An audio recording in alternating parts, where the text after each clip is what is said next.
I'm sorry, I should have asked it.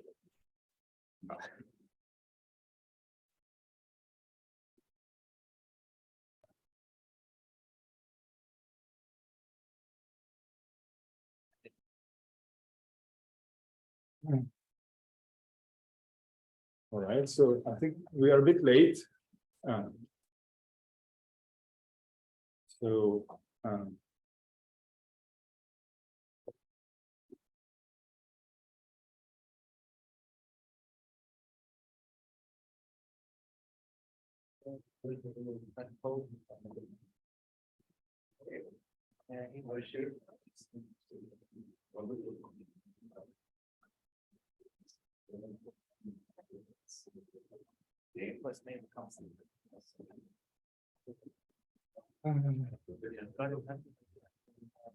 all right, so basically the understanding is that on-site discussions are also passed with the functions of the chair of the panel. It's just to have less of a bureaucratic complexity.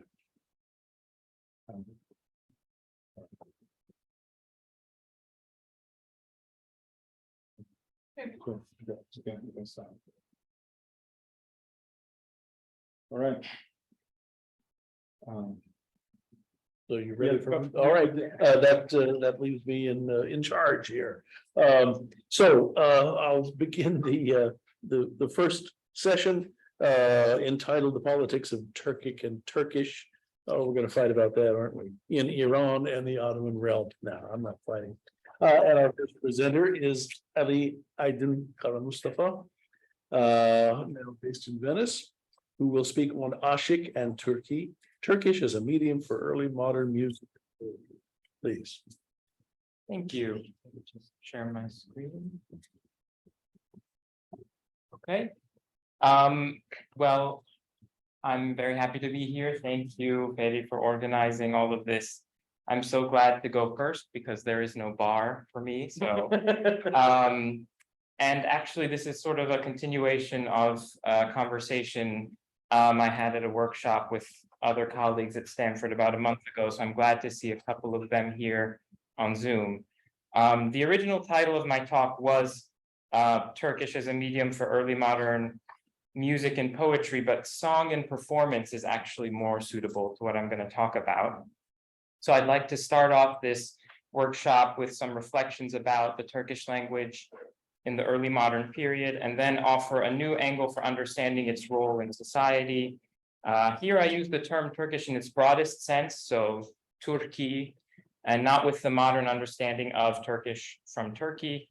I examine Ottoman and Safavid lands, but I think my ideas can be taken beyond this sphere as well. And my point of departure is going to be the character of written Turkish, but this line of questioning, obviously, as the title suggests, leads me to engage with oral culture. So the issue of why Turkish came to be written and what distinguished it from Persian or other Persianate languages, shall we say, is rather under-theorized in my view. The language has been stuck, I think, between two models. Its texts apportioned either according to a nationalist model or an Islamicate Persianate model. So even though, as was mentioned, we're kind of moving beyond some of these simplistic ideas, I still think they frame a lot of our understanding. So on the one hand, as the national language in a range of Turkish-speaking countries today, scholars treat modern variants of Turkish, especially those focused on the modern era or who deal with folklore, for example. They treat modern variants of Turkish as a repository for national culture that has transmitted a corpus of texts that were, of popular texts that were supposedly not part of pre-modern Islamic courtly contexts and isolated from elites.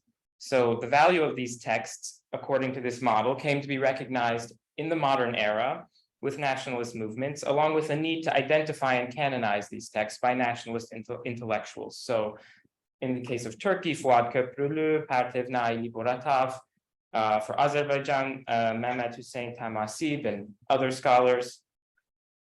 So that's kind of the nationalist model. On the other hand, as an uncomfortable member, I could say, of the club of Islamic languages, Turkish is sometimes understood to be on somewhat equal footing with Persian and Arabic, but nonetheless profoundly imitative of them.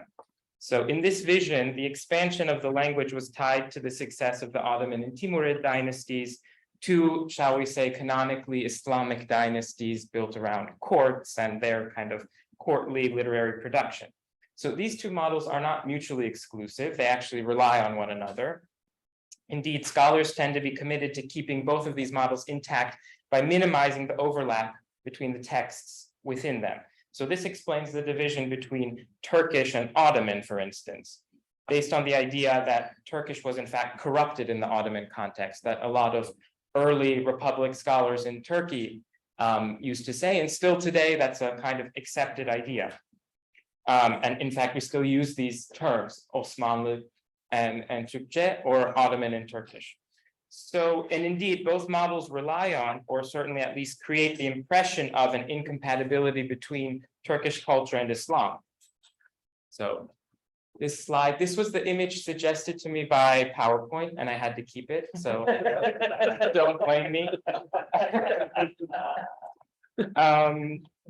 But we should not lump together all scholarship. For instance, I believe that and I'm not just saying this because of the discussant on my panel, that scholars of Central Asia take a less essentialist approach to Turkish language and culture.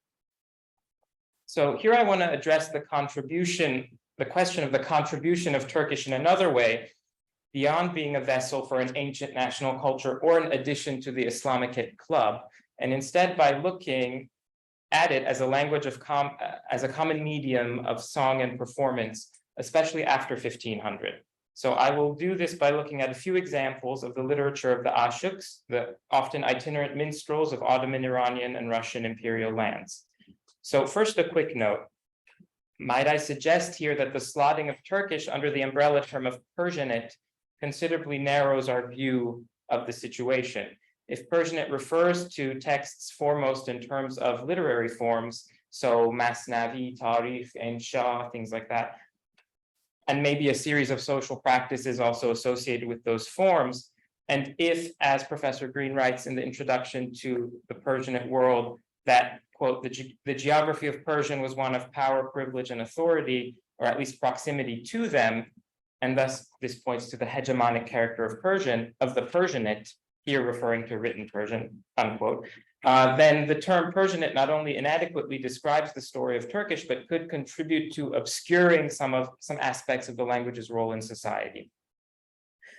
Turkish certainly bore distinct and new connotations. It didn't carry the same religious, political, and social baggage of Arabic or Persian. An example of this, and I'll touch on that again at the end of the talk, is that although it was the medium of instruction in Ottoman medreses, it didn't have this in the Ottoman schooling system. Turkish didn't have the same elaborate corpus for training ulema and administrators in the same manner as Arabic or Persian. At the same time, written Turkish arrived too early and was too widespread to be grouped in, let's say, with the 18th and 19th century rise of the vernaculars, if we want to call them that. Could be a problematic term, such as Kurdish or Urdu. So to the rise of written Turkish. So it is established that it was in the scholarship, that it was first in the 14th century that we saw the increased use of written Turkish across Islamicate Eurasia. Recent works that focus on the Anatolian context that I find useful in this regard are these two on the slide. A few important, which are by Andrew Peacock and Michael Pfeiffer. A few very important points emerge from these works regarding the 14th century in particular. One, the early use of Turkish was most intensive in what we would consider areas peripheral to political power. Two, early Turkish works were mainly literary, not administrative or bureaucratic, pointing to a specific cultural demand for these works. Three, even though these books focus on Anatolia, this was not at all an exclusively Anatolian phenomenon. And four, Pfeiffer specifically makes the point that we should not think of Turkish as derivative of Persian, even in its most imitative moments, especially the 14th century Masnavis that were translated, This is really just bringing translation theory into the field where a translation is an act of knowledge production and not slavish imitation. So these are kind of the key points from these books that I think are a good start to keep in mind. Moving beyond these two titles and the 14th century background, the 15th century then saw Turkish used far more intensively by the Ottomans and Timurids for composing dynastic histories and literary works sponsored by these courts and their circles. The Ottomans had also adopted it as their main language of administration. Certainly not a novelty for Turkish languages if we take an example such as Uyghur in earlier contexts, both Islamic and not Islamic, but a very relevant change nonetheless. As far as I know, there is no widespread scholarly consensus in the sense of a solid consensus explaining this 15th century phenomenon. We could say that Turkish seems to have become a tool of legitimation, certainly for post-Mongol Turkish dynasties, which set them apart from the very Persian-oriented Chinggisid legacy, perhaps. But I suspect the story is more complicated. First of all, the phenomenon itself may be something in exaggeration, as Turkish texts were already circulating during the Mongol period in the Ilkhanid and Golden Horde contexts. The Ilkhanid administrator and historian Rashid ad-Din references such texts, which he says he consulted in his Compendium of Chronicles, in Jami al-Tawarikh. What's more, sources such as the 11th century Arabic-Turkish dictionary, Diwan al-Lughat al-Turk, had already asserted the equal stature of Turkish to that of Arabic. Further, the Book of Oghuz, the traditions of the Oghuznameh, this is just a list of some examples here, which glorifies an ancient and legendary Turkish lineage returning to Oghuz Khan, and has two early fragments in Turkish, likely from the Mongol, perhaps Timurid period. And although it was very likely first penned in Persian, Rashid ad-Din clearly suggests that a written tradition already preceded him before he penned this work in the early 14th century. And so the work was likely circulating in Turkish independent of his writings. This would be no surprise, as the 14th century Egyptian historian Ibn Dawadari also wrote about the early circulation in Turkish of the Book of Dede Korkut. So another part of Oghuz lore in Turkish, probably in written form, at least according to that text from Egypt in the 14th century. So we see that the language was already being written in a legendary and loosely historiographical context before the 15th century, and in texts that had a clear claim to political power and social prestige. The Oghuz traditions in their various iterations, in fact, offer a clear example of a corpus that collapses the distinction between high Islamic and popular Turkish literatures, especially Dede Korkut. We could talk more about that. This is all to say that there could still be many new narratives produced for the rise of written Turkish, which would undermine the nationalist Islamicate binary I mentioned. And within the Islamicate model, could also challenge the centrality of the Ottoman Timurid consensus, let's say. The scholarship has generally abided by this Ottoman Timurid dualism, or else created the triad of Ottoman, Azerbaijani, and Chagatai as the principal bodies of early modern Turkish literary production, with texts in other variants of Turkish, sometimes duly noted and associated with these poles, Kipchak Turkish, Crimean Tatar, Uyghur.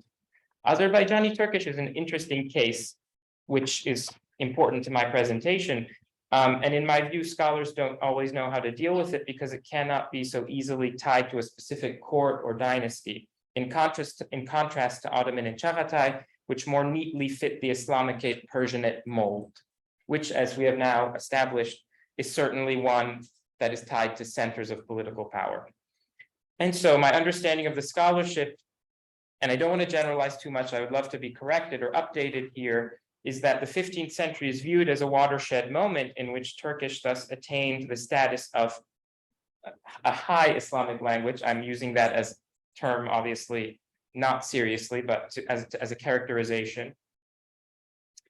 And that this is not broadly understood as a moment of innovation or, say, an introduction of new literary forms. So we can all probably easily acknowledge that these sorts of simple narratives are silly and just the baggage of accepting a label like Islamic studies in the first place, which is very. But how can we rectify this or add some texture to this narrative? So, Ashik literature. The simplified binary of High and Low Turkish obscures a much more interesting reality, one of continuities and gray areas. So aşık is a term that came to be used for minstrels who performed mainly in Turkish across Ottoman and Iranian lands. We can also add Russian for the 19th century, especially the Balkans, Anatolia, the Caucasus, Iran. And this is beginning in the 16th century. Certainly the widespread use of the term aşık does not precede this period and is even more pronounced from the 17th century on. So the theory put forth by the scholars of the early Turkish Republic, especially Fuat Köprülü, turning to him, but which has subsequently retained its validity, is that aşıks were Islamized Turkish minstrels. So ozans, the ozan or bahşi in the Turkmen version of the term was the older term for Turkish minstrels. The aşık was supposedly the Islamic update to the ozan, who was more urban and closer to courts, and even eventually directly employed by them. So this is a quote from Köprülü. I'll just let you look at for a second, for just 10 seconds to glance through it.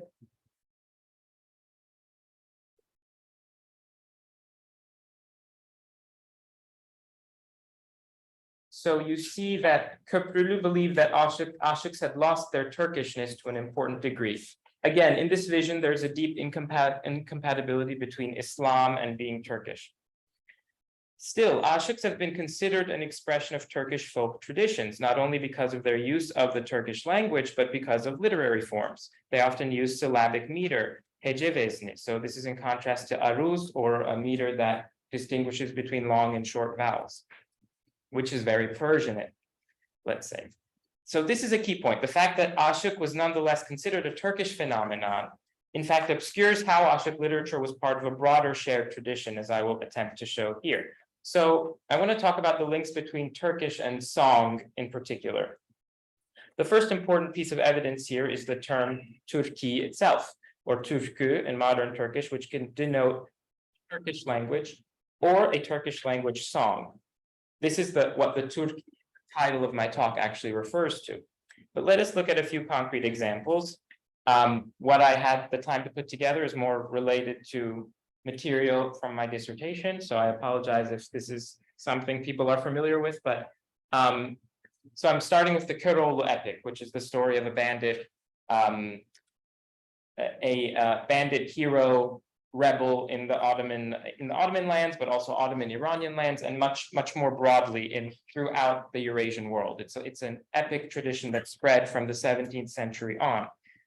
So looking at manuscripts, one interesting piece of evidence we find is that the repertoire of the songs, the musical repertoire in the Köroğlu tradition is always in Turkish, no matter what the other language in terms of prose. So the manuscript is a 19th century Persian manuscript created under very particular circumstances I won't get into now, composed ostensibly by a group of aşıks in Iran.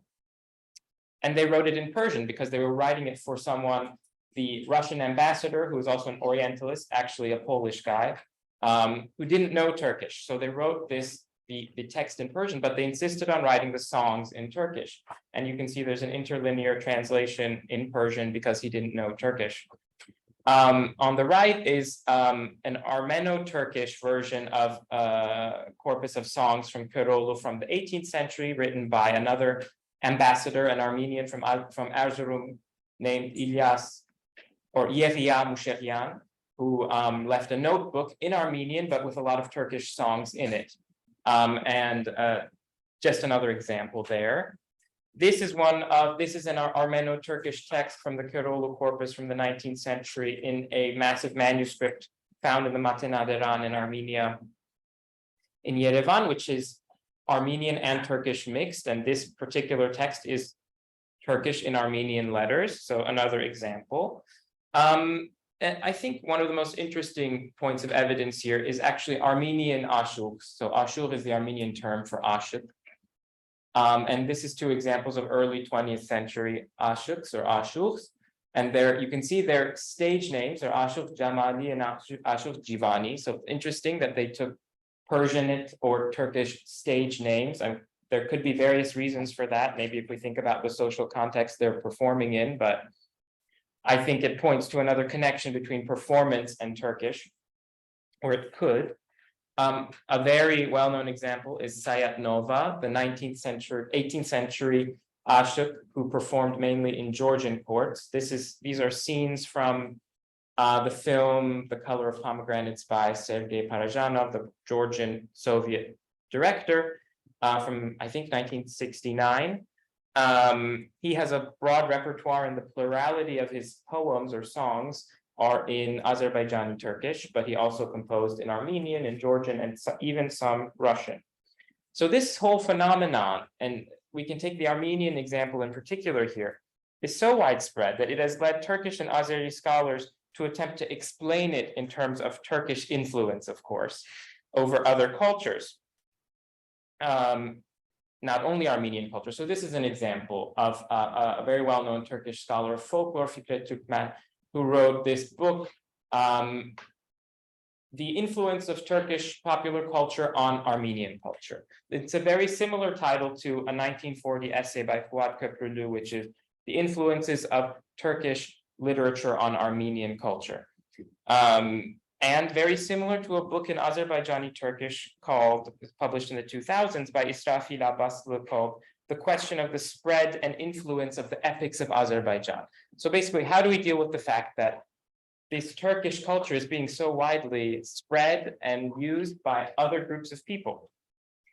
And that book in particular lists a great number of bilingual texts, of Armeno-Turkish texts, and the author is trying to say, well, this is all Turkish culture, which is just exerting its clear influence over others. Of course, the notion that one language or culture wields influence over another is one that scholars have pushed back against for quite some time. Instead of influence, we might think about why people chose to engage with a foreign language or culture, or another one than their own. So why did people choose to use Turkish, in particular in the context of performance? I don't think we can clearly tie this to the rise of Ottoman power or the use of Turkish by the Ottomans or the Timurids. Tempting as it may be to do so, Ashik traditions flourished between Anatolia and Iran and far from centers of political power. Both Keroğlu and, for example, the story of Ashik Garip, another Ashik tradition, are tied, in fact, to this geography of Eastern Anatolia, the Caucasus, Syria, Iraq, Iran. And this was an area that overlapped with the problematic Azerbaijani literary production, which we don't know how to deal with sometimes. So one reasonable explanation for the use of Turkish, of course, is that performance took place in the social context, in a particular social context where Ashiks plied their trades.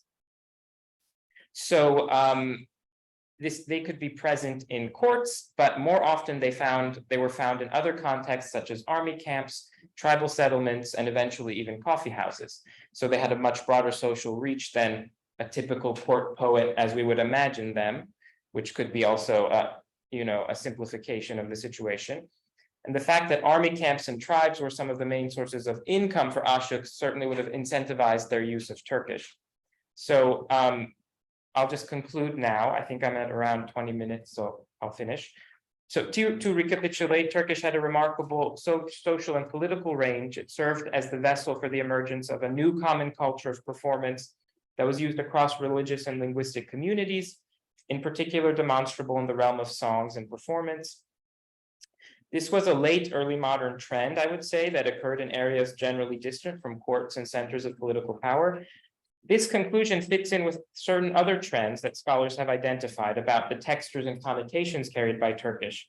For instance, far from only being the language of the military administrative class, a very flattening way of discussing the situation, we know Turkish was an important medium for expressing piety. So Shah Ismail's poetry comes to mind, as do other texts from the Kızılbaş milieu. Another recent example I ran into was reading about Shah Ismail's exploits, sometimes titled Alam Aray Safavi. There are a lot of these texts in Persian, where it's curious that he's very consistently identified as a Turkish youth, and there seems to be an emphasis on him being Turki. And I think perhaps speaking, writing, and even being Turkish in this context can be associated with a certain kind of spiritual charisma. One last factor for consideration is that at the same time spoken Turkish was spreading and Ashik literature was spreading, we see the rise of small notebooks and compilations that contained much of the Ashik repertoire. These were usually called jongs, or more broadly majmu'eh or mejmu'ah, and within them we find the Turkish songs of many Ashiks.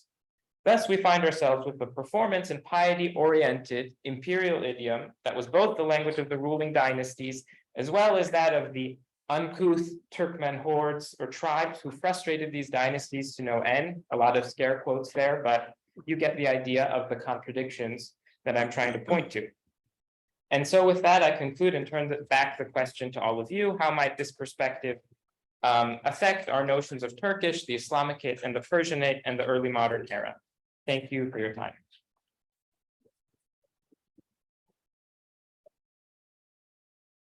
Right, thank you very much for a very interesting beginning to our workshop as a whole. We'll move on now to the second speaker in our panel, our host, who needs no introduction, who will speak on ideologies of Turkic and early 18th century Iran, the Divan of Rahimon. Thank you very much. Thanks, Evan, and thanks everyone for being here again. So this paper is part of a larger book project about the political, social, and religious role of Turkic in medieval and early modern Iran. It seeks to locate a hitherto unknown collection of poetry, the Divan of Rahimah, in the context of Turkic literature and literary practices in early modern Iran, and in the political and confessional conflicts that rose after the fall of the Safavid dynasty in around 1722. Rahimah was active during the reign of Nader Shah, who ruled between 1736 to 1847. And the Divan reflects many of the political, intellectual, and religious debates of the time, including the ruler's attempt to seek peace with the Ottomans by having Twelvershism accepted as the fifth legal school of Sunnism on the one hand, and to bring the Ottoman and Mughal rulers together on a platform of Turco-Mongol political heritage on the other hand. The late 17th and early 18th centuries saw attempts on the part of the Safavid court and 12 Shia scholars circles at religiously and culturally integrating the Turkic element. However, Rahimah's Divan shows that such attempts achieved little success, not only because of the decline in central rule and the eventual demise of the dynasty in 1722 at the hands of the Afghans, but also because Turkic, as part of a strong local consciousness, was supported by language ideologies that connected it to the Turco-Mongol heritage and to a confessionally ambiguous religious discourse. As is well known, Safavid Iran converted to Shiism at the beginning of the 16th century. The political takeover of the Safavids was followed by the communal conversion of most Iranian society, to be followed by the proselytizing and translating efforts of state-sponsored Shiite ulema originating in Lebanon and Iraq. The military backbone of the Safavids, the Turkmen Kızılbaş, were pushed out of leading administrative role positions with Abbas I centralizing reforms at the turn of the 16th and 17th century. The present paper discusses this collection of poetry written by the otherwise unknown Rahimah, who lived in the second half of the 17th and the first 4 decades of the 18th century. I will argue that this collection that this collection of poetry is best read against the background of the end of Safavid rule and the consequent crisis of religious and political authority in Iran, and the actual and practical Shiitization of Iranian society, which included the Kızılbaş as well. And this meant also a heavy emphasis on orthopraxis and as defined by the Imami version of the Sharia, as it had crystallized during Safavid times. However, I will also argue that in Rahimah, we can see traces of a strong local consciousness of Turkic literary practices that considered itself to be both connected to Twelvershism and to go beyond the Shiite-Sunni divide. Broadly speaking, Turkic literature and literary practices in early modern Iran, and particularly following the Safavid era, is very much neglected in scholarship. Aside from the generally biased nature of the field, more often than not motivated by nationalist or orientalist frameworks of inquiry, as discussed by Ali Aydin. The reason for this neglect is undoubtedly the sporadic character of sources, in part the result of the sheer destruction of the social and institutional fabric of Iran in the first half of the 18th century, and also because much more extensive institutional background, because of the much more extensive institutional background of Persian literary heritage. The result is that Turkey gets left out of Weber-inspired models of the early modern state, the focus on state elites espousing a linguistic and religious identity, producing, for example, a Shiite and Persophone Iran and the Sunni and Turkophone Ottoman Empire. About the author Rahimah, we know very little. All our information derives from the unique manuscript of his works housed at the Majlis Library in Tehran. You can see a folio from there. Rahimah seems to have had a strong local consciousness, as he praises several times his immediate patria, Sardarud, and the unknown village of Al-Andis in the vicinity of Tabriz. The copy of his works is likely an autograph, or at least partially so, because it seems to have been executed by two different hands. It is not a clean copy and was probably intended for personal use with homiletic purposes in mind as a mnemonicate, which is suggested both by the relatively careless handwriting and the frequent overcrossings and corrections that accompany the text, either on the margins or in the main text itself. The copy has several dates, the latest date being 1736. So it seems that Rahimah lived basically through the last quarter of the 70s and the first half of the 18th centuries.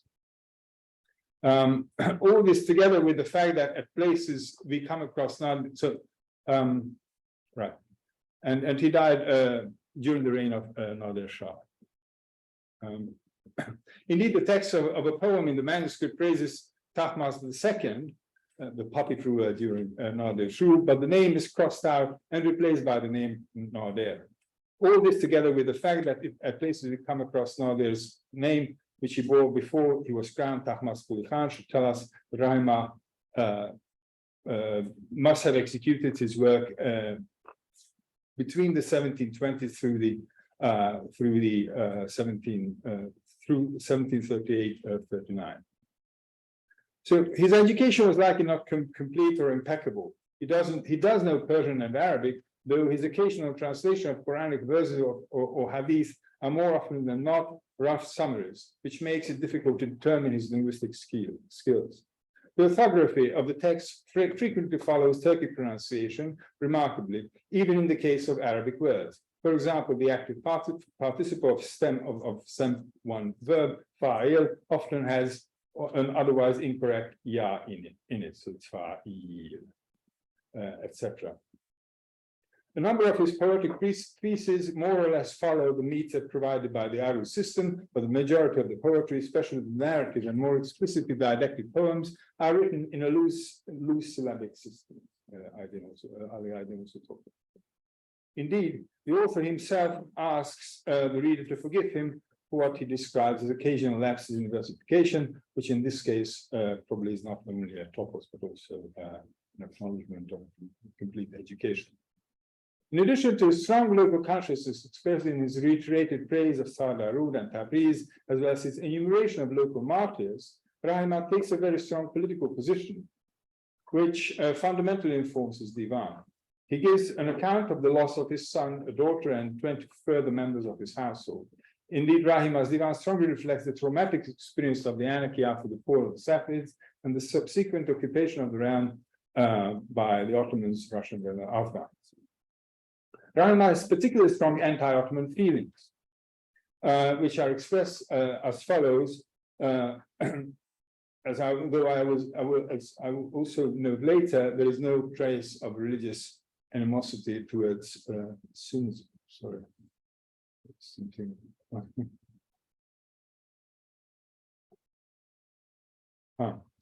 I'll just read the translation. Some of it. So may the Creator give Nader the opportunity, may the Lord grant his army victory, may get to Istanbul, and may the people of Rum suffer, may they take revenge for the blood of Shah Sultan Hussein, and make minarets out of the skulls of the Ottomans. As this passage also indicates, Rahimah's real hero is Nader Shah, whom he elsewhere calls the Sahib Quran. the Lord of the Auspicious Conjunction, an eschatologically loaded title originally implying that its charismatic holder has both political and spiritual authority.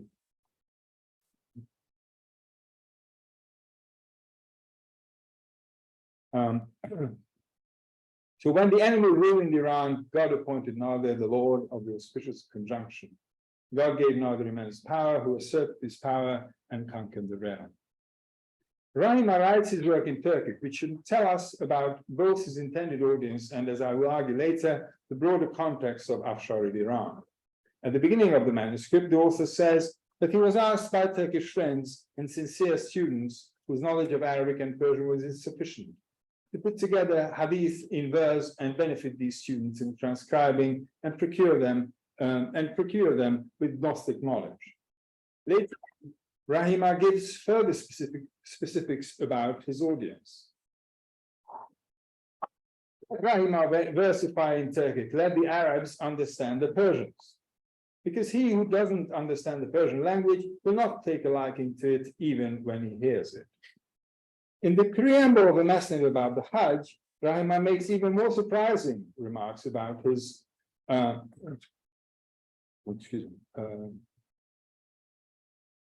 choice of language. So here is the translation. Although the language of the Arabs is elegant and the language of the Persians is beautiful, eloquent, both of them know Turkic, it is therefore that my discourse is told in Turkic.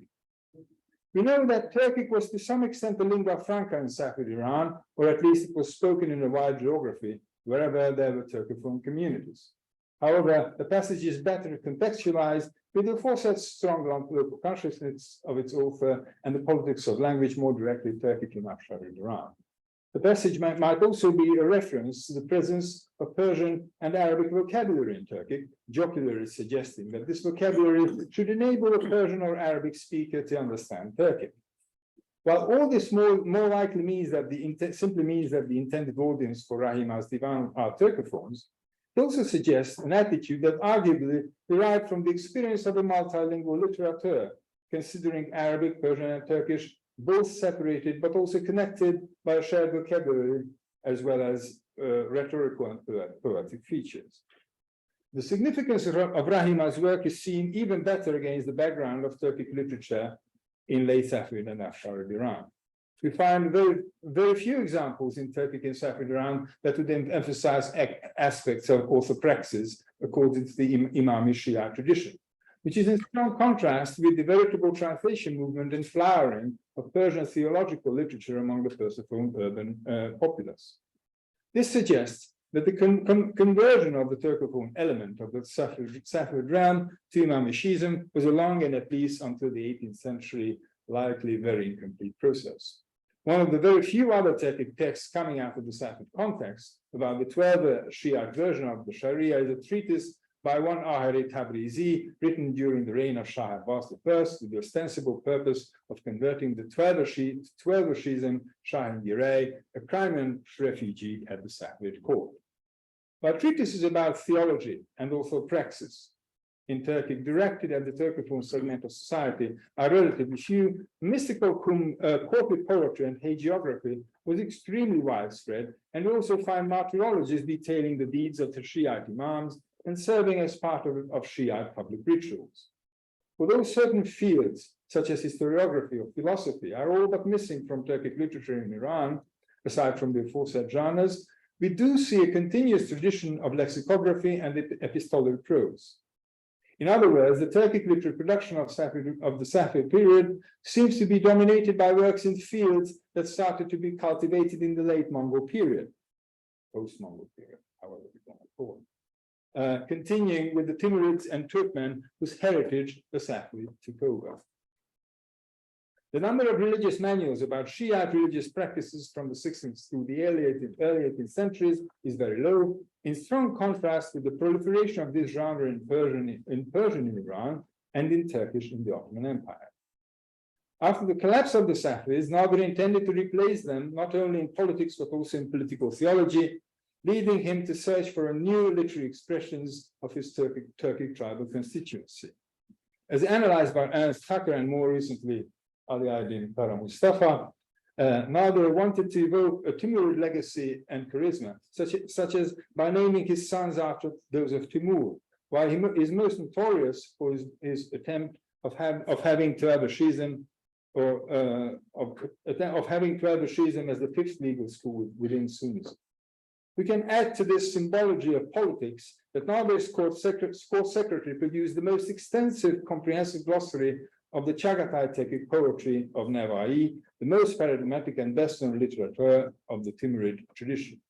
And that Nader's library contained quite a number of Turkic books, copies of several of which commissioned or endowed by himself. We can also mention that Nader's library contained a copy of an early 15th century Chagatai Turkic work, written in the Uyghur script, reminiscent of the Mongol imperial heritage as cultivated by the Timurids. Also remarkable, Mirza Mehdi Khan's aforesaid dictionary contains passages illustrative of vocabulary from the Oghuznama, a well-known conversion narrative originally likely from Mongol times, which various Mongol-Turkish dynasties prior to the rise of the Safavids from the Mongol Ilkhans to the Akbarini to the Ottomans utilized in their political theology as a veritable foundational myth and conversion narrative of the ideas of politics. Indeed, Nader wrote letters to the Ottoman and Mughal rulers, inviting them to ally on the platform of the so-called Ile Jalile Turkman, the Grand Turkic nation, offering them a common tribal and ethnic ancestry as a rallying point. As Kara Mustafa argues convincingly, this pursuit of a putative Oghuz of Turkmen consciousness on the part of Nader was not his personal political whim, but can also be detected in several historical narratives of the time. It's reasonable to think that Nader's interest in Turkic literary production and his interest in exploring the potentials of the Oghuznama as part of a political theology to supplant Safavid charisma was not a top-down political program, but it showed how Nader was tapping into the already existing political and literary culture of the Turkic tribal networks following him. So after we have looked at the Turkic literary scene of the period in which Rahimah produced his divan, now it's time to look at very briefly a few aspects of the work itself.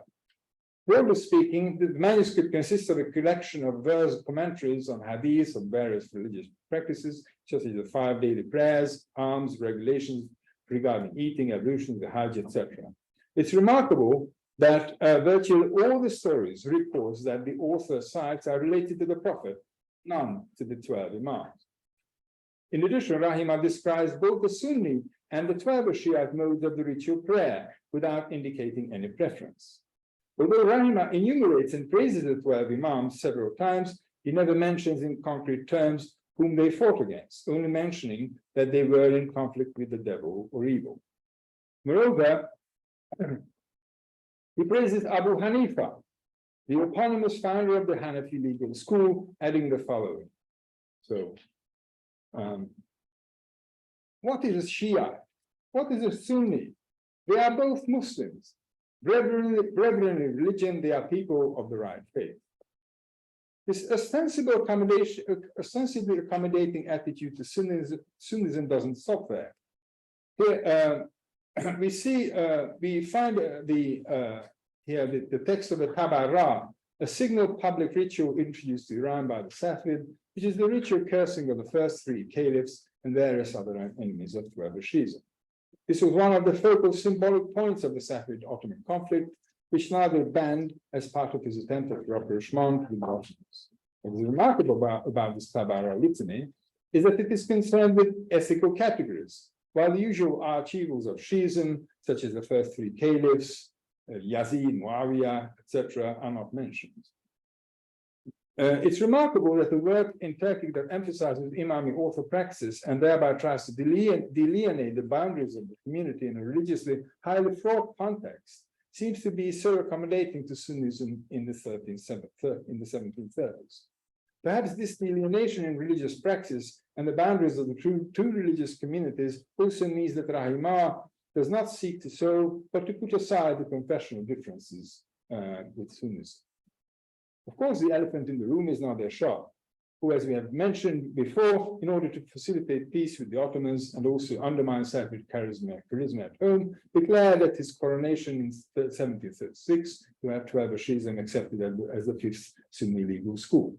While as a token of goodwill, now they suppressed the more ostensible practices such as the public cursing of the first three Rashidun caliphs in Iran, he conducted multiple talks with Ottoman ulama. And indeed, Rahima in the Force of Tabara litany also only curses in general terms, only mentioning figures like Yazid, Nimrud, or the Pharaoh, splitting the first three caliphs from the curse. Rahima's emphasis on the Hajj as a transconfessional Muslim practice by including a message about it is likely no accident either. One of the results of the peace treaty between the Ottomans and the Nadir Shah in 1746 was the Ottoman commitment to making it possible for Shiites to perform the pilgrimage. But Rahima doesn't only offer confessional accommodation to both Sunnism and Shiism, but he also makes strong references to the antinomian context from which the Safavid dynasty had emerged at the beginning of the 16th century.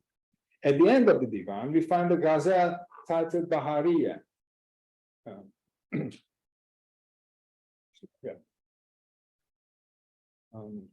In which we encounter the cosmic proportions of the renewal of nature in spring depicted parallel to the appearance of the Wali, the charismatic saint of Sufi. Release me from the Maktab today. One should not be ashamed next to God, the truth. When the Shahid al-Ayat sits on the throne of the Prophet, the faith will be visible. Of course, the case is more complex than Rahima's Divan propagating some of the policies of Nadir Shah. For example, at the end of the manuscript, we encounter the following. Oh heart, look what times have arrived. Evil and lies have arrived. Uprightness has departed from the face of the earth. Among this people, oppression and deceit has arrived. O Lord of the time, that is the Messiah, when you become manifest, souls come forth from the darkness of oppression, the lips. Remarkably, the poem is an imitation of, or has strong affiliations with, a Shah Ismail poem, with very explicit messianic tones from the early 16th century, putting forth a highly antinomian formula focused on adherence to the house of Ali and sainthood. This is the Shah Ismail poem. So Haidar, that is Ali, has been coming since eternity without beginning until eternity without end. He has come to rule the progeny of Adam. Ali is God's lion, the king of humanity, while Muhammad has come as the prophet of God, etc. Rahima's poem has a basic thematic structure. The world is overflooded with evil, societies are uprooted and rotten to the core. It is the Mahdi, that is the Messiah, that can liberate from this predicament. However, the litany-like enumeration of instances of the anarchy in the world and the fact that the poem harks back to the explicitly messianic Shah Ismail poem puts this Rahima poem, along with a few others, in sharp contrast with the dialectic tone of the majority of the poems in the Divan. I argue that that poems written in this tone represent a messianic, ecstatic discourse resonant with the messianic content of Shah Ismail's poetry, and are likely also connected to ritual homiletic practices. So to understand more about the language ideologies underlying Rahima's collection of poetry, it is worthwhile to compare it with other ideologies of language known from the Safavid context. One example could be Sadiq Beg, the well-known Perso-Turkic literature and painter. He came from the Kızılbaş tribal networks that dominated Safavid politics until the late 16th century. His best-known literary piece is a biographical anthology of poets, the Majma al-Khawas, which he wrote in Chagatai Tek, in explicit imitation of the already mentioned Timur poet Nabai. The quote on the slide is from a letter he wrote to Abbas, in which he undertakes to write a Turkic translation of Jalaluddin Rumi's Masnavi. Quote, were it decided in which idiom it has to be written, in the mode of the eloquent of Chagatai, in the style of the orators of Rum, or in the pattern of Kızılbaş orators. On first glance, the different Turkic literary languages of his time, Chagatai, Ottoman, and Azeri Turkish, are mere stylistic differences for Sadiki. There are two other possible readings, however. On the one hand side, he uses the word mutakallim with Kızılbaş, which means Kızılbaş theologians. While there might be an irony in referring to the Kızılbaş, known for their strong antinomian religiosity as theologians, we can also understand this as Sadık's affiliation, himself being a member of the Kızılbaş aristocracy. The second option is to read the passage as describing the three aforesaid Turkic literary idioms and the political cultures associated with them as a continuation of the post-Mongol matrix, which had produced these three literary idioms in the 14th and 15th centuries. Rahima's vision, however, for Turkic, however, is in strong contrast with Sadık's.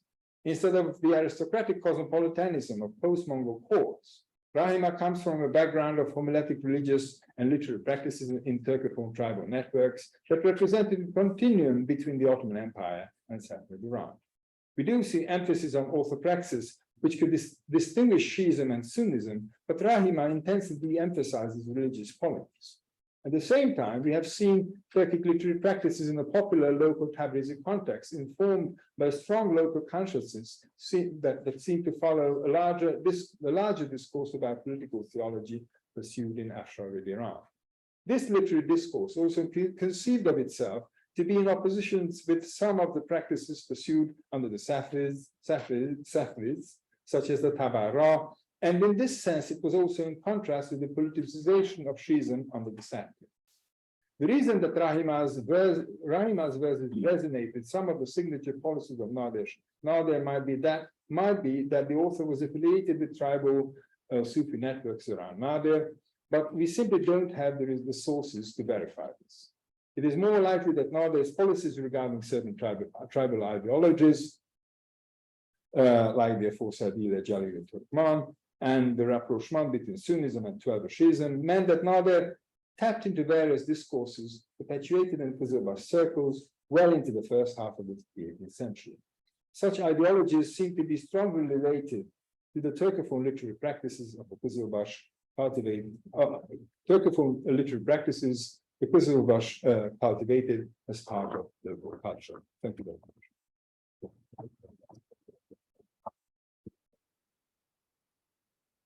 All right. Thank you very much. Let me just say, excuse me, a few words that were, talk about a few ideas that were prompted by these two excellent papers. Make a very good start to the workshop. I was struck with Ali Aydın's paper. First of all, how how nationalist tropes from a century ago are still so firmly embedded in our scholarly patterns, ways of thinking about these things. I have more than my share of problems with Urdu, but you have to, if you're still being talked about a century after you're working and more, well, that's a pretty good run. But it also speaks to a certain lack of development in the field that those things are still out there, that we don't have newer paradigms to be attacking and undermining or reinforcing. I was also struck by the periodization of Turkic literary production, and I wonder if that isn't another of the paradigms that we have to. When I was starting out a long time ago, Chagatai, for example, was something that I learned was sort of reached its peak with Nava'i in the Timurid era. This was the classic period, and really, if you compare what's produced in Turkic in the Timurid era, well, you have Nava'i and a few other things. The real explosion starts in the 16th century and then sort of collapses as soon as it began. And it's time that we acknowledge that Chagatai really reaches its peak in the 19th and early 20th century. This is when it's being produced most extensively, and Chagatai literary production is really at the peak. And on the other end as well, there are patterns of talking about Turkic literary production that always want to extend it deep into the past, talk about Urdu and Uyghur and so forth. When it comes to Islamic Turkic literary production, okay, they call it Karahanid. But the products we have of Karahanid Turkic, they're written down in the form we have them in the Mongol era, except for very few exceptions. The Kashgari's dictionary is something that is preserved in a single manuscript. It's done in 1260 or some thereabouts, in Damascus, of all places. Well, the Mongols are a presence there. Likewise, several of I think there are 3 manuscripts of the Kuragubilik. These are actually mostly productions of that Mongol era. So one thing that both of the talks really drove home for me is that there are these little hidden corners of Turkic literary production that have remained very poorly studied or now being brought to light. Whether it's these Ashik traditions or whether it is this rare find of the divan that you're speaking of, but the surveys, the classifications have not kept pace. We have Turkologists periodizing things on the basis of presumed linguistic features without really having an awareness of the full range of material that is out there and yet to be processed. Well, perhaps that's how it has to go. I also was interested in the notion of the performative aspect of the Ashik songs, which raises for me another framing issue for Turkic literary production.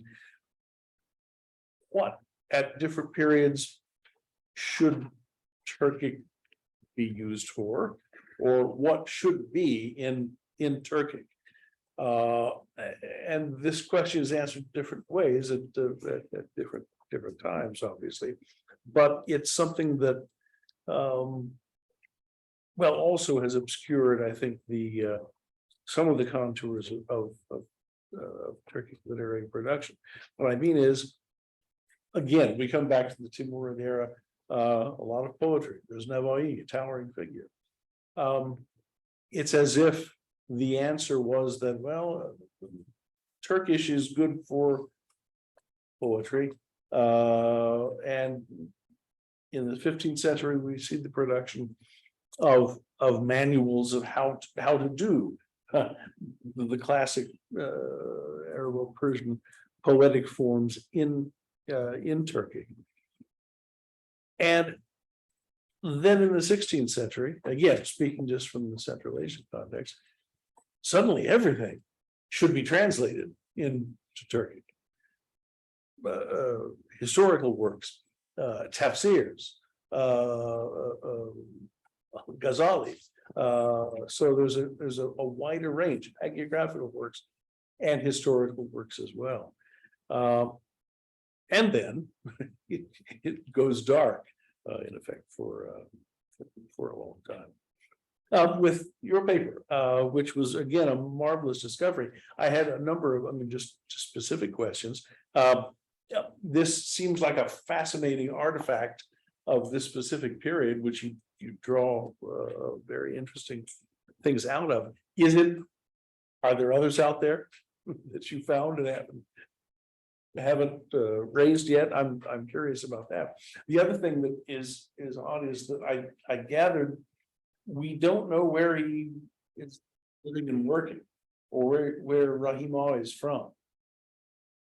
We do. Is that, we do? Yeah, we, Sardaru, that's not far from Tabriz. Okay, so we do have to look at it. I missed that. My apology. Well, this, He even mentions Azerbaijan several times. okay. Well, it comes down to the Modern issue day Azeris would be. of localizing these developments. And in terms of this sort of de-Shiification of of Nadir Shah, is, which you see reflected in this divan. Is this a general trend, or a movement, or a partisan thrust that Nadir Shah finds advantage in tapping into, or is this is the poet following the king in this case? Again, curious. Well, let me just come down to 3 points, I guess I would make, that are shared in all the papers. One is that again, these hidden corners of Turkish literary production that need to be situated in a larger framework of how we understand the whole world of Turkish literary production in a given time. And the other 2 points are well, things that everybody talks about, but nobody does anything about, like the weather. An overarching theme, or at least maybe an undercurrent in both of these papers, is the whole Oghuz-Name phenomenon and the larger world of the legends of Adriatic. These have been approached as linguistic monuments, language monuments, but it's remarkable for such an important body of material.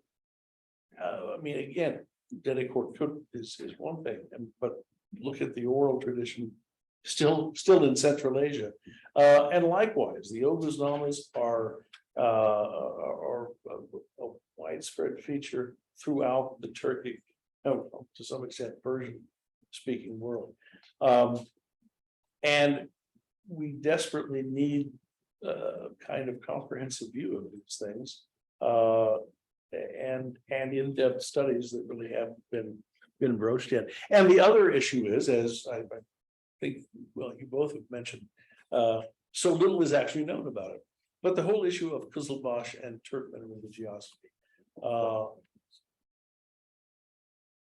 We don't know a lot about how that developed, about what its parameters were in particular times and regions, and yet it's the go-to explanation for lots of things in language and literary production, and in politics as well. So these are issues that well, I was just reminded of how little how much work needs to be done. I'll cut it off there and ask for other questions. Thank you. And well, thanks for 2 very interesting papers. But I was struck by in the part of the poem that you looked at with the sort of language hierarchy, Arabic, Persian, and Turkish, how different this is from Navai, who you mentioned, his hierarchy in Muhammad al-Lughatain. But I was wondering if there's another way to think about how this is sort of arranged in that maybe you can pull it up, but the line about everybody who, or the Arabs and the Persians will know Turkish, so I'm going to write this in Turkish. I wonder if you could think about this as everybody around me speaks Turkish. You only know Arabic or Persian if you've gone to school. So anybody who knows Arabic and Persian, of course, knows Turkish, which is where they started. So just a thought on another way to read the line.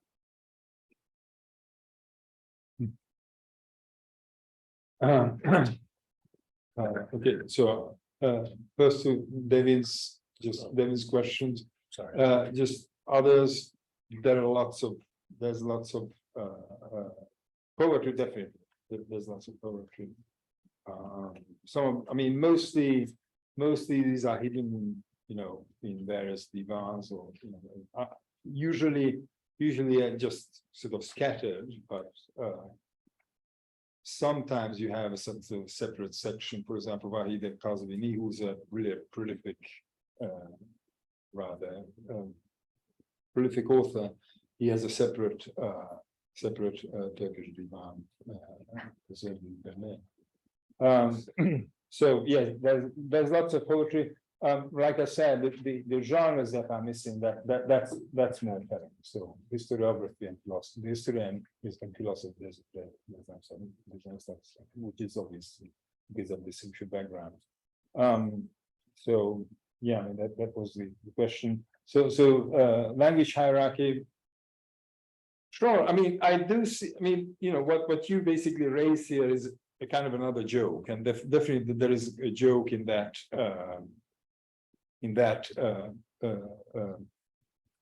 Piece of poetry, but I think this also speaks to, in a way, kind of perhaps a constant sort of, more like a carnivalesque, perhaps a carnivalesque attitude to language hierarchies. So what I have in mind, I worked on a trilingual poem.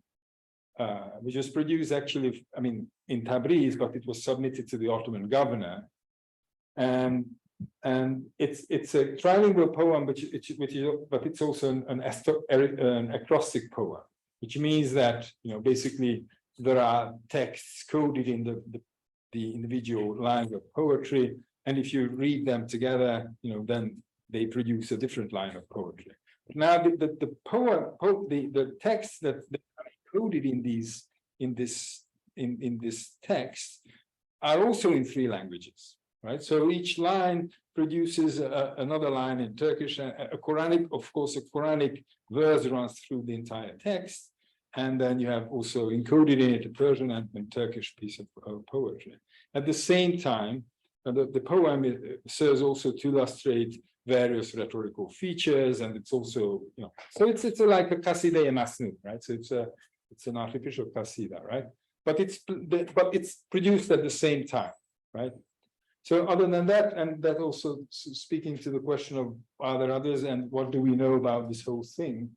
I mean, we have just so few sources. Well, yes, there are few sources, so we are trying to make them work. But obviously, this is still pretty much an uncharted territory. So there's going to be many more sources. However, I do think that because of, I mean, I think it's been, in a way, it's kind of obvious that the entire institutional or intellectual, sort of basis of Iranian society broke down in the first half of the 17th of the 18th century. So this might also be a kind of a product of that.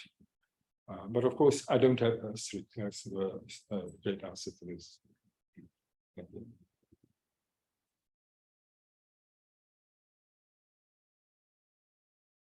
I have some questions in response to your paper.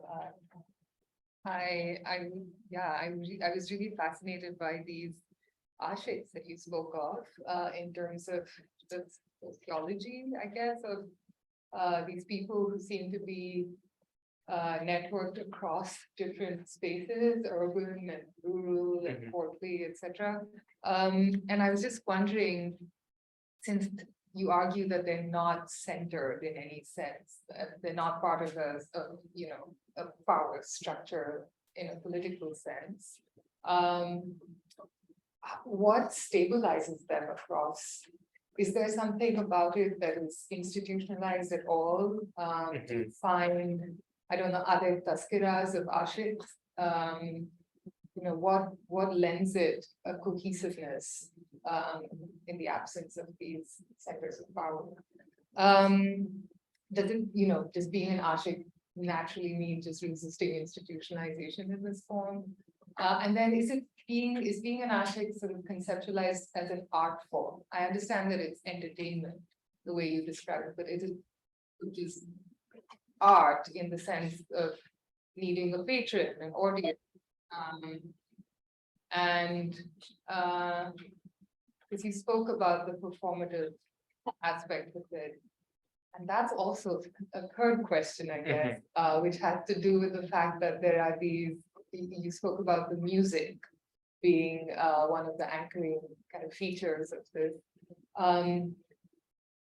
I understand that there are these sort of folkloric collections that emerged later, but you also have this manuscript that was part of a diplomatic mission. And I understand you didn't want to get into the context of that. But what is an ashik's ballad or song doing in, of what interest is it to this Russian or Polish diplomat? Yeah. And so I was curious about that. So yeah, I just wanted to know, is it an art form? In which case, is it, is there a teacher and a student? Is it passed on? Is it institutionalized in any form? Are there tazkiras? So all very general questions, someone who knows nothing about ashiks. No, those are fantastic questions. I think there are different kinds of ashiks. So one of the narratives in the studies of Ottoman literature is that, in the 18th century, ashiks, there's more and more overlap between courtly literature and popular literature. So you find characters who are poets and musicians who kind of bridge both worlds. And I think Nedim might be an example of that, for example, or an ashik who might also be called an ashik if I'm not mistaken. So I think the term becomes very generalized later on after the 18th and 19th centuries. Something else that happens is that I don't think there are a lot of institutions we can associate with ashiks in terms of, let's say, courts or schools or things like that. But at least in terms of ethnographic studies in the modern era, yes, it's a profession. I mean, in the sense that you undergo an apprenticeship and you train with a master and you memorize a corpus. I mean, this is why it's such a stable corpus, despite often being oral, that you find songs being memorized. And, there are things that you have to be able to recite, and that might span the social range. That might be from the Shahnameh to Kerolu to other things, depending on the context. And I think, a lot of ambiguity with these terms for performers. If you find, I remember I looked up at Evliya Çelebi's 17th century Ottoman travel account, and he doesn't use the word ashik for performers. He uses like Kusahan, like storyteller. He has a bunch of different words for performers and singers. He even has a word like traveling poet at some point. So it's kind of interesting. I don't think the lines are always super clear between them all. Of course, I would say it is an art form, and it's I guess it depends on the context, but it seems like it's they're hired entertainment basically, and there's a lot of demand for that all over the place. And we don't have a lot of the texts they left behind, I think, are these like these jongs and majmuas, these small, informal, if you can say, codices. And that's part of the big problem why I think there are a lot of written sources in Turkish, but we don't know how to make sense of them for a long time. They don't have titles, maybe they have multiple authors. They are hard to read. And so I've been toying with the idea for a couple of years, how do we work on that? Because there's this whole expansion of literacy going on in the second half of after 1500, but especially 17th, 18th, 19th centuries. That also gets into this other topics of why, print is less appealing. There's all these alternatives going on and circulating, but the sources are hard to read. There are libraries full of them. All over in Iran, Turkey, and all, but it's hard, if they're not titled, if we don't know what to call them, what to do with them, it's hard to know how to proceed. So yeah, that would be kind of my general answer. I hope that helped. And maybe I just really quickly comment on the Ozname thing, I think, is so interesting, and partially because it is categorized, it's from Rashid ad-Din to Dede Korkut. People have, even in Rashid ad-Din, he talks about Dede Korkut. There's a whole part about it, but people still try to separate this out into different, I think it's a victim of that binary in the model, and it's hard for people to find a general framework. I actually recently wrote and edited a chapter for an edited volume about the Ozname, and there's this overall recurring narrative of the migration of the Oz Turks from Central Asia into Anatolia, and it's picked up in so many different texts. It's super interesting. But I think, yeah, that's right. That's something that there's so much work to be done, and it would be really fun to do a project on that. So I just wanted to echo that, and I can't remember if there's any, but I think your comments were really great and useful. So thank you for that, and thank you for those questions. I don't know where we are time wise. Yeah, We're well, cutting into the break, but Yeah, we should, but maybe the audience has some questions. I mean, not just this audience, but the online audience.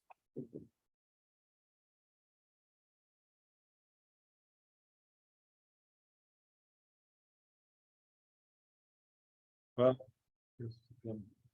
please, I'm not monitoring. That was just clear as so, okay, so thank you very much.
No problem.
There's a lot of air in there, so.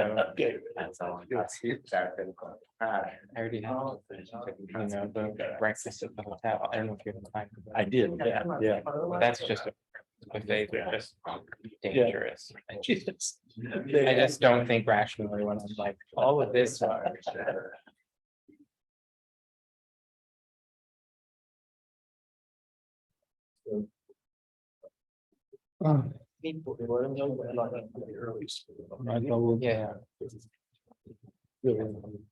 Okay, so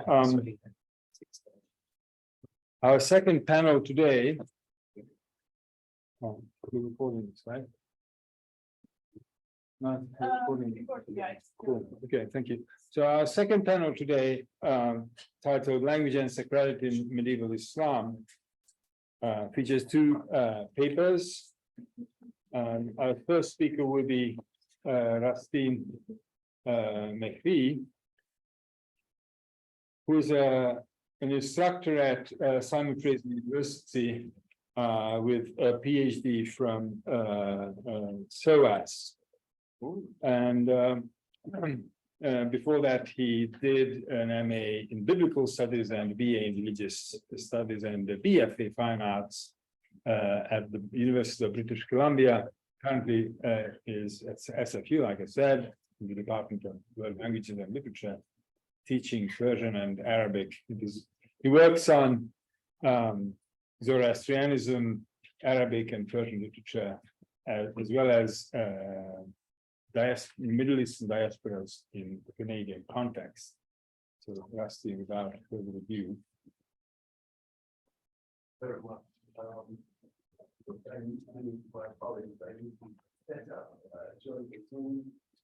Oh.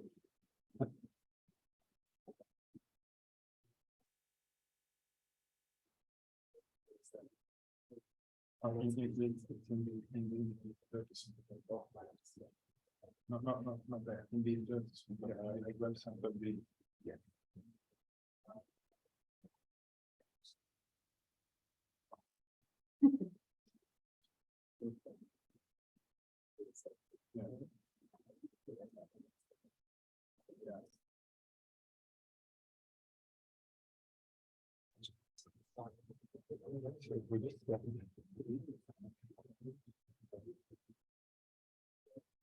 You only need it for the presentation.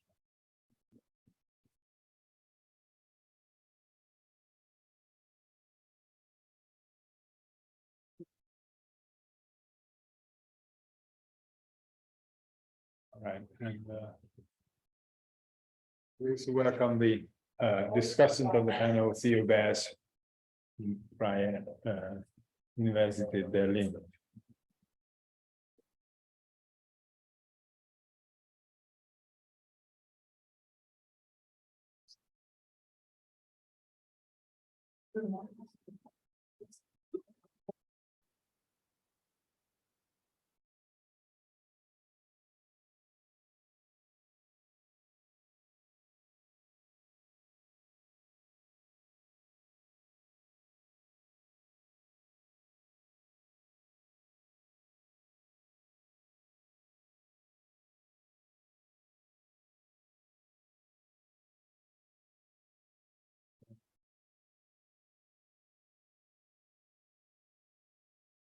Thank you so very much. Today I'm going to present on a very unique text.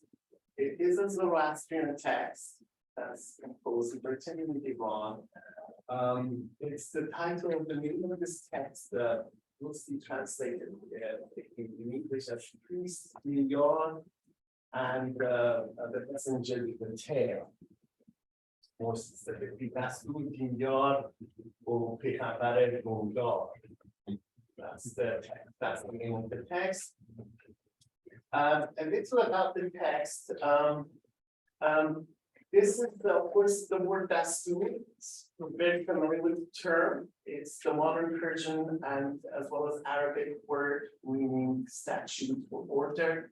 Broken plural Dasatir in Arabic. But however, the word original was borrowed term from Middle Persian Daswar or Dastur. Within the Zoroastrian context, it's the title for the Zoroastrian priest. And priest.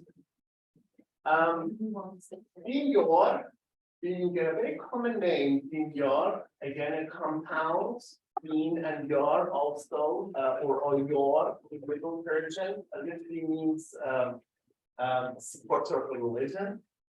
There's also, you see at the very end, this a rendering in another script. It's not Middle Persian, it's derived from Middle Persian script. It's actually a Kazan or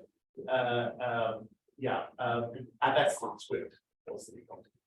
The text, ladies and gentlemen, is part of a miscellaneous collection, first compiled or first perhaps discovered in the library of S.H. Hodiwala.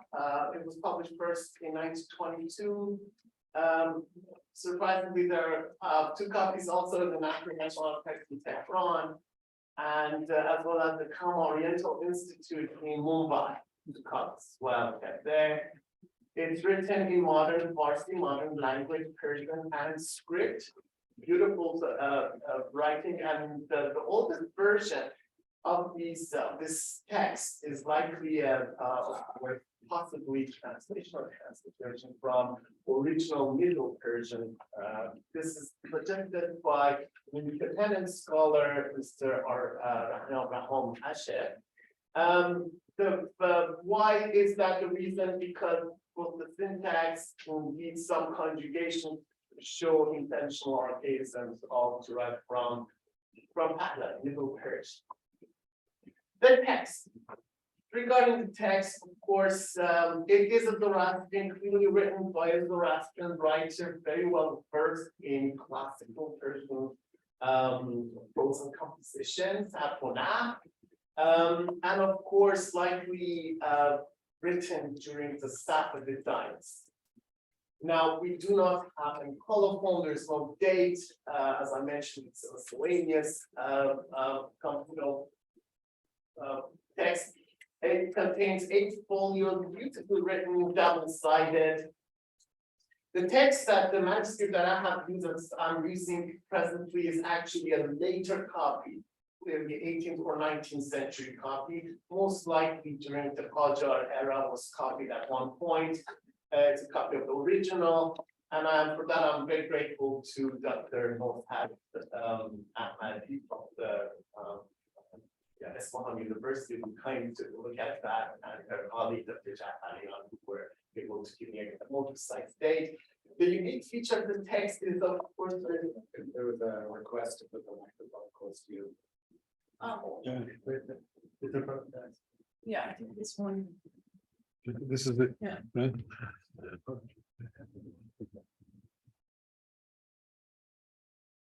Thank you very much. Yes. Well, the unique feature, perhaps the most striking feature when we first look at this lovely manuscript is, of course, the usage of the Din Dabire. or Din Dabiri, which is, of course, as we know, is a text, is a script that was commonly used in Iran during the pre-Islamic time, specifically to transcribe Avesta, the sacred book of the Zoroastrianism. It is, of course, a hyperphonetic alphabet. You see the examples of this lovely, beautiful script here, which is, of course, in concert, right next to the Farsi script or a beautifully written, rendered Arabic script. Yes, there are plenty of them. In some pages, like most section of the text is all Pahlavi, or rather Din Dabire. Of course, Din Dabire is also known as more in classical parlance, is actually known as the Pazand. The word itself, Pazand, where does the Pazand come from? Suggests that it comes from Middle Persian Pazand, literally in Zand. And of course, those of us who are familiar somewhat with the Zoroastrianism, Zand was also a term that was in Middle Persian literature and pre-Islamic time referred to religious texts, specifically the Avesta. The very first mention of the Pazan is actually done in the amazing work of Al-Fihris by Ibn Nadim in 10th century.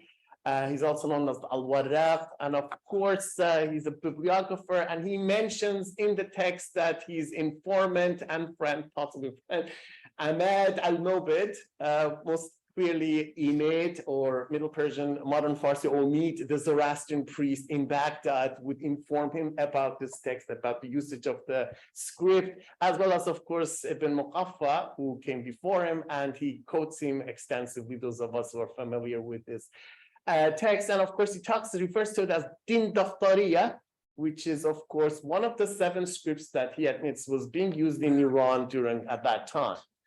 And he makes it very clear that this text, according to Ibn Muqaffa, was actually one of the 7 texts that was used, and it's called book writing, religious writing, Din Daftariya, and of course, Kitabat Din, and of course, Yaktabuna Bihal was Wistagh.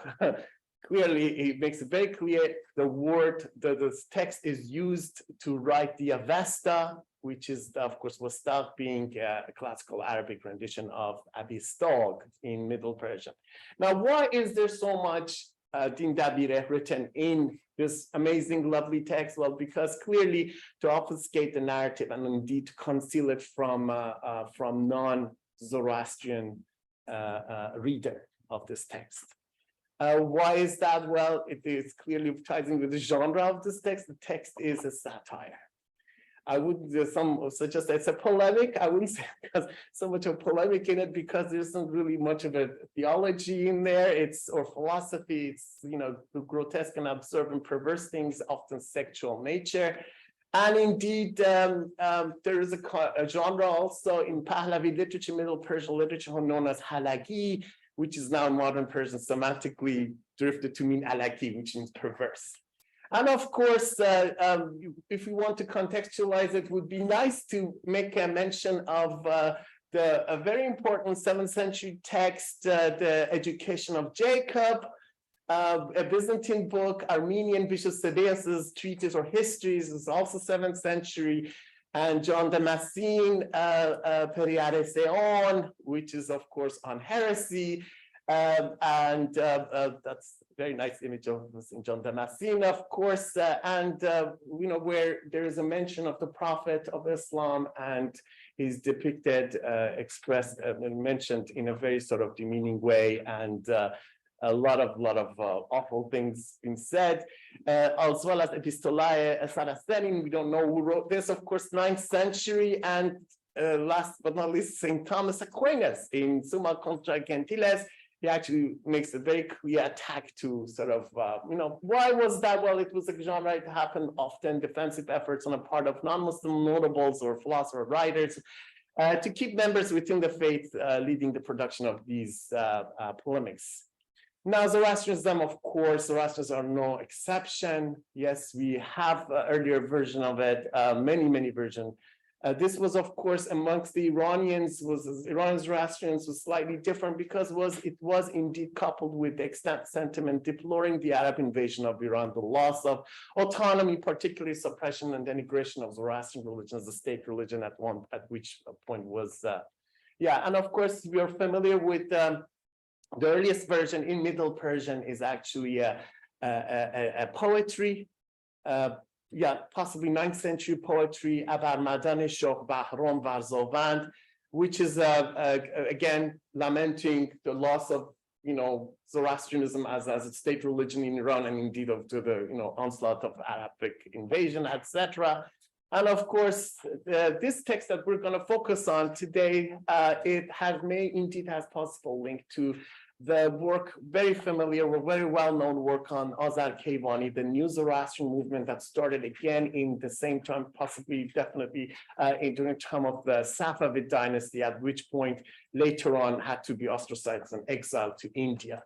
They produced works called the Dasatir texts, and as you recall, the word Dasatir was mentioned, Dasatir texts and Shahrastan Charchaman and so forth.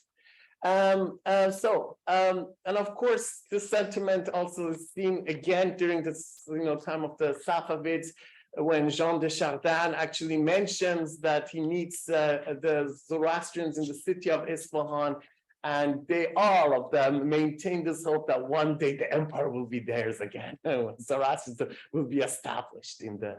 So what is the plot of this interesting text? It is a triptych. So it consists of three narratives, three separate narratives, of course, weaved together in this lovely folio. The very first, the story begins with a girl being visited in a dream by a feline demon. She is pregnant, and immediately through the help of her mother, she escapes, hearing the sort of reprimand from her father.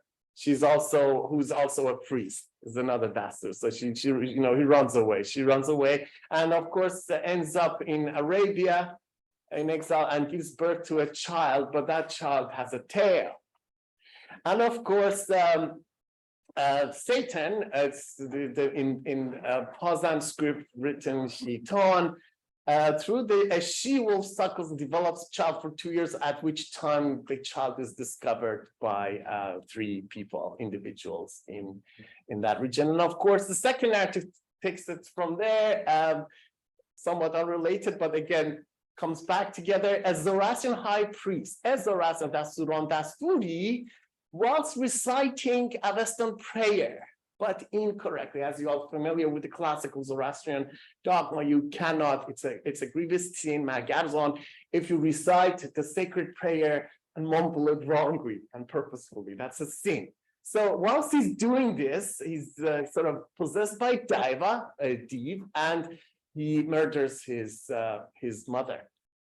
And because the mother is actually at one point sort of reprimand, you're reciting it wrong. How could you do this? You're a priestess. And of course, Gojast Ahriman, the accursed Ahriman, possesses him. The high priest Dinyar, his name is Dinyar, so it's interesting. Dinyar literally means helper of the religion.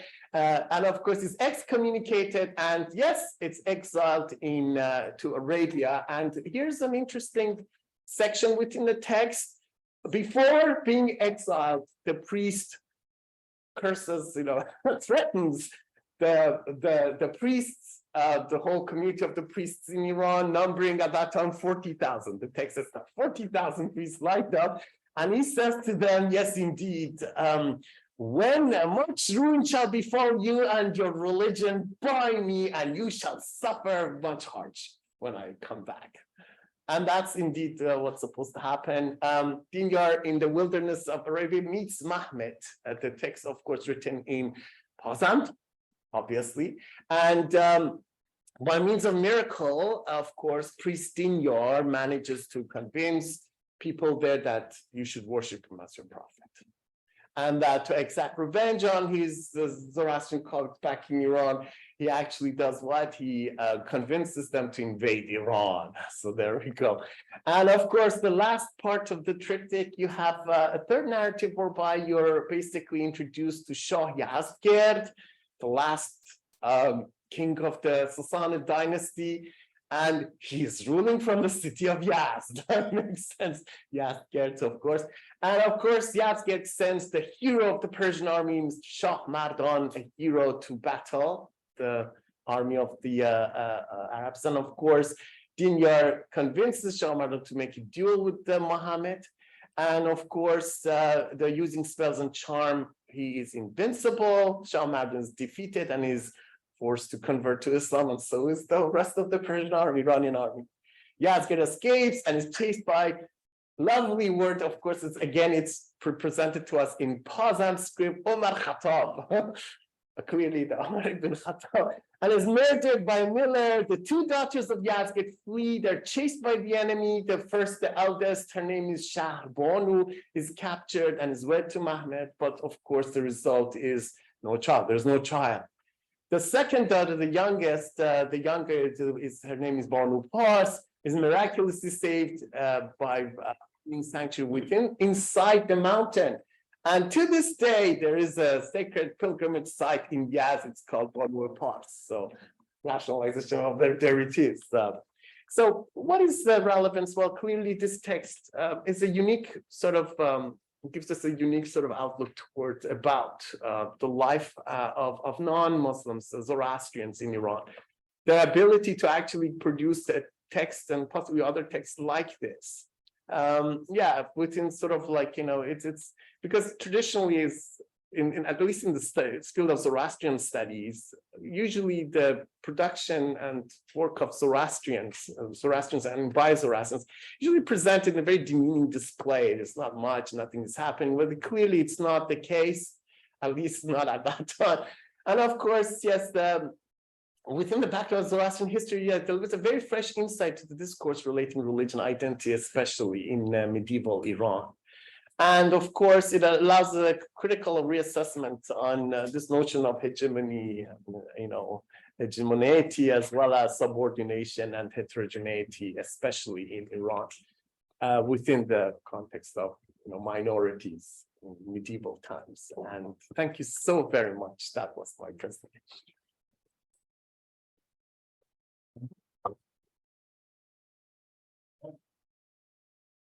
Speaker is Ali Karjuravali, who's going to speak about Si Muhammad's third language, Arabic,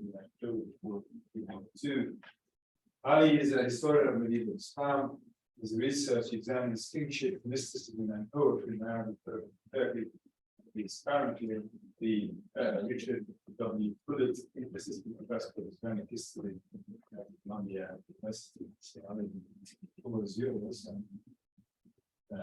Thank you so much, Clarence, and thank you to Simon for the University for hosting us and affording us this opportunity to be in conversation. I wasn't going to have a PowerPoint, but now that I feel ashamed. Talking mostly about one poem, so Clarence is going to put that one poem up. Not with my notes. If you can play, Clarence. You press play, sorry. You press play, the play button. Up, top, Center. left, Going left, play. Yes. Yeah, right below your cursor. Oh dear.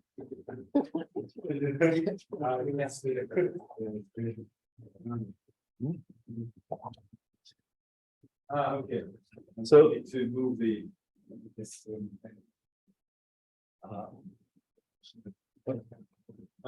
So today I want to trace a different kind of genealogy for the Ghazal poetry in the Turkic tradition.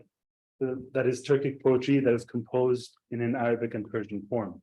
By looking at the poetry of Qadi Burhanuddin of Sivas, who I guess I should introduce. So he's a king who ruled in Eastern Anatolia of the Sivas and Qaysari from 1380 to 1398.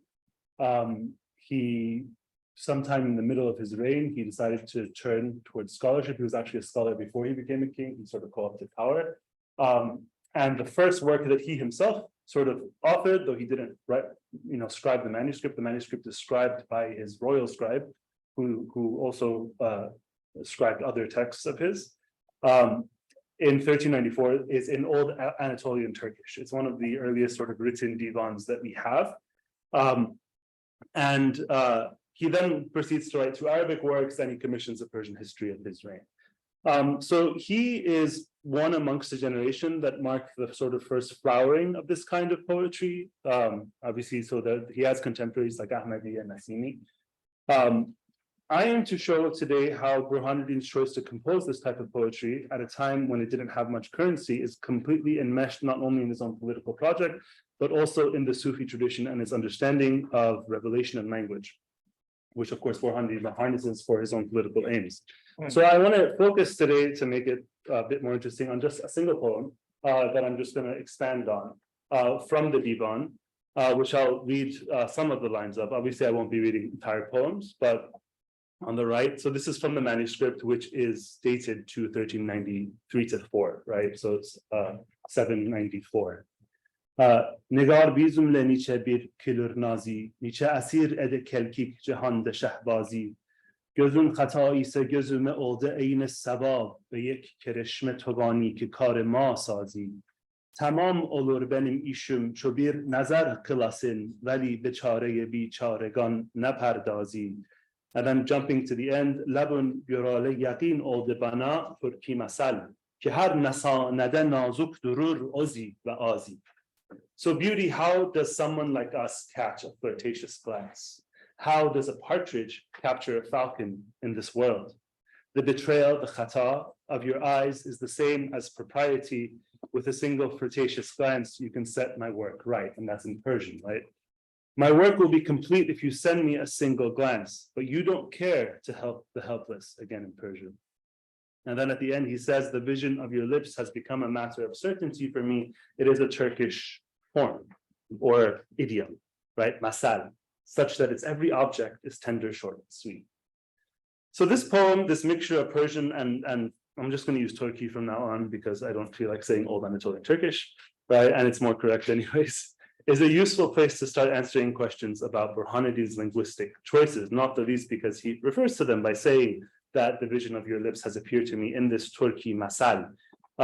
And masal, mathal in Arabic is this term which means both image and speech. It refers to both.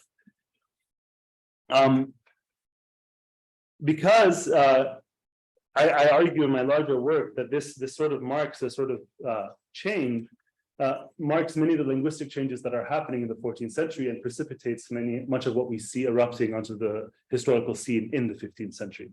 So this Turki masal, if we're going to draw its lineage, has older roots in Sufi literature. This Turkish image, stretching back even to the pre-Mongol period. And of course, this builds on Sufi appropriations of generic conventions of poetry, right? The Turkic beloved. So one illustrative example that I want to start with is that of Rozbahan Bakhli, a major 12th century Sufi writer from Shiraz, particularly in his Arabic work, Kashf al-Asrar, The Unveiling of Secrets. Because this text is a diary of sorts of his, and he writes it in a revelatory manner. So there's a series of passages that increase in their intensity, wherein God, the prophets, saints, or angels reveal themselves to him and speak to him directly. Now, while he writes in Arabic, he plays with language a lot, particularly the varieties of Persian spoken in and near Shiraz during his life. In fact, in some of these passages, in many of these passages, God frequently speaks to him in Persian. So it's an Arabic text, but God is speaking to him in Persian. In an early vision, in fact, he says, he says that I was on the roof of my house and then I saw God appear to me, Wasfi Jalal, and then he nadaitani bil farsiya sab'ina marra, right? He called me 70 times in Persian, and then in Arabic he says the Persian. So he translates God's Persian into Arabic and says, "O Rozbahan, I've chosen you for friendship and sanctity, etc., etc." And of course, this was, I want to start on this because it's interesting that he's translating God's Persian into Arabic, but in other places, he leaves the Persian untranslated in the middle of the Arabics, right? So like when his favorite wife dies and he becomes really sad, and he's like, God, why did you do this to me? God says to him, Kard zanna kardanast, which doing is from not doing, right? Like, so God speaks to him in these pithy sort of, sort of states. In another place, God says to him, Chon budi, chon rasti, as you were, so you were safe. So God speaks to him in this short, rhyming pity. What's important about this is that it establishes in the Sufi tradition this notion of God continuing his revelation in Persian and speaking in Persian. right, to his friends, despite the fact that in the Islamic tradition, God spoke with some finality in Arabic. But also in these passages, we see something else which is of double interest to us, right? Which is that this diary is full of images of Turkic images and forms. In fact, not only does he see the angels as Turks 7 times, but God himself appears to Ruzbahan either in the form of a Turk, dressed as a Turk, or accompanied by some object associated with Turks, such as a Turkic book. And he even sees Muhammad once as a Turk, which of course, as those of you who know the Sufi tradition, seeing Muhammad is like seeing God. It's basically the same thing. But he sees him as a Turk riding forth from Medina to punish those who bother the servants of God. That is the Turkic Salghurids who ruled over Shiraz. So, the rulers of Shiraz are Turks. They're annoying Ruzbahan, so Muhammad comes to punish them dressed like that. And so, of course, many of these other revelations, though, we'll come back to that one later, but many of these revelations are connected to this image of the Turk as beautiful. So it's always when he's being dominated by beauty, it says, ala surat al-atrak, right? Ala wasf al-atrak, God appears to him or appears to his wife. Frequently, it's happened in the east of the cosmos, in China, in Satay, right, in Turkestan. And the one that I want to end with and go back to Burhanuddin is this really beautiful passage, which starts again, I saw that as if I was in the land of the Turks, and the real appeared to me from the east in their clothing, striking upon their cords, altarihim. And he said, I have appeared to you from the wombs of pre-eternity. So this striking image of God as a musician playing a song, perhaps singing the lines that he's said, is an important reference point for us, because obviously poetry is understood to be song, but God is constantly depicted in Ruzbahan's narrative as speaking Persian. But here, when he appears as a Turk with a Turkic song, he does not say that he's speaking Turkey, but rather he speaks Arabic, right? So what does it take for this musician God dressed as a Turk to start speaking or singing in Turkey, right? And so to trace that, let's return to this poem by Burhanuddin. So, like many post-classical ghazals, this poem immediately calls to mind multiple poems, which I'm sure some of you even realize. The immediate reference is a ghazal by Humam Tabrizi, which he is doing a mulamma of in the 2nd and 3rd lines. And when we look at it, but he also is referring to poems by Fakhruddin Iraqi and Sa'di, which we'll see soon. So the 2 Persian lines that he incorporates into his Turkish poem are the opening lines of the ghazal on the left of Humam, which goes by Kereshme Tawani ki kar ma sazi wali bechare becharegan napardazi. And he continues, so with a single flirtatious glance, you set my work right, but you don't care to help the helpless. In desire for your image, I'm a slave to dreaming, happy that person whose companion and intimate you are. Tell the nightingale that for as long as Humam exists, is it right for it to sing the speech of love? Humam's speech is sweet, it enchants the heart, but what benefit is it? The poor, helpless one isn't Shirazi, right? Now, this is Humam's sort of responses to Sa'di's poetry. His rivalry with Sa'di is well known, it's well studied. And that's exactly what Humam is doing here in this poem. But what is Burhanuddin doing by doing a mulamma of this poem? Well, he's mapping Sivas, he's mapping his Turkic poetry in relation to Shiraz and Tabriz, right? And notice also the partridge that he brought in the front. Humam's talking about the nightingale, and here Burhanuddin sees himself as a simple partridge, right? It's this act of humility in a sense.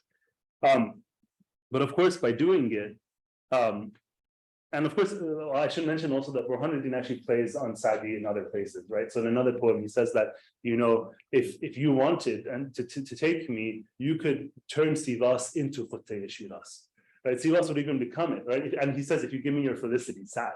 So he's playing on Sa'di's name. So this sort of rivalry is there. And while Burhanuddin, as I'll also mention,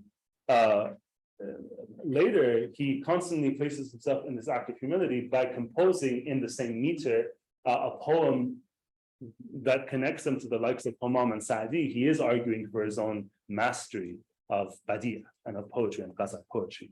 Now, the poem that this is doubly telling, because the poem that Humam and Burhanuddin are both responding to in Sa'di's poetry is a really interesting ghazal, which I won't read the beginning, because there's a lot going on there.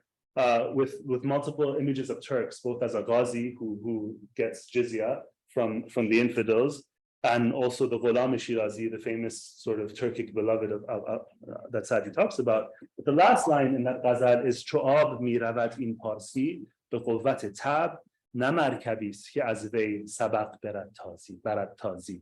Right? So the last line, right, is that this Persian flows like water of its own natural power or disposition. It isn't a ship from which Arabic can surpass. And this is, of course, part of Saadi's mastery of rhetoric. And he does this in other places by composing, for instance, in meters that are very difficult to compose in Persian, to show that his poetry can hold up against Arabic, right, fully.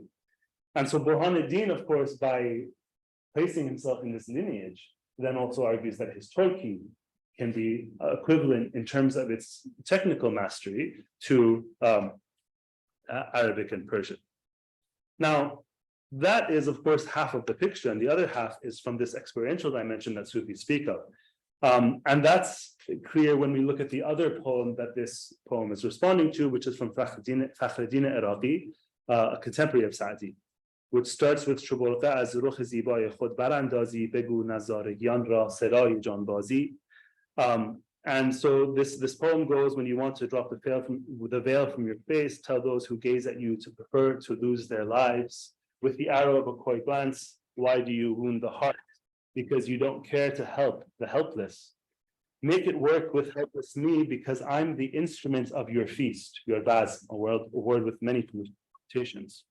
I'm the sound of your voice, even if I cry desperately. I'm happy because you sing along with my cry.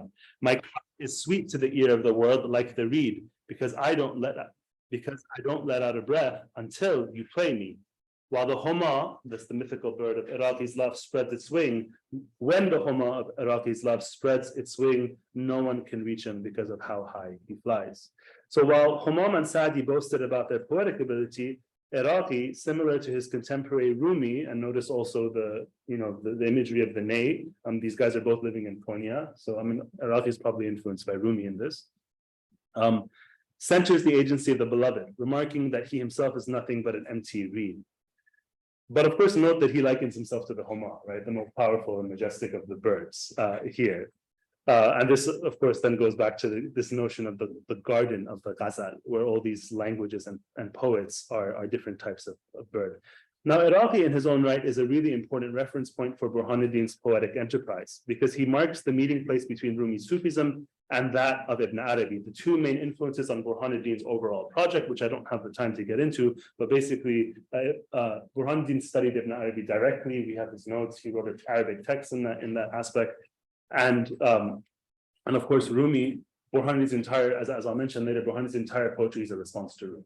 The Divan really just builds on Rumi left and right. But Iraqi is also very important. In fact, Iraqi wrote one of the first works in the school of Ibn Arabi that was in Persian called Lama'at. And it is related that the 28 sections of this very short text, each called a flash, a lum'a, and of course this is related to Mulamma, of which this is the type of Mulamma poem. He would write each of these after sitting at Sadruddin Qunabi's Arabic lessons, then he'd go and write these Persian sort of reflections on it. And of course, he himself situates it in Persian. He says at the beginning that this is like Ahmad Ghazali Sabaneh, so he places them in this Persian Sufism of love. Of course, this is the Sufism of love triumphant, right? Where God is every lover, beloved, and everything, and love is the meaning of the entire world. So at the beginning of this, Iraqi writes a Persian poem. Love strums its song behind the veil. Where is a lover to hear its song? With every breath, it plays another melody. At every moment, a new string is plucked. And then he switches to prose, saying that in every time, in every language, it speaks its secret to its own ears. In every breath, through every ear, it hears its words through its own language. And this poem is so important to Burhanuddin that it's actually the first poem in his history, in the history that he commissioned. So it starts with Iraqi's poem. So that this is related to his political project should be doubly clear because of that. Now Iraqi continues, talks about how God appears in different forms, and in so doing, he not only takes this Persian Sufism, but he also builds on Ibn Arabi, who famously, in his Arabic poetry talks about how all these beloveds like Nidam and Hind and Layla, they're all images. They're all rams, right? And they're all badi'a. And that's what gives meaning to our poetry. So, and in fact, he says that these are each a sort of a lofty garment. So when we take this imagery of the garment, and this is an imagery that his court plays with a lot, including in the Persian history, where he sees Arabic and Persian as two different types of fabric in a sense. But if we take this sort of garment, how do you extend it, right? To bring new beloveds, right? Not just Nidam and Hind and Layla. The Persian tradition did it. Now the Turkish tradition is doing it, right? And so with this, we then return again to Burhanuddin's poetry. So earlier and many of his contemporary examples of Turkic poetry in the 14th and early 15th century often couched themselves in the language of the tarjuman, the interpreter and translation. And of course, this is, in Ibn Arabi, his poetry is called the Tarjuman al-Ashwaq, and of course in Rumi, the tarjuman is a major theme of his poems, right? But Burhanuddin consciously eschews this figure in his poetry, choosing to speak the Turkic beloved's language itself. And he is able to do this, I argue, because of his effacement in the poet saints of past and present. And these are the figures to whom he devotes his poetry. So famously, like Rumi, he doesn't take a pen name. He instead calls his beloved the Shah and the Sultan, right? And or the Sahib Quran, the possessor of conjunction. And of course, this is just like Rumi. Like again, he's just building on Rumi in this regard. But of course, at the same time, the reason he's doing this is that for any of these to refer to him, they have to refer to his beloved first. He's trying to argue that he's a mirror. That's how he can therefore say that he is the Sahib Quran and the Sultan, right? But at the same time, he doesn't drop this veil of language, the very veil that Iraqi argued that should be dropped. He instead creates a new veil that allows for the showing of this love in a fresh and beautiful way, in a new, fresh and beautiful way. And this marks his capability to change the ordinary into the extraordinary and wage power like a saint in his career as a king. But he can only do this because God has already spoken in other languages in the Sufi tradition, in many languages, in fact. And only because God revealed himself in the form of the Turks, as we saw in Rosbahan's work. And in fact, one of the reasons for his deep engagement with Rumi is because Rumi is one of the first poets to use Old Anatolian Turkish. It sucks, but it's one of the first examples. He also famously uses Greek and Armenian in his poetry. So this is part of he's using what they've already done to move forward in doing this and to interweave himself into this lineage of poet saints and therefore garb himself in the threads of their authority. And so it's this literary image that opens up an imaginal space for this Turki masal, for this Turkey image to begin to speak its own language. So it's another unveiling of the same love that he keeps referring to by citing Iraqi.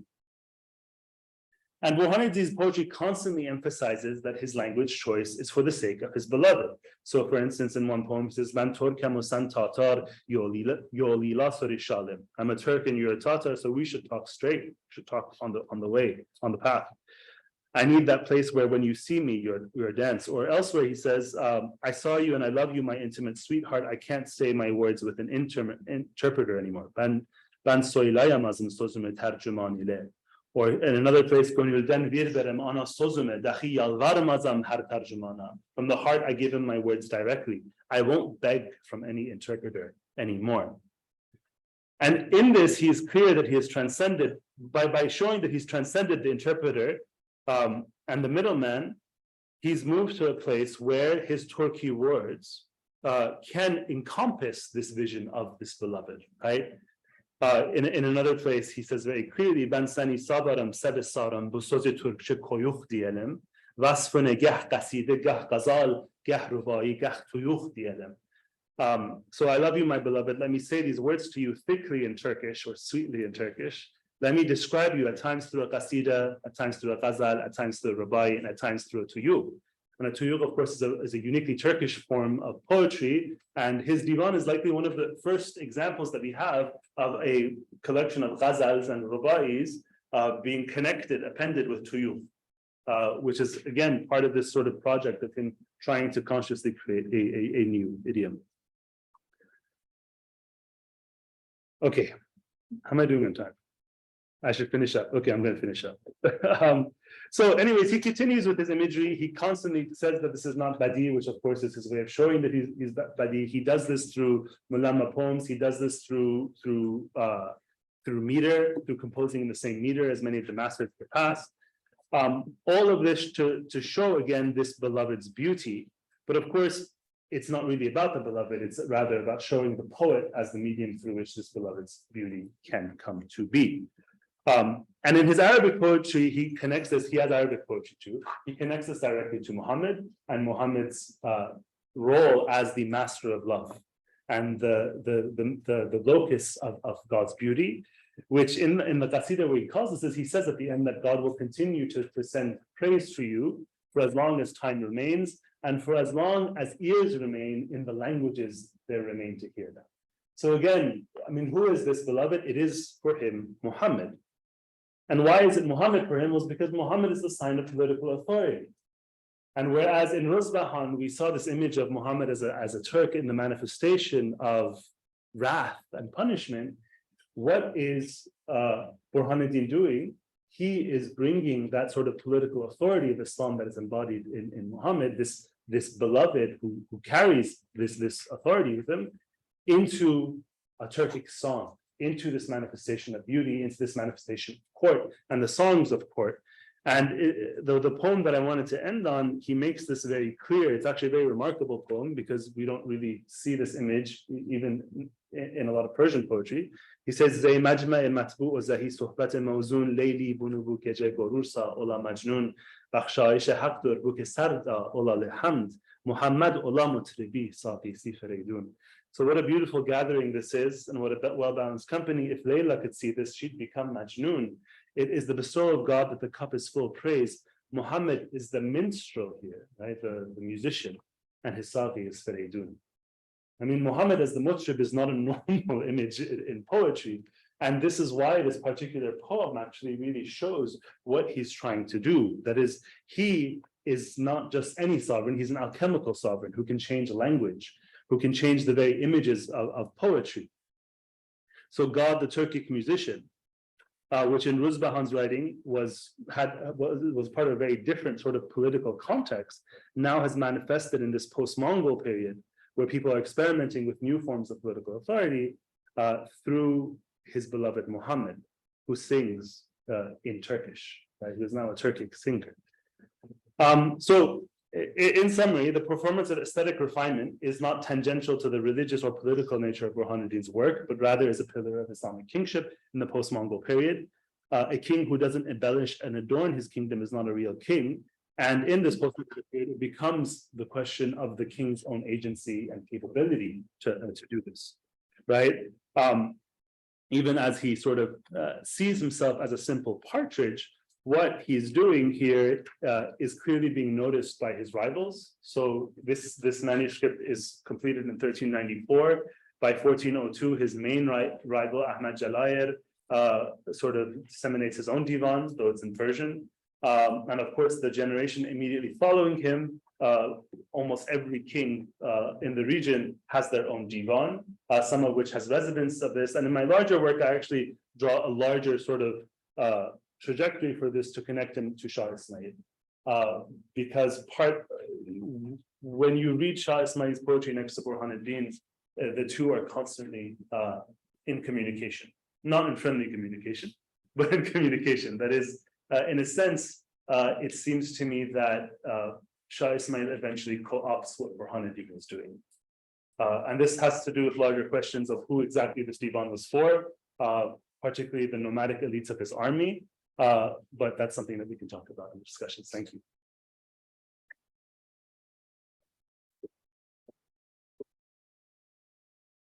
Thank you for joining us as a discussing.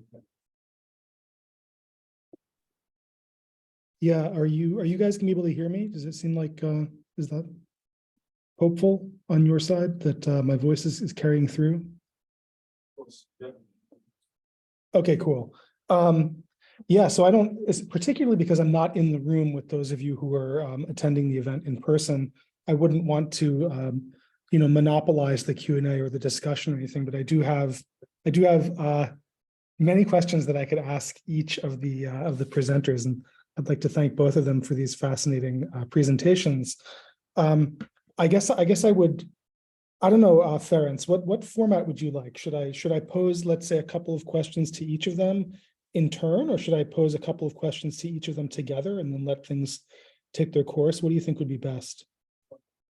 Well, maybe give the questions, to one person and then you can tell me. Okay, sure. So I will ask a couple questions of Rosteen's paper first, which is really amazing to me. And again, there are a lot of different aspects of the story of this text that could be discussed. But what I find myself most fascinated by really is just trying to think of what timeline of events and what sequence of textual exchanges and acts of copying texts and translating has brought it to us in the form in which it exists today, in the form in which it survived into the modern era. And so mostly what I would ask you to speak more about, if you can, is that sequence that we imagine and how confident can we be of what we think we know about this Zoroastrian satire / polemic, and how it came into its current form. So starting with the idea that you mentioned that there are features of the text that suggest that there was an original, there was some kind of Vorlage in Middle Persian, and that there are features of the New Persian text that suggest that this was some kind of translation from a Middle Persian work. So how maybe you could speak in more detail about that, for example. And then there is the idea that the New Persian text in its original composition would have been dated to some time, perhaps, I think you've mentioned the early Safavid period, or perhaps in the Timurid period. I don't know exactly how much you would commit yourself to any specific idea of when this New Persian text was authored or translated, but also how do we know, how can we really tell, how can we date this? Because it seems as though with something this short, I think you said that it amounts to 8 folios in manuscript. It doesn't have its own colophon. We don't know when it was authored. So I'm also very curious about what features of the text suggest that it would have been composed again in, like, let's say the Timurid period or the early Safavid period. And then the next question would be, we have a gap between this time of composition and the time and the presumed date of the manuscripts that we actually have at hand, which I think you've said are 18th, 19th century, so Afshard period, Qajar period manuscripts that were then able to be edited and published in the 20th century. But we have this, let's say, at least 3-century gap between the authorship of this text and the manuscripts that came to survive into the modern era. And in between, can we hypothesize any story for how this work would have survived? Where would it have been copied? Who would have been doing it? I'm also very curious how it could be and where it would have been realistic for there to be copyists or scholars who would have transmitted this text with its kind of demanding mixture of New Persian and the Arabic script, but also the use of this pausand writing system, which, so I would wonder where would there have been copyists who were capable of this? Would this have been in Indian Zoroastrian communities, or are we thinking that this text survived and was copied in Iran? Yes, and then the final step is these manuscripts that have survived. You mentioned that this occurs in like a kind of a miscellany or a multi-text manuscript, and that this represents only 8 or so folios of it, and that it was edited, the whole thing was edited. But then you also mentioned that there are several extant copies, and I wonder, by that, do you mean that there are several extant manuscripts of the same, let's say, collection or compendium, right, from which this polemic or satire was drawn? Or did you mean that this satirical text survives in different manuscripts? And so I'm also curious for more detail on that. But yeah, I know that's a huge question. I would not expect you to answer all of it, but I'm interested in the whole chain of events from, what was the Vorlage? When was it translated? How was it copied? How did it survive into the modern period? How much can we know or even kind of hypothesize about the story of this text? So thank you again for your fascinating presentation, and whatever you feel like commenting on would be great. Thanks so much. My pleasure, Theo. Yes, it's extremely difficult. It's a very, very almost an impossible task. With regards to, yes, the actual folio that I had was available to me. It wasn't me. I'm not a epigrapher. I'm not a textual critic. I know nothing, but I really am, as I mentioned, grateful to my dear friends who actually were able to. I send the text to them. They studied it, and based on their this is what I heard from them. That was because of the actual text, the style, the artistic form clearly falls within late 18th, 19th century reproduction. But the style of the prose, the Persian that is used is very much in concert with most likely Safavid.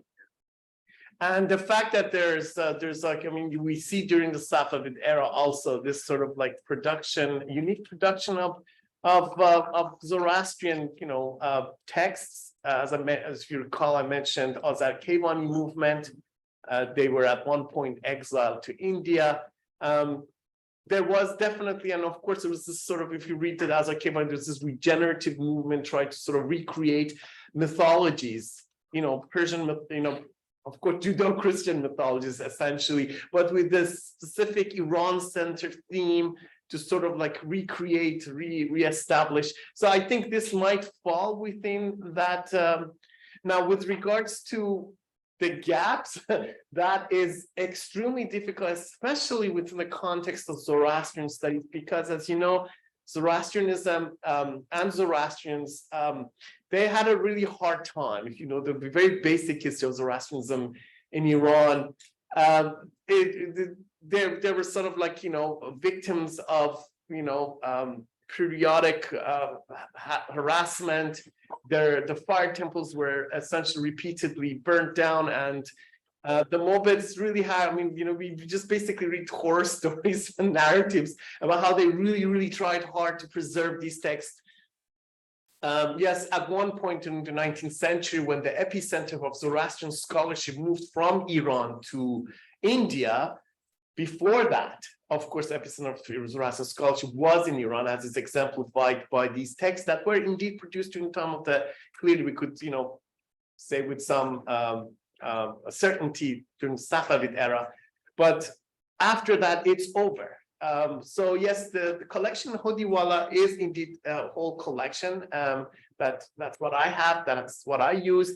But apparently, the copies that are kept in the National Archives in Iran, they're actually not the whole collection, not the miscellaneous collection. There are actually unique texts, the versions of the text. Unfortunately, I don't have access to it. But from what I have read, and my sincere apologies, I forgot to mention this also. A Japanese scholar also did the work on this a few years ago. Unfortunately, I don't read Japanese and I don't have access to that. Apparently, based on their finding, and indeed, as well as this independent scholar, Ham Asha, stated that, yes, indeed, especially in the older version.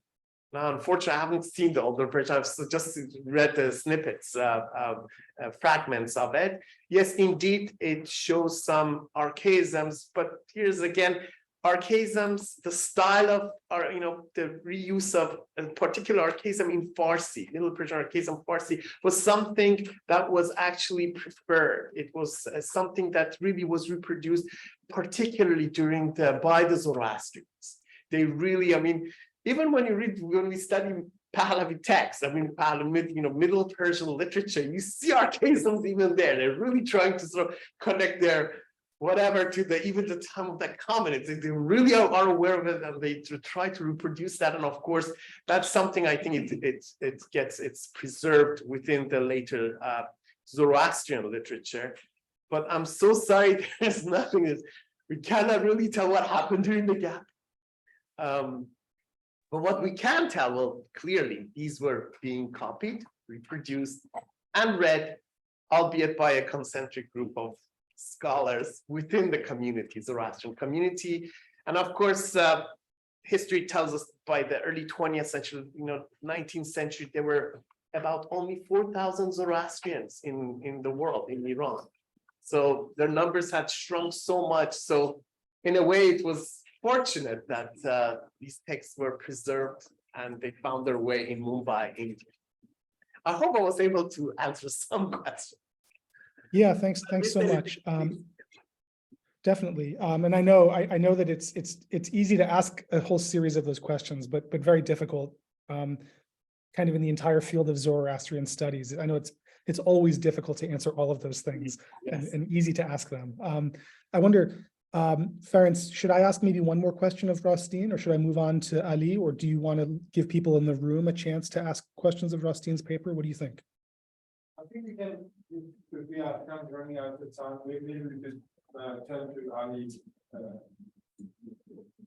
Okay. So then I will turn to Ali's paper, which I also found, obviously it's on a totally different topic, but I also find this fascinating. And in the case of Ali's paper, I guess what I find amazing there is that we have this poem by Burhanuddin, which is on the one hand mulamma, so it's featuring, let's say, entire hemistichs in Persian in an otherwise mostly Turkic poem, which is an interesting phenomenon in itself. But at the same time, as you demonstrated, this might also qualify as Javob Gui. So this is also in a way Burhanuddin's Javob to a ghazal of Humam Tabrizi, which is in turn a Javob to a ghazal of Sa'di, which I guess what amazes me about this is that this is such an early time, relatively speaking, for Turkic poetry. And yet here we have Burhanuddin stepping into the fray and participating in such a strikingly mature manner in, let's say, the culture of lyric poetry that could now, participating in the culture of Persian lyric poetry and Arabic poetry, as you said, but also bridging between Persian and Turkic lyric poetry. And yeah, so doing sort of a cross-linguistic javob. But I guess my question would be, I don't know, is it meant to be so? Am I wrong to be so amazed by relative to the early date at which Burhanuddin is composing his divan, by just how in the full-fledged manner in which he's participating in what even in Persian, I mean, was not a new culture of lyric poetry anymore, but even in Persian, this is still just the 14th century. This is really the just at the beginning of the Timurid period when Burhanuddin's divan is being compiled. And yet we already have this very mature divan of Turkic poetry, also including Persian poetry and Arabic poetry, as you noted. But that to me seems maybe something. I don't know. I guess I wonder about the historical significance of this, or again whether it's right to be so struck by the maturity of what he's doing poetically and the interaction with earlier Persian poets, as you described. But that would be my main point or topic of question for you, Ali. And thanks again for your fascinating paper. Thank you, Theo. Yeah, I mean, I'm struck by it. I'm struck by most of what he does. And I was surprised because he really gets the short end of the stick in the historiography. People kind of take his poetry seriously. I mean, so the more I've sort of, the first time I read through the entire divan, and it's a long divan, it's like 1800 ghazals or something. I know some amount of Persian and Arabic poetry by heart, so I would be able to catch it. I catch more as time goes.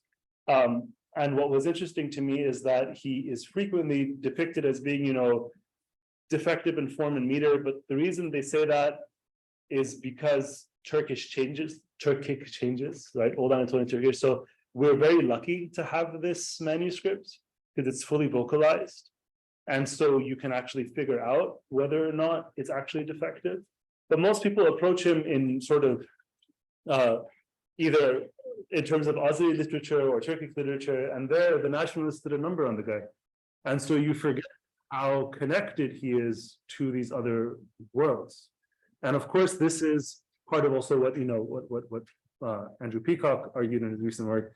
Eastern Anatolia is part and parcel of the center of the Islamic world at this time period. And sometimes we tend to think of what's going on in Western Anatolia with the sort of early Ottomans and let that influence how we see Eastern Anatolia, but Eastern Anatolia is clearly connected. The gaze is towards Tabriz, Shiraz, and Baghdad. And Burhanuddin's concern are the Jalarids and the Mamluks and Timur, right? That's who he's interested. But yeah, thank you so much, and I'm sorry for yeah. No, and so just as a quick follow-up, because I was actually trying to scan a little bit of the poetry as it was on screen. So obviously that the Persian is in Mujtas. It's in one of the more common classical Persian meters, and that's the meter that Sa'di used, and that's the meter that Humam used in his what I guess we could call a Jawab. Is the observance of that meter in Burhanuddin's Turkic defective, or can it be made to scan? Does it already work? I don't. I mean, I have to say that I learned to scan in the tapping way, so it taps. It taps, and his other poems do the same. I mean, this is part of what he's doing. When I say in Arabic and Persian form, I mean in Arabic and Persian meter. I mean, he does some really interesting things in other places too. So he frequently, he uses meter to do jabab in other places. So he does jabab to a very famous ghazal of Rumi's, just through meter. So it is a really, he follows the rules of meter very closely. And he obviously would, he knows how to compose Arabic poetry. I mean, and he was known as a poet. The Mamluk sources mention that he was a poet, though they don't mention he was a Turkish poet. They say he was an Arabic and Persian poet. That has a lot to do. I mean, that there's other things going on, right? I mean, he might be a serious Turkish poet, but no one else takes Turkish poetry seriously at this time. So there is that. Well, then there's also, I've always wondered about this question of the adaptation of Khalilian prosody to Turkic as it had been adapted earlier to Persian. And was this a gradual process, or was it multiple people like Burhanuddin independently coming up with it in different time periods and places? I've always been curious about this and can't really get a straight answer from historians of Turkic poetry, although it's possible I haven't asked the right people. But I was wondering about that as well. That did he come up with this, or was there already a way of doing it? Or I don't know. It's confusing to me. Yeah, that's a good question, and it is beyond what I'm capable of saying. What I can say is that the divan is pretty advanced in form, but it is also clear that it is experimental to me. That shows to me. Of course, this is still at the beginning of Anatolian Turkish. This is the beginning of writing down Anatolian Turkish. So it's not even standardized how you write things. So you can see sort of, it's difficult because the voweling changes based on what kind of Turkey you're speaking. So yeah, in his dialect, it works, but would this work in another dialect? I don't think so. And this might actually have more to do with later sort of adaptations of it. Wonderful. Thanks again to both Rostin and Ali. I really enjoyed both papers, and thanks to Ferenc for asking me to comment on them and ask questions. I think I'll leave it at this point to those of you in the room to argue about stuff. Thanks. I have a question for Rostin. It's a pretty fascinating paper, particularly this sort of elements of the problem, the text itself. The movement of this text from perhaps somewhere in the Yas plain, I'm sort of guessing, to the Gujarati, part of the Gujarati in Bombay. And as a historian, as I was thinking of this, I was trying to sort of place it in vis-a-vis sort of other texts, and from what I thought of course, was the Dabastani Mazaheb, and prior to that, Bikasi San John.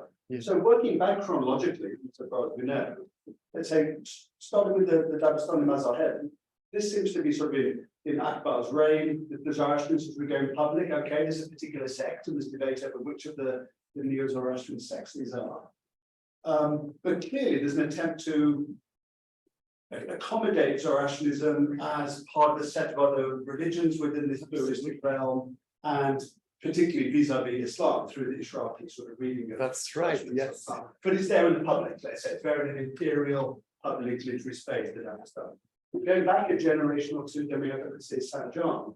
That's intelligible to the wider Persian readership in local India. And my sense of that text has been that this is a period in India when you have lots, obviously genre from elsewhere, but kind of genealogical histories.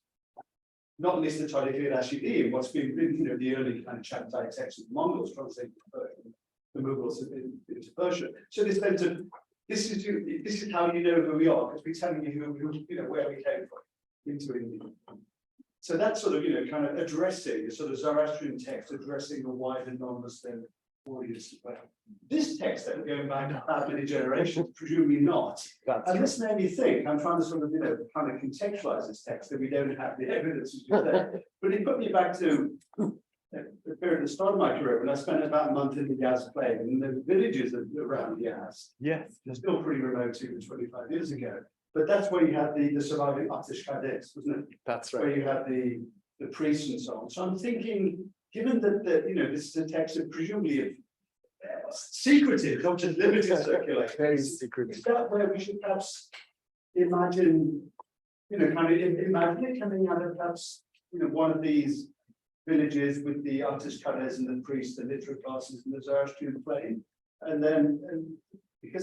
that's a sort of very different sort of locus of Zoroastrian early modern literary production to these other two moments in the two famous texts that I wonder whether it could be related to, but an earlier period before the Zoroastrians coming out. That's right. Again, kind of after I don't know how many books they had, but that's right. Yeah. There may have been a possibility that this text was first produced using. So if that be the case, then definitely within, because the other collection of Pahlavi texts, they were not secretive at all. They were at one point collated because they realized they need to collect and pile them up.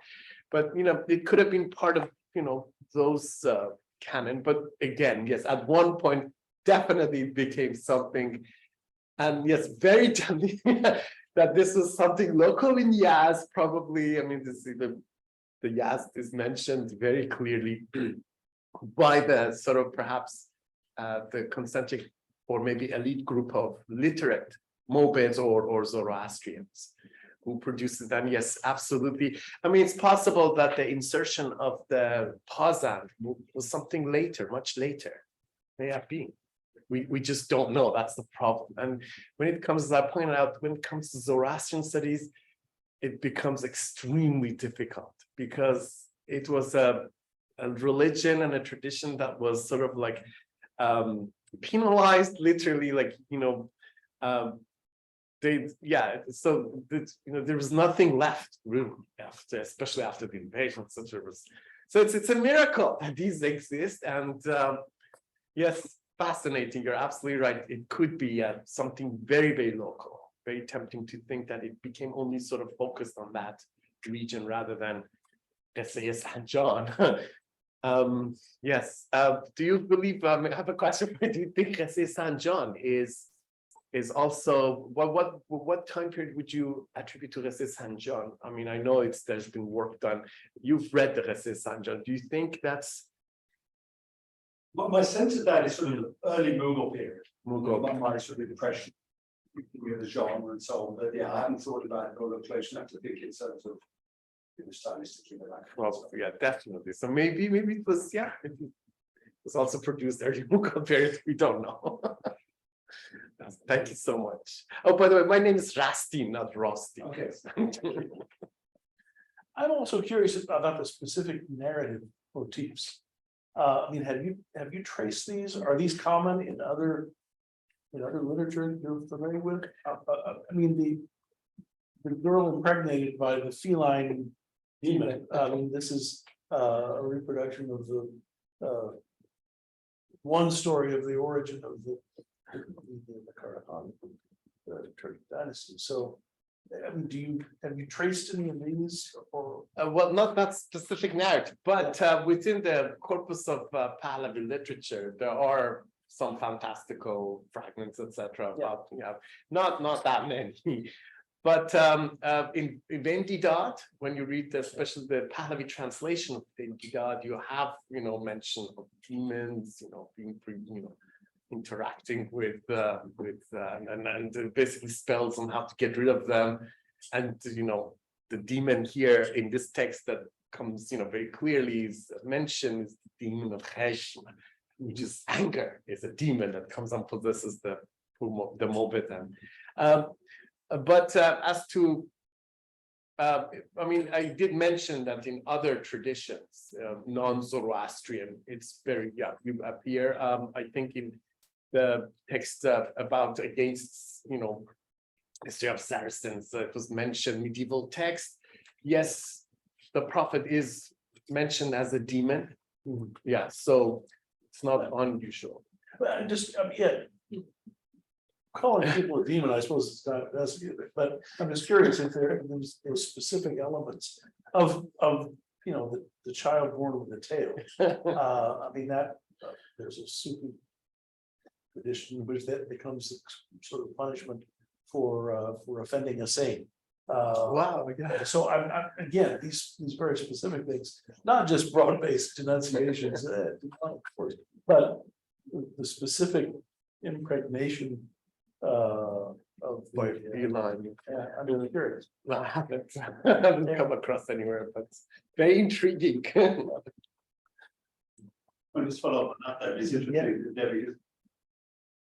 You're looking the way we often look as historical literary scholars for connections. And I was thinking of text written in literary isolation. Right. And you're thinking, well, your question kind of presumes or kind of requires some literary connection. But of course, the fact that the text then is written in Persian rather than in Pahlavi. I think that's the way the presupposes some of that. Yeah. But I was just sort of curious because I was really thinking about, we so often now look for connection. I was very curious, like, is it a period of isolation before the Qusay Sanjan and so on, and the Zoroastrians are then part of this bigger Persian literary world? Well, it depends. I mean, again, I don't want to start tracing influence, but there's a big dark period in the evolution of this text.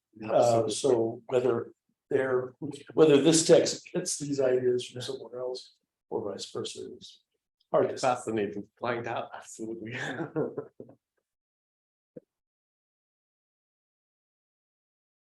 No question, Bobby. So, I mean, I would think, you said that the Divan of Quran team is kind of an experimental project. So I was wondering, it's really a broad question. I definitely don't have the answer, but I was wondering, so do we see so many, false beginnings of Turkish literacy? Because at this point you have essentially, and not just within Turkish, but in other vernaculars. I'm just thinking about so there is definitely some kind of, we can call it experimentation or something happening, probably due to the collapse of Mongol in Iran or classical authority. But there is something going on with the classical authority religion and connected to this sort of new sort of notions of search for authority in terms of language. So I'm wondering how can we, with this in mind, how can we contextualize these multiple false beginnings of what actually, what now we look at as one, sort of one Turkish. Yeah, I mean, I don't even know if it's a beginning. I mean, it's already for him, for a king in the middle of his reign, while fighting, the Mamluks and Timur, and dealing with them to commission something like this. I don't think it's necessarily a beginning of Turkic literature, that category, but rather it's him trying to show his linguistic capacity as a way of arguing that he is not like any of these other kings. And he does that with Arabic, but he wants to show that he has this capacity to also create in this new form. Why? Because I think it has a very particular military and political goal, which is that in the middle of his reign, he starts to hold a nomadic camp court in the summers to bring together, at that time in Anatolia, the Turkic, who he calls Turkmen, and what he calls he calls them the two Ulus. One are the Turkmen, who are supposedly of Oghuz ancestry or something like that, and what he calls the Mongol or the Tatar Ulus. That is the remnants of whatever groups that came with the Mongols, and these groups fought together. But during his reign, he was able to create a type of unity between them, and to do this, one of the strategies he used was to have a summer camp, and at that summer camp, he would have baz. So what are we looking at here? Actually, what I see in his poetry is a conscious attempt to create a poetry that can bring these two groups together by hearkening both to Eastern forms like the Tuyuk and norms of Turkic from that aspect, as well as to the saints of Anatolia like Rumi, but in a form that can be recited at court. For it to be recited at court, it can't be something like Yunus Emre, right? Which is great. I mean, it's great, but it's not something that you can bring through meter into the same performance as the Mutanabbi and Sa'di, right? But and we know already that by the 1340s, in a lot of these either Mongol, Arabic, Persian, and Turkey were part of the repertoire of court. So he's adding to that repertoire, but it's also the king's own poetry, which then serves to sort of create this aura around him, which seems to actually have worked during his life had he not, been killed in 1398. Because in the later half of his reign, he actually does seem to be much more strong in terms of political power. So the Divan has a very clear political goal. And this is actually how I connect it to Shah Ismail, because it's about thinking about who the audience is. It's the descendants of these same Turkmen, right? These same Anatolian nomads that Ismail actually does a better job of bringing around it. But Burhanuddin is attempting to. I mean, it's the Akkoyunlu, it's the Karakoyunlu, it's the different groups. And it's actually interesting here that as a jurist, he's a Hanafi jurist, in his poetry, and I'll actually ask you a question about this, talk about later, he actually plays with Shiism. So he never mentions Shiism really in Persian or Arabic, but in his poetry, he says, here's a poem where he says, Shia ahlinden değilim lik vardır bu kadar ki Hüseyni labdarun için akıttırım Ja'fari. Right? So I'm not Shia, but for the sake of your Husseini lips, I'll bleed Ja'fari. And this is actually a poem that I say Shah Ismail is a jawab to, right? Because Burhani doesn't convert to Shiism. Whereas the Safavids do. But anyway, I feel like it's not really about false beginnings here, right? I don't think we should put him in some sort of genealogy of Turkey literature. You can't understand him without also knowing Arabic and Persian and Turkish. And so instead we should just contextualize him in this multilingual sphere where these languages all have political power. And rather what we're seeing here is Turkish being used for a specific type of political power. And that actually ends up being a successful project. Not just for the Shah Ismail, but because Jahan Shah of the Karakoyunlu also composes, that's how I see it. When you were saying you were saying he was writing it also to shore up his military political alliance, like the audience was also his base, his military base. The audience is his base, yeah. The Umara of the Ulus, he calls them, right? And they're referred to in the Persian history. The Persian history actually doesn't refer to any of his Turkish poetry. It only actually preserves his Arabic, the muqaddamas of his Arabic works, because it's about the king being able to compose in eloquent Arabic. But it does talk a lot about the Umara of the Ulus and the bazm that he holds for them outside the country and how he brings them together. But in the poetry itself, like the poem where he says, "Ben Turkem o sen Tatar," it's clear that he's speaking to this type of, Right, that's the referring to the two Urus. to Ulus, and bringing them together for a particular. I mean, this is part of this. It's being Sultana Esh, which for Rumi was this like, Sufi kind of thing. Because Rumi took this language of Sultana Esh and all this stuff and used it for his own purposes, Burhanuddin, and he does this in many ways, takes all of Rumi's co-option of imperial imagery and brings it back to politics. And he says, yeah, Sultana Esh, which means that you use love to force people to follow it. Very pleasant way of putting it. I mean, love is pain. So on that note, thank you very much.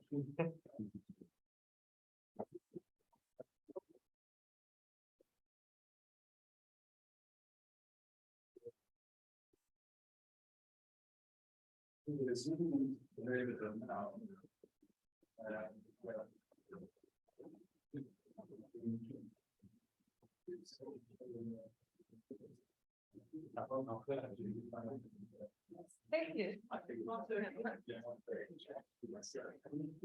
You mentioned this.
Professor Karim, it's all yours.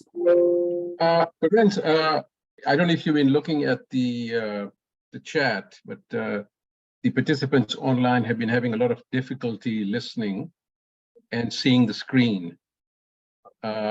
Is it possible to turn my image to the main screen? Maybe that'll help.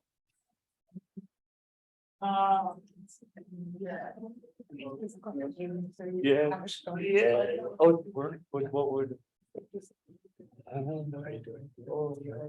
Yeah, I saw the app right in my.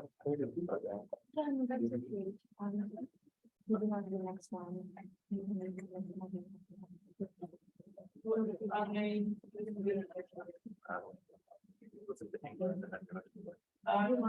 Because I wouldn't check the chat. I'm glad to have my feet on the ground. I think this microphone might have a problem with the board, but now taking from the. Ooh, it should be over. He wants to be the. It did not sound to me right.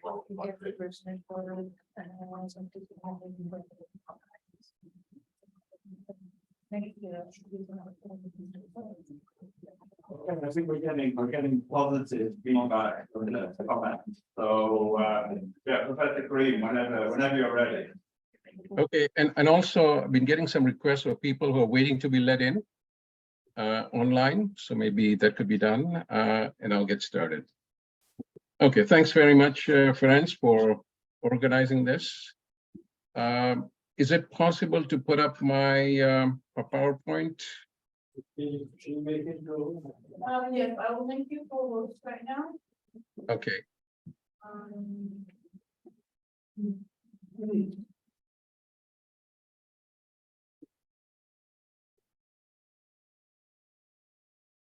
Yes, you must be able to share. Okay.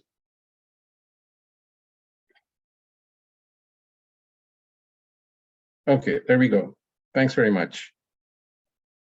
So I'd like to say that I'm speaking from the traditional unceded territory of the Musqueam, Squamish, and Tsleil-Waututh people who for thousands of years have cherished, tended, and protected the land also known as Vancouver. I'm sorry I couldn't be there with you. I'm having some problems with my back. And I express profound gratefulness for the generosity that these and other nations of Turtle Island have shown to the peoples who have come to Canada. I'm also thankful to be invited to this presentation, to this workshop by Ferenc and the organizers. Okay, so let's move on to the empires of language. And this has been discussed by several speakers today. Of course, Arabic, Turkish, and Persian are seen as the imperial languages and lingua franca of the various territories that they have occupied. They are the languages of bureaucracies, the literary canon, and Islamic heritage. The perception, and especially for Arabic, is that it expresses a universal and authentic Islam, and that the others do not necessarily present an authentic Islam. This notion draws from an incorrect notion of an Islam that is uniform and is Middle East based. We have, on the other hand, the notion of what Anjum calls vernacular Islam, which is often seen as folk, popular, marginal, and inauthentic. And this kind of, or these forms of Islam are seen as existing in places like South Asia, Southeast Asia, Central Asia, Africa, and elsewhere. And they're often looked upon, their forms of practice are often looked upon with disdain. And when we look at the diversity of mother tongues of Muslims, and we look at the numbers, these are of course rounded out numbers, we see that languages like Bahasa Indonesia, Bengali, Turkish, Urdu, and Persian have a very strong presence among people, among Muslims. So this is a diversity, and also in terms of the practices of Muslims that go with this diversity are often not seen as being authentic. And of course, I'm generalizing here, but that's the point I want to make. So let's talk about Muslims in South Asia. They first arrived in India in the 7th century. And you have various incursions over several centuries of Persians, Arabs, Afghans, Turks, Mongols.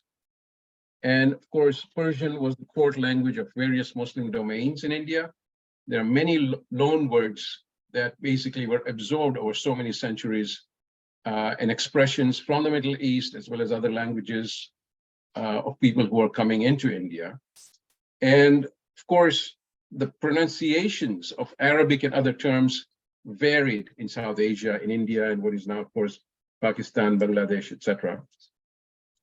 Urdu / Hindi emerged in the 12th century. It was basically based on Sanskrit and Prakrit grammar, which are the languages, the basic languages of the subcontinent. And the Urdu and Hindi basically were a melange of indigenous Indian languages, as well as Persian, Arabic, Turkic languages, and Mongol languages. In terms of the indigenization, Muslim indigenization in South Asia, we see that Sufis were pivotal in disseminating Islamic ideas in India. They intermingled with the indigenous Bhakti preachers who were basically holding ideas, strong ideas about a direct relationship with divinity, which varied from conservative Hindu ideas. And at this time, we're talking about 700, 800 years ago, Sufis found a welcome environment in which people were had ideas about religion which were similar to theirs. And as the Sufis became familiar with Indian languages, they composed poetry and other works in these languages. And the content and piety which they expressed in their poems, in their writings, in their prose, were very much similar to those of Bhakti hymns, the hymns of indigenous people. And these preachers have come to be known as Guru Pirs. So it's a term that Sultan Somji has been using. And among the major figures we have here are Sant Kabir in what is now Uttar Pradesh, Guru Nanak in Punjab, Lal Ded in Kashmir, the Bals in Bengal, and Satpant Pirs, who were in various parts of Western India. What they were trying to do was to indigenize Muslim beliefs in Indic frameworks and languages, and that's what I'll talk about further today.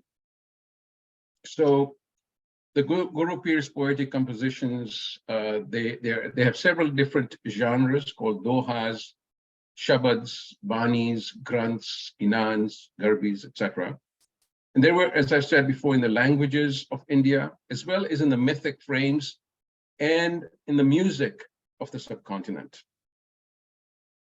These preachers generally held a notion of a universal spirituality. So, for example, we have this couplet of Kabir in one of his dohas saying, Kabir is the child of Allah and Rama. They are his guru and peer. So what we see is a coming together of religions. And it is almost seamless and appeals to a variety of people in India. And these people basically saw themselves as having fluid identities. They did not identify themselves in a very strong way with any particular religion, Islam, Hinduism, or Sikhism, etc. at this particular point. Later on, identities begin to harden. Now, starting off with issues about Ismaili theology, the people whom we know as Ismailis now since the beginning of the 20th century actually were better known in the Middle East as the adherents of the Dawat al-Haq. And this is a term that is used to basically means invitation or summons to truth or the mission of truth. Ismaili theology basically held that there was a universal quest for truth that underlies spirituality. That it is, of course, characterized in the Ismaili context by the Shia centrality of the Imama, and that the Imam, in his capacity as the Muhiq, guides to followers to the truth. So the idea of truth is very important here. And it was the Arab and the Persian Ismaili Da'is who spoke of following Dawat al-Haq and preaching Dawat al-Haq. When they came to India, they indigenized the faith, the concept of Dawat al-Haq as Satpant, the true path or the path of truth. And the Imam was referred to as Satgur, or the true teacher, the teacher of truth.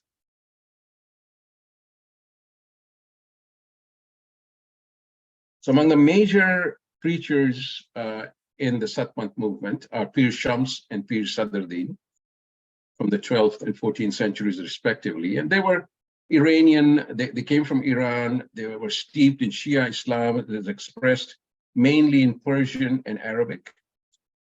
And when they traveled to India, they immersed themselves in Indic languages as well as in cosmology, myth, religions, and cultures of the land. And when they preached their ideas about Shia Islam, they did it from an indigenized Indian perspective through these various means, through these various frameworks, operating in a liminal, hybrid, intercultural, and interreligious space, just like the other Guru Pirs, who were not concerned by dogma, but ideas of a universal truth crossing across religions. Pir Sadruddin is supposed to have named his followers the Khojas from the Persian term Khwaja, and it also relates to the Indian term Thakur, which means Lord. So let's talk about ginans, which they composed. These were hymns that were composed over a period of 7 centuries. And it's a term that derives from the Sanskrit jnana, knowledge, or spiritual knowledge. And they were written largely in the Khojki script, which was devised also by Pir Sadruddin. So most of the ginans are attributed to Pirs and Sayyids. And some are also thought to be compositions of non-Satpanthi Sufis. There'll be attributions to Ismaili Pirs as well as to Sufi composers.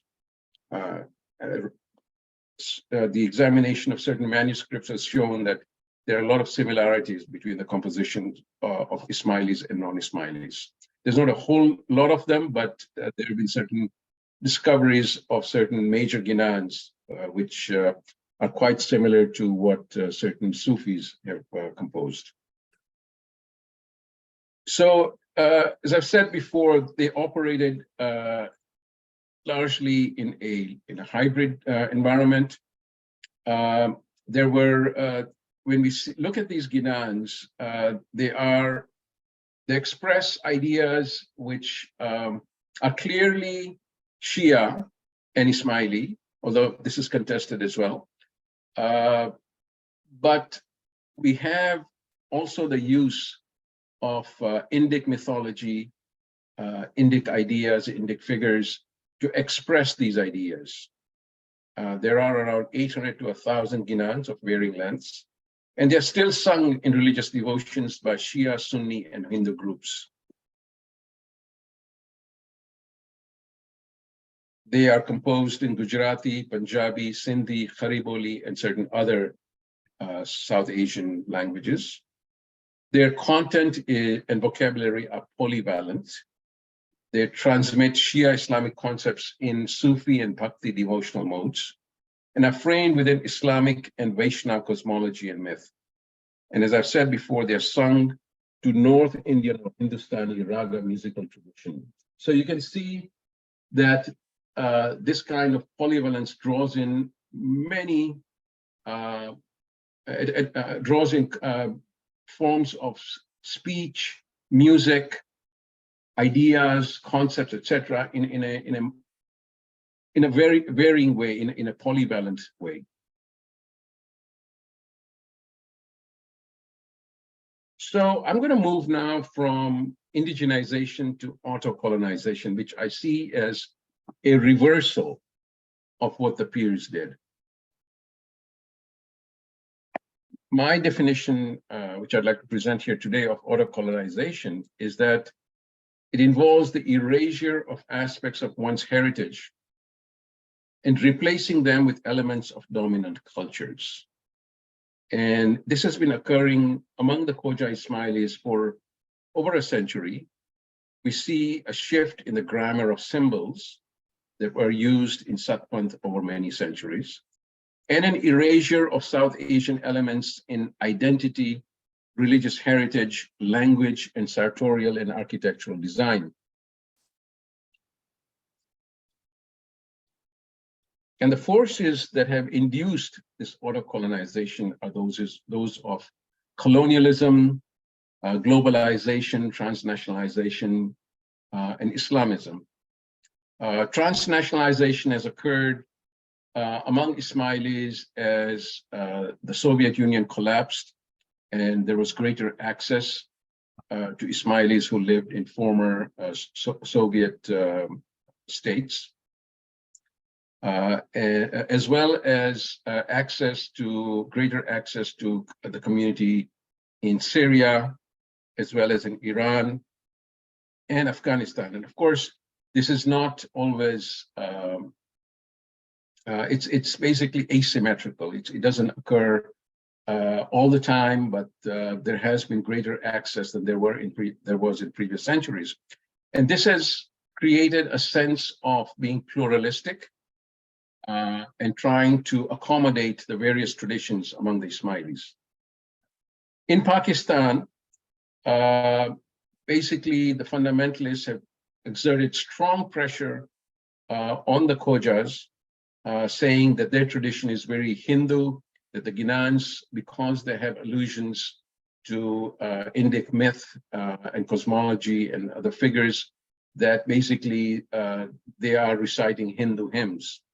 And so the Ismailis there have tried to change certain words and basically lobby the transnational Ismaili movement to stop singing certain Ginans.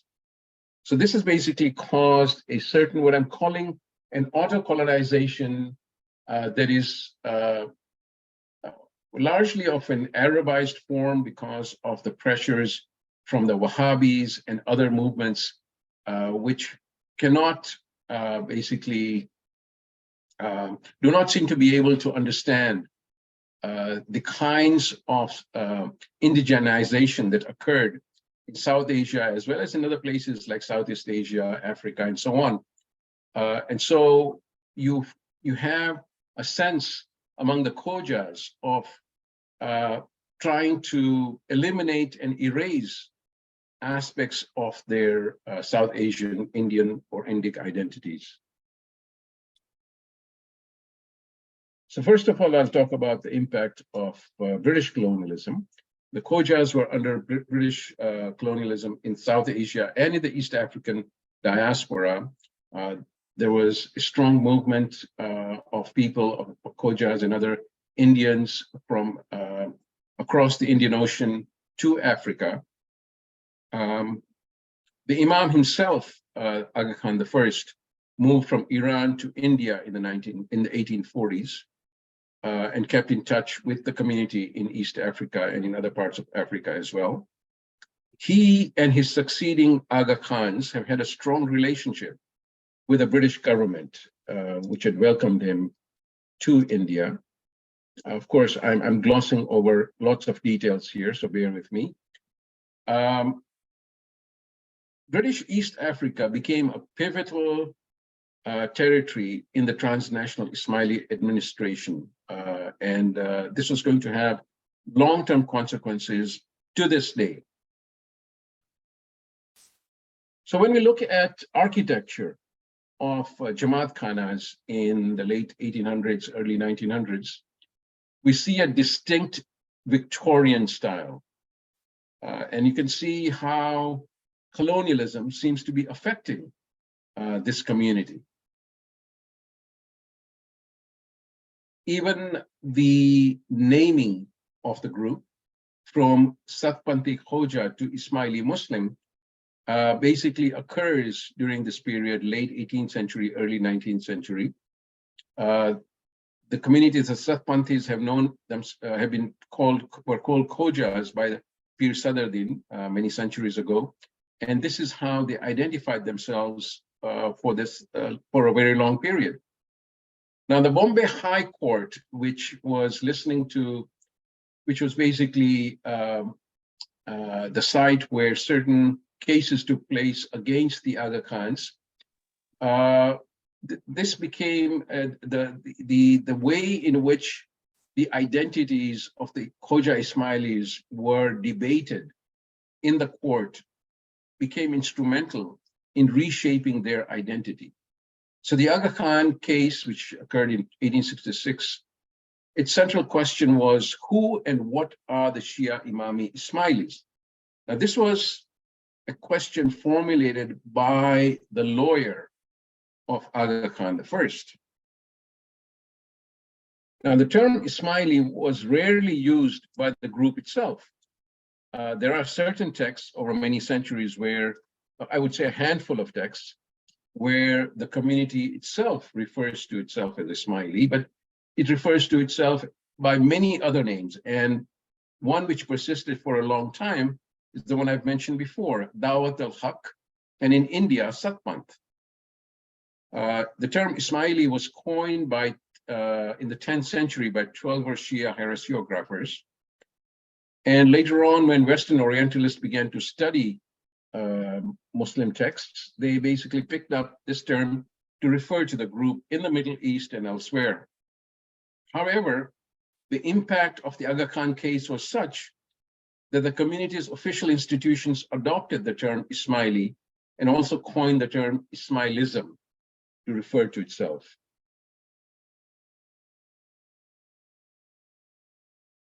Let's talk about the role of the Khoja Ismaili elites in auto-colonization. They have traditionally belonged to a merchant class, and over the last century or so have become generally well educated in Western education. They are a primary source of transnational communal funding in establishing various institutions. Well, not establishing them, but certainly funding them. They are appointed as leaders in the majority of the transnational Ismaili institutions, which range in Asia, Africa, Europe, North America, and Australia. Their operations do. And it's interesting that many of these leaders, the Khoja leaders, actually are of East African provenance. So you have a very specific group which has become the transnational elite among the Khoja Ismailis. And as I've said before, they are the key participants in the auto-colonization of Khojas and Satpant. So one of the outcomes is the adoption of English as a kind of a lingua franca among the Ismailis, especially among the Khojas. Of course, French is also spoken, as well as Russian, among Russian certainly in Central Asia, in Tajikistan. Nevertheless, let's look at how this occurred. Aga Khan III stated in his memoirs that his communities needed to adopt British and European customs to succeed in colonial Africa. Of course, colonial Africa, East Africa, was racially organized. And my sense is that the Imam did not want his community to suffer the disadvantages that other Indians were experiencing. And so by adopting British and European customs, he was hoping that they would have a better chance in improving their quality of life. English, accordingly, was given primacy in the community's secular education. And from the 1950s, instruction in English only was occurring at Ismaili schools in East Africa. Instruction in Gujarati and Kochki was completely eliminated by that time. It may have occurred privately, but certainly not in the Ismaili schools, as well as in other schools where Ismailis went to study. Because the Ismaili schools are not teaching it, the individual Khojas studying at non-Ismaili schools in small towns would get an exemption from studying Gujarati in Indian schools. So basically what has happened due to this is the diminished direct linguistic access to the community's Satpant heritage, like Ginans. It's quite fascinating what happened with respect to the Arabization of Ismaili terminology over many decades. These are just a few examples of some key terms which the Ismaili hierarchy has basically, dare I say, imposed on the community. So the term Khoja has almost disappeared in official publications or websites, etc. Generally, the community is known by the standard term Ismaili, which of course, as I said, is also a transnational term for the followers of the Ismaili Imam. There are other terms which have Indian origins, like Manli, which means religious gathering, and the term that has now become, which has replaced it, is Majlis, the plural Majalis. Seva, which is a very important term for Khojas. Basically, the Ismaili Volunteer Corps, which has been in existence for over 100 years, had adopted this term as a way to express its service to the community and to the imam. An Urdu term was also used, khidmat. The Ismaili volunteers were reorganized in 2022, last year, and the term khidma, in a very Arabic pronunciation, became the motto for the Ismaili volunteers, which is a very strong organization within the community. And so you see there's a pattern here which is occurring in which South Asian terminology and pronunciation is being replaced by Arabic terms. The Gujarati pronunciation bayat was used for the oath of allegiance. It has now been replaced by bay'ah, the Arabic, mayyat for mayyat, and Ramadan for either Ramzan or Ramjan, which is a term that also many other Gujarati Muslims use. So you can see, as part of the auto-colonization processes, the very language, the very terminology that people use is gradually being replaced to present a more Arabic vocabulary. And one can only sort of deduce from this the sense that there's a notion of a true Ismailism or a true Ismaili faith being represented more accurately or more authentically by Arabic terminology rather than by South Asian or even Persian terminology. In terms of the research and publications on various aspects of the community around the world, you see minimal attention being given to the Satmant tradition. These are the only 3 books that have been produced over the last 30 years by community institutions, academic institutions, which have also produced around 150 other books, mostly on the Arab and Persian traditions. So you can see the very strong imbalance in the kind of attention which is given to the history of the Khojas and the South Asian Ismailis. Let's look at the clothing, the official robes and headwear that the male leadership has worn in the past and now in the present. The photograph on the left shows a traditional robe and pagri, the headwear, which is very Indian, which was replaced around 10 years ago by a very Middle Eastern Afghan-styled cloak and hat. And so you can see that this auto-colonization with respect to seeing the Middle East as being more authentically the place of the faith is occurring in different ways. When we look at the design, the architecture of Jamaat Khanas, this is the Ismaili Center in Burnaby, and you see here and elsewhere a very strong presence of Middle Eastern designs and architecture. Even though the vast majority of the people who attend these Jamaat Khanas in North America and in places like London, UK, are Khojas, Khojas in diaspora in Europe. And so again, this is another form in which auto-colonization is taking place.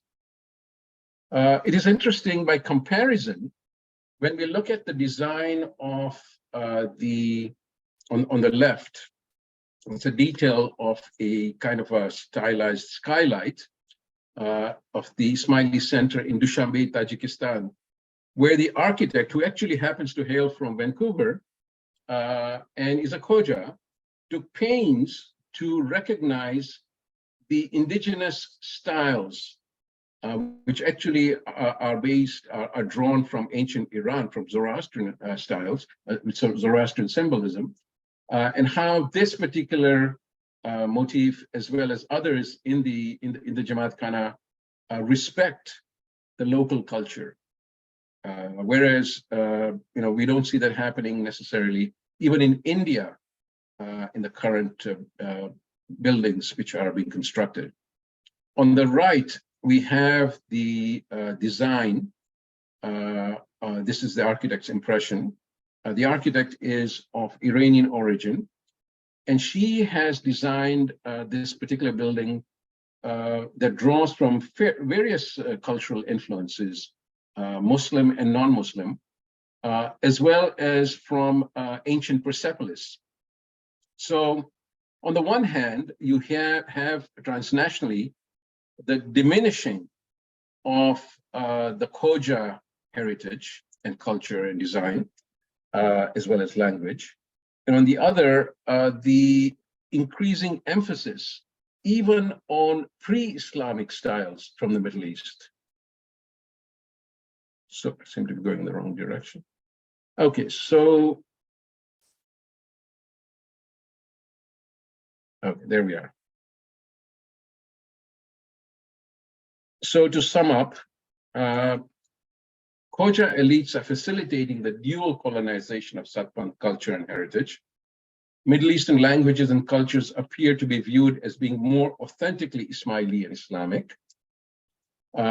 There is an institutional concern that Satpant is too heavily influenced by Hindu beliefs, and perhaps this is why it is being disregarded.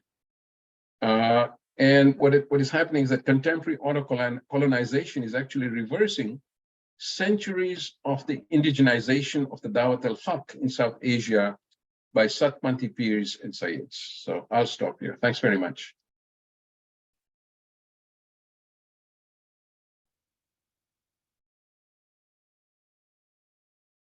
Thank you. And then Shiraz Hajani is with us on Zoom, I think, for the discussion.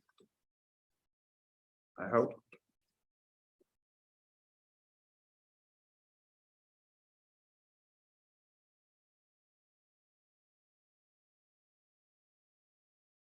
That's not the right Shiraz. That's a different Shiraz.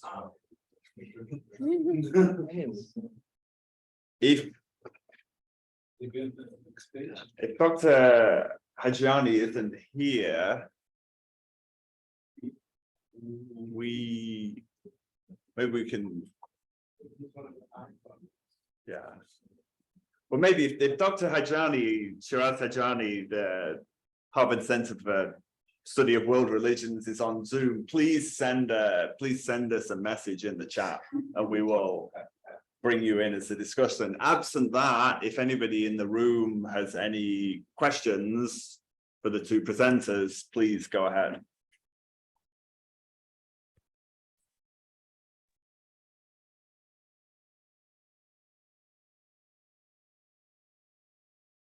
To offer some self-commentary. Do it, please. I think auto commentary is highly appropriate, is in the genre. I said, well, I can see you're ready to go and have a question for you. A commentation from here. Yeah. Go ahead. So it's really fascinating what you're talking about. And it brings me to something I've always puzzled about. And I don't know whether this is one of those sort of emperor's new clothes moments, or whether everybody knows the answer to this or not, but I've long wondered, what is Indo-Persian? Yeah.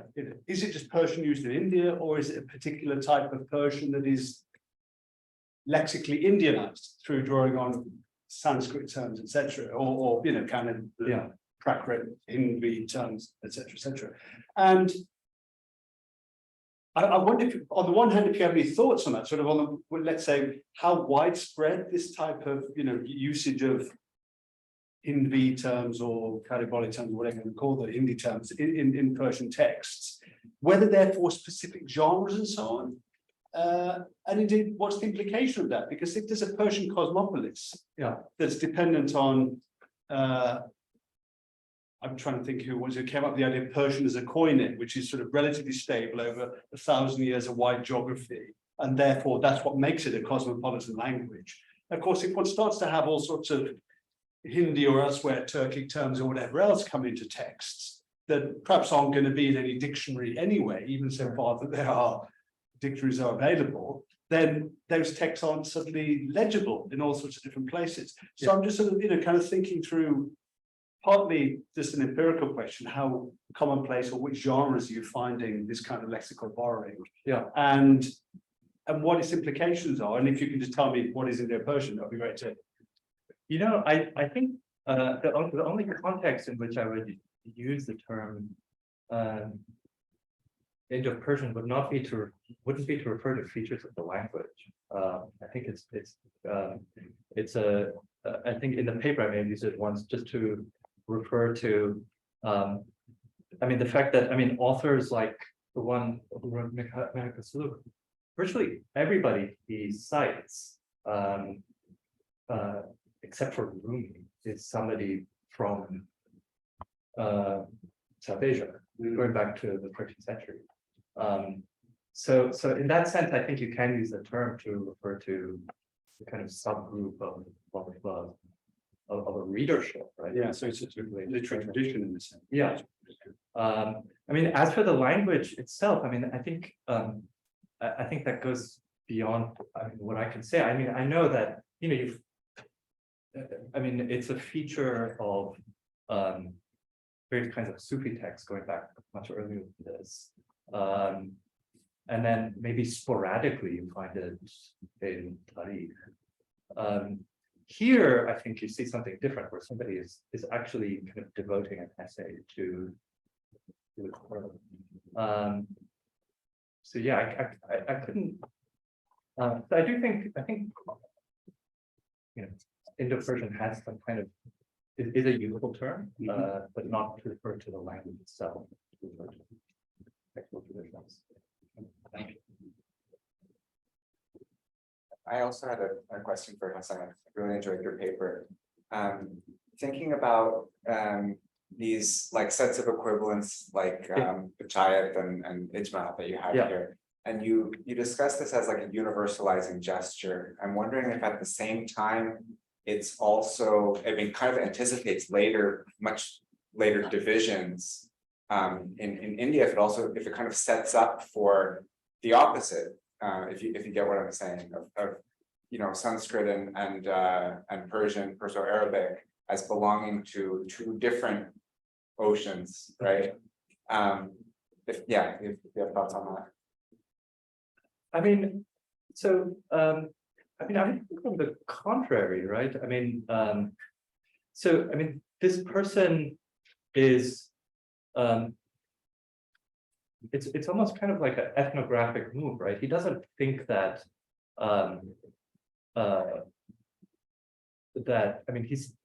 he still wants to elucidate Ijma, right? He doesn't say that we should have panchayats the way in this literal way. He thinks panchayat embodies something more universal that can illuminate Ijma in a way that other terms can't, right? He's choosing this term for his readership. And readerships for texts like this are a tricky question, right? But for them, I think it's telling. There's a good literature now, and I think there's a very robust literature now on how Deobandi Sunnism actually engages kind of quite extensively with the Indic in ways that might mirror this. So that might be one direction this goes in. So this person is writing from a very defensive Sunni position. He is obsessed with the Sunnis under threat. So I don't know if that answered your question. I'm trying to do it. That's great. I'm just thinking of like this is the same moment. It's a little bit earlier, I think, from the year that you gave, but it's the same moment as ours, who has a different kind of way of bringing these together by finding a common origin. So just kind of trying to think about I've just always been curious about you have earlier than this often these lists of here's the equivalent vocabulary terms like a nisab for in early education of here's the local, whatever the local language is, here's the equivalent term in Persian or Arabic. and it kind of assumes equivalencies, but also the discreteness of each language.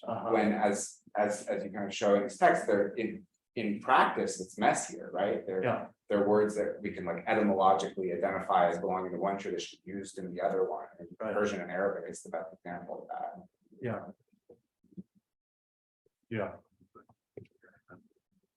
Thank you. I'm just thinking that.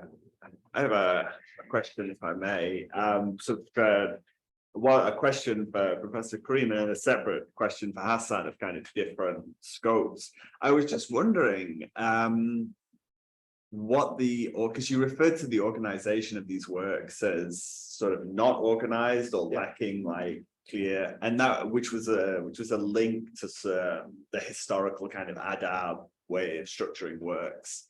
And I was just wondering what that looked like in practice. Like, do you see things like chains of conversation running through the akhbar, like in a kind of each khabar is connected to the next khabar and it like gives a different twist on the previous khabar?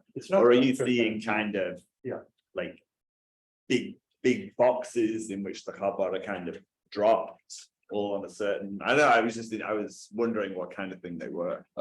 So I mean, one way to get a sense of the lack of order is that the author tells you that he's bringing the text to a conclusion 4 times, right? So it keeps on going. It's autograph manuscript, but there's still a table of contents at the end, and so it's just kind of it's a bit of history will lead to an essay, will lead to kind of polemic, will lead to memories of your younger life, and then you say, well, let's go back to the history.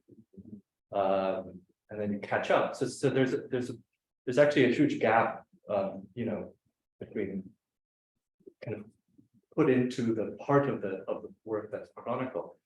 I mean, kind of the last third, it kind of gives up its chronicling, and you get more things like lists, dreams,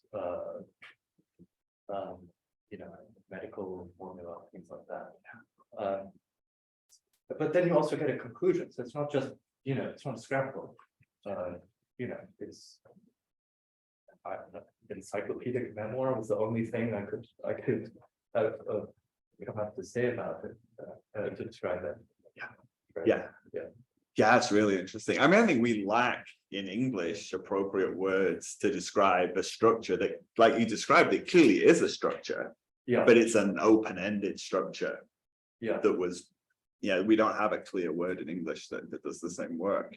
And for Professor Karim, I wondered how you would describe in the light of the story that you're telling about the auto-colonization and and casting Arabic in that light.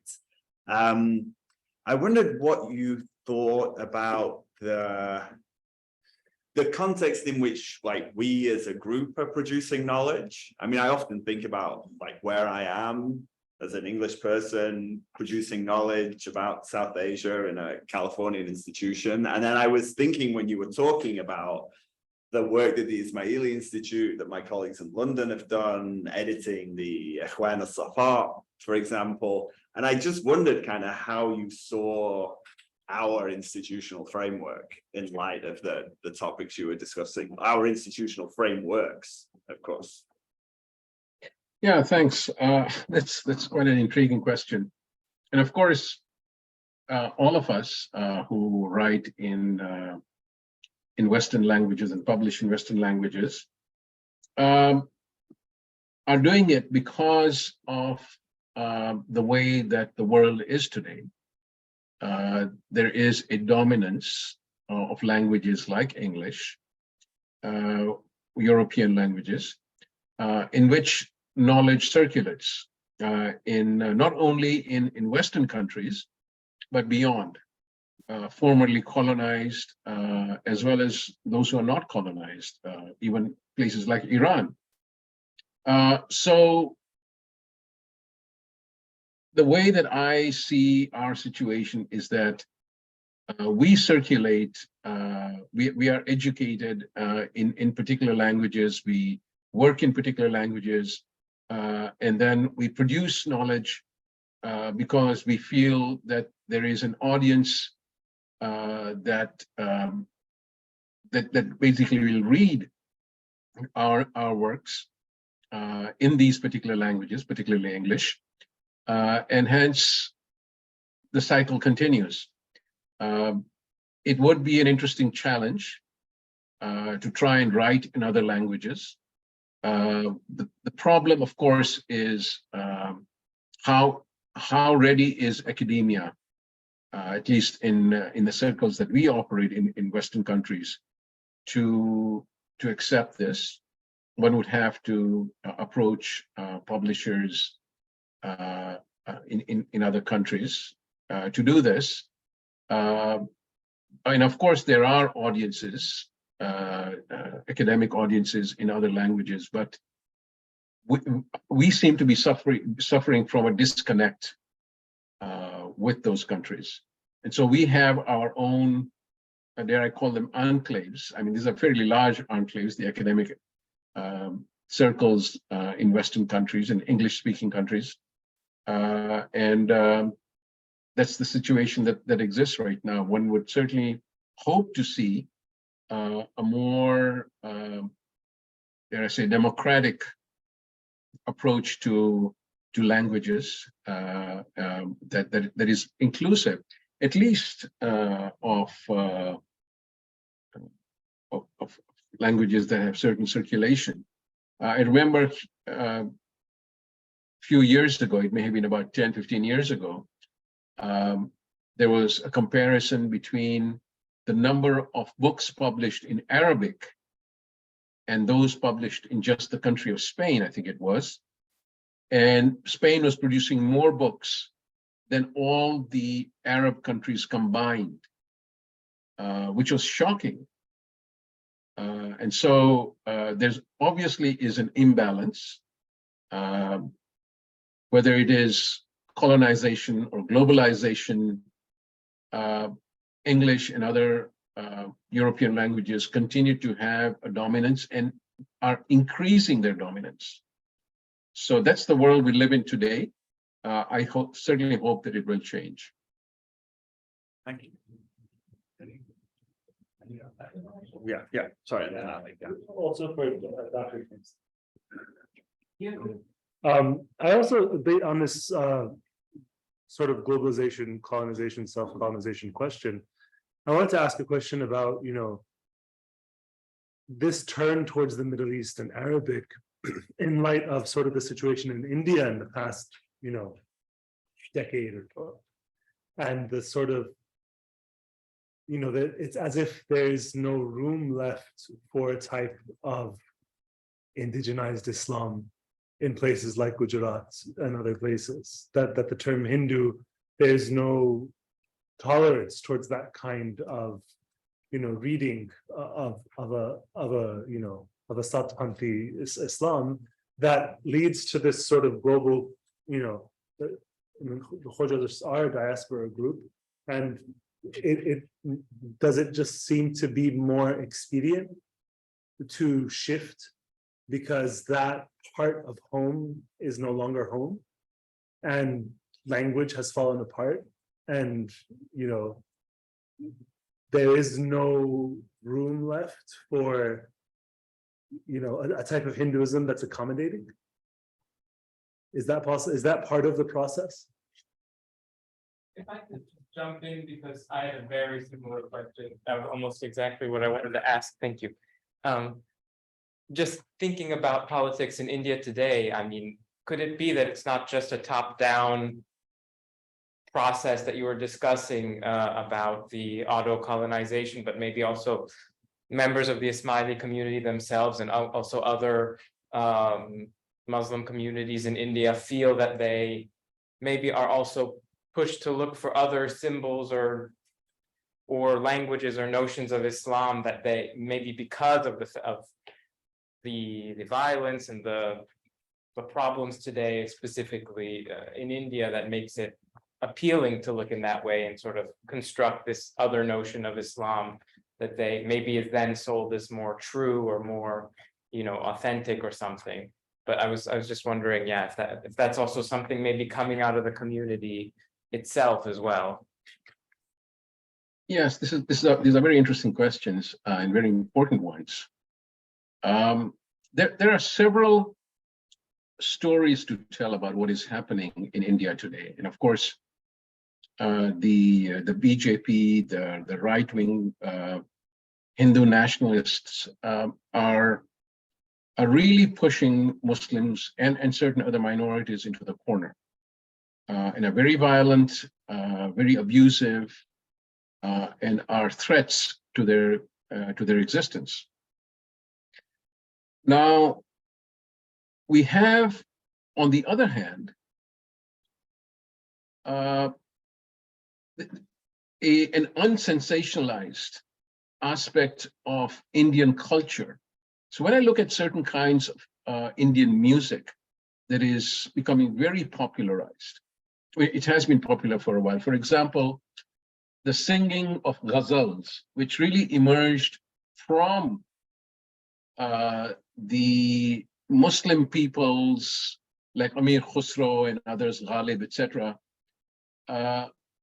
flourishing in India, and really giving rise to a new form of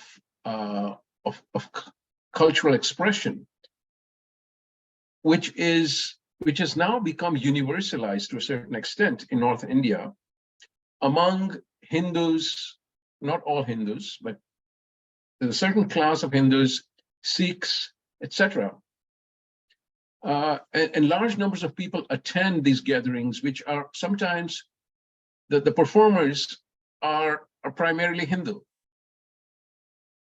Muslims, on the other hand, are some of the major performers of what is seen as classical Hindustani music, which also has Muslim influence, Middle Eastern influences and Central Asian influences. So there is a story of a continued hybridity, a continued melange, which large numbers of people are drawn to. And that's the story that is not often told in the news. This is sort of the counterpoint to the politics, the nasty nationalist and religion-based politics that we have seen really sort of becoming emphasized. Of course, there has been an undertone for over a century. And what I've tried to do in my work is to show the continued existence of this coming together of people at a very basic level. It's amazing, people whom I grew up with in a small town in Kenya, Hindus, have also been drawn into this Hindu nationalism.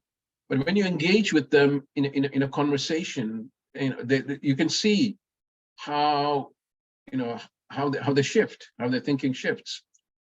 They have been listening to the propaganda from the BJP and the Hindu nationalists and so on, and they forget these other stories.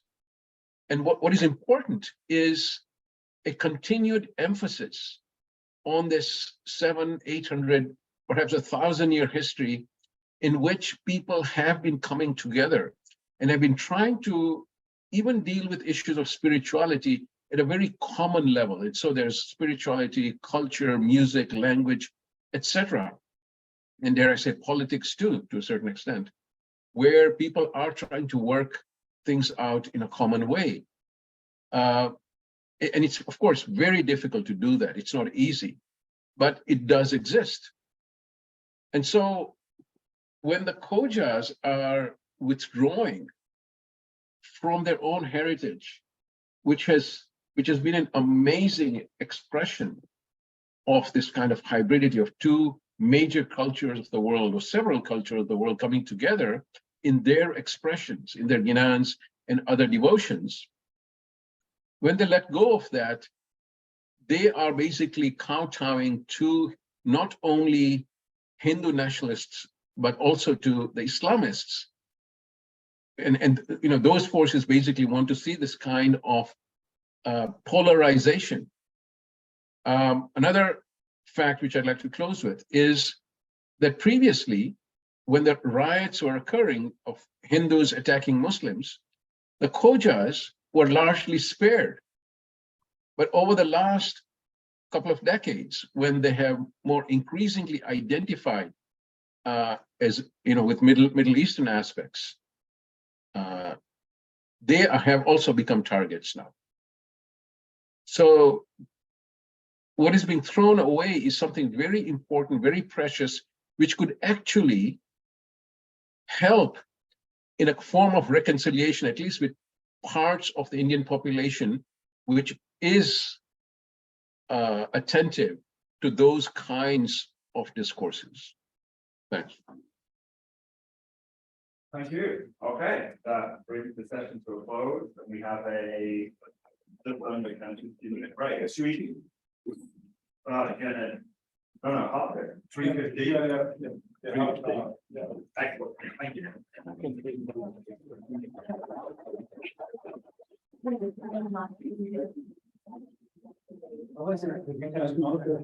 And who in fact was Yadgar's great-grandmother. Thus, in 1458, Yadgar's fraternal aunt and daughter of Baisangur, the matriarch Payande Sultan Begum, intervened on behalf of her 7-year-old nephew and arranged for Jahan Shah Karakuyunlu to take him in as a sort of lala or tutor. I'm just going to advance it. Moving forward a decade into the months between November 1467 and October 1468, the geopolitical landscape of the Central Islamic lands was radically reordered. The first date, November 1467, marks the Battle of Mush, which saw the ascendancy of Uzun Hasan over the martyred Jahan Shah, while the second date, October 1468, marks the disastrous attempt by Abu Sa'id Mirza to invade Azerbaijan and restore Timurid suzerainty to the west.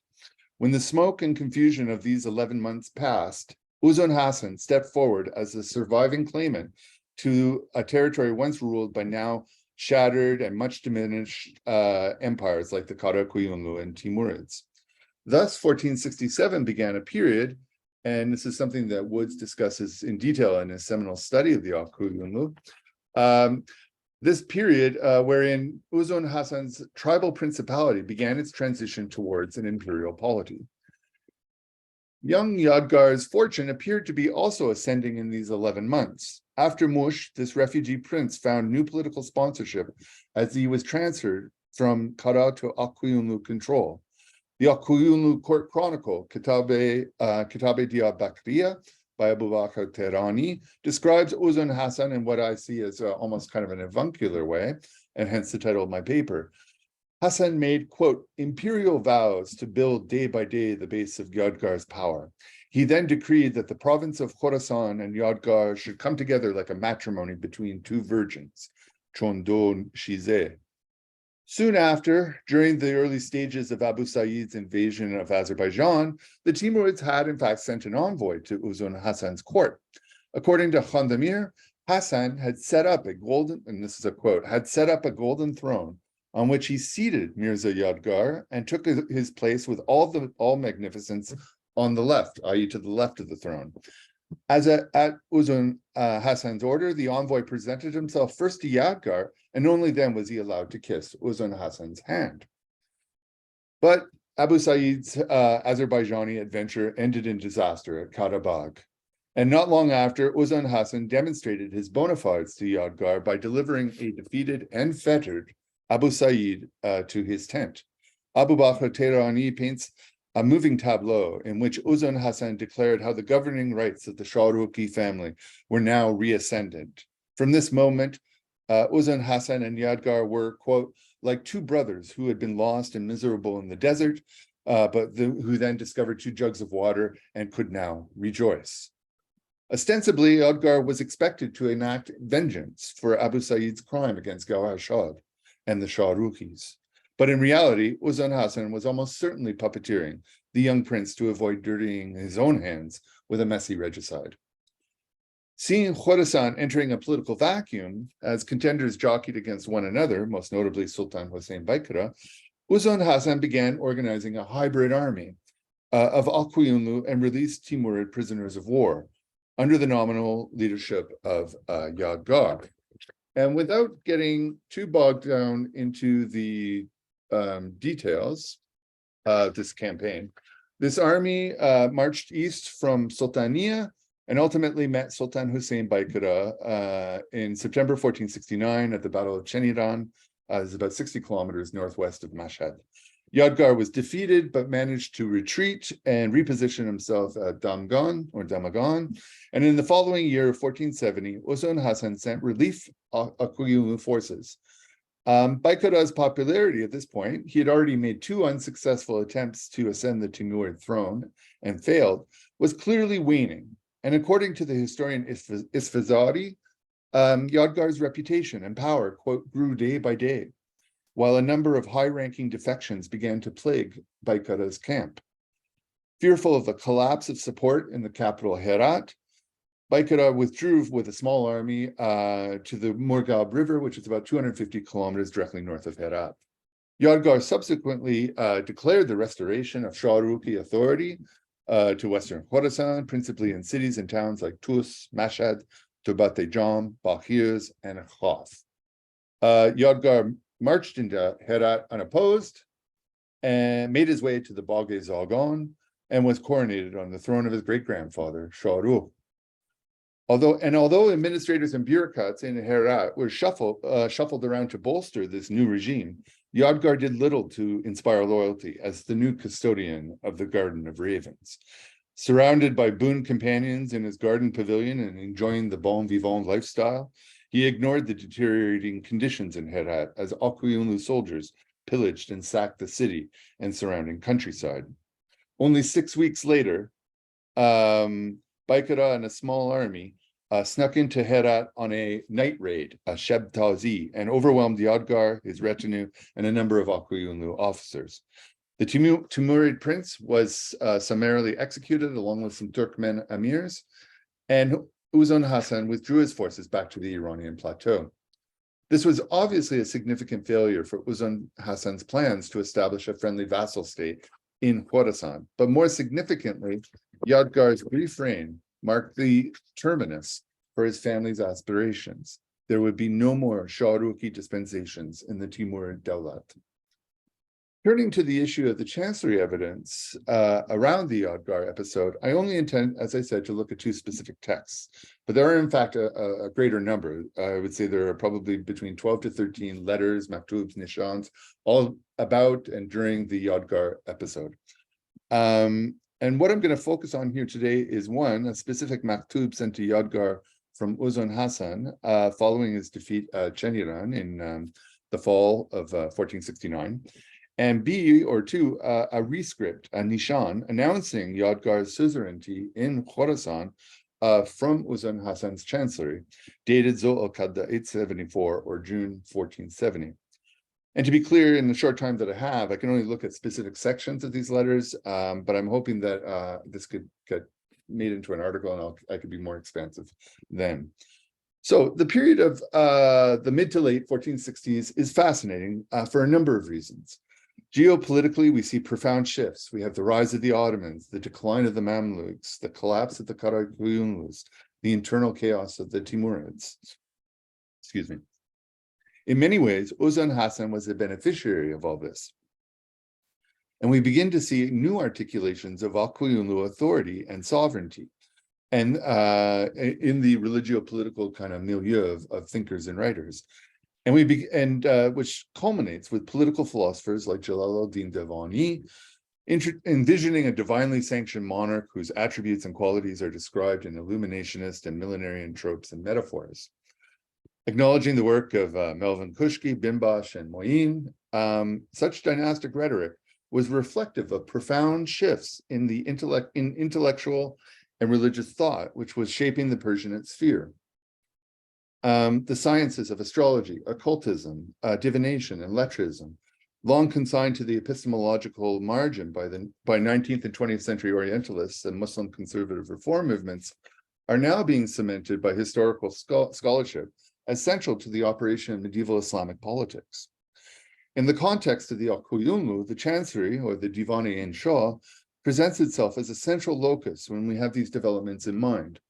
And indeed, there's been incredibly helpful work done by people like John Woods and more recently, Chris Markovich. And as Markovich commented in his book, The Crisis of Kingship in Medieval Islam, quote, Akuyunlu Chancery functionaries demonstrated the extent to which skilled and learned secretaries sought to undergird the ideological positions of their sovereign with knowledge and arguments gleaned from esoteric traditions. So what I'd like to do here is put forward the notion that these chancery stylists, these munchis, indeed employed such esoteric tactics to support the ideological positions of their patrons, but they did so in such as a way as to profile themselves as crucial components in the process. I contend that the epistolographic standards of the day, largely shaped by the Timurid literary renaissance and influenced to some extent by these occultist trends, open new and interesting strategies for scholarly bureaucrats and their ongoing promotion of the art of Insha. Let us turn to the first letter, which was sent to Yadgar's military encampment as he was cooling his heels in the area of Damaghan after his defeat at Cheniran. So late 1469, early 1470. The letter begins with a typical intitulatio, listing Yadgar's qualities as ruler, but with an emphasis on his status as a Padshahzadeh, or an imperial prince. And as such, he is an extension or a product, but not an essence of power. Thus, he is the fruit of the greatest sultans. He is, quote, the light that shines from the caliphal eye. He is the blossom which blooms from the garden of imperial grandeur.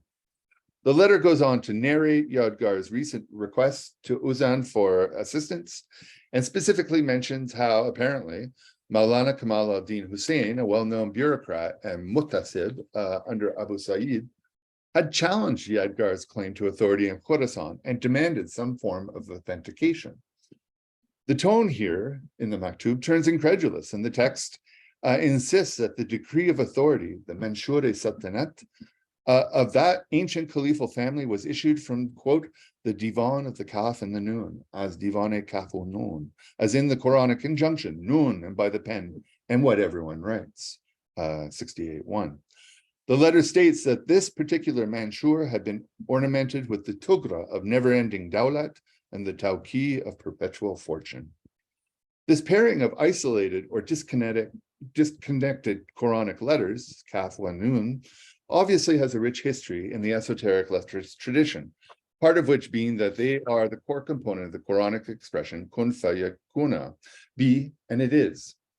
Esoteric letrists have indeed argued that all of creation unfolded from non-existence into existence as God wrote these first two letters of Kaf and Nun.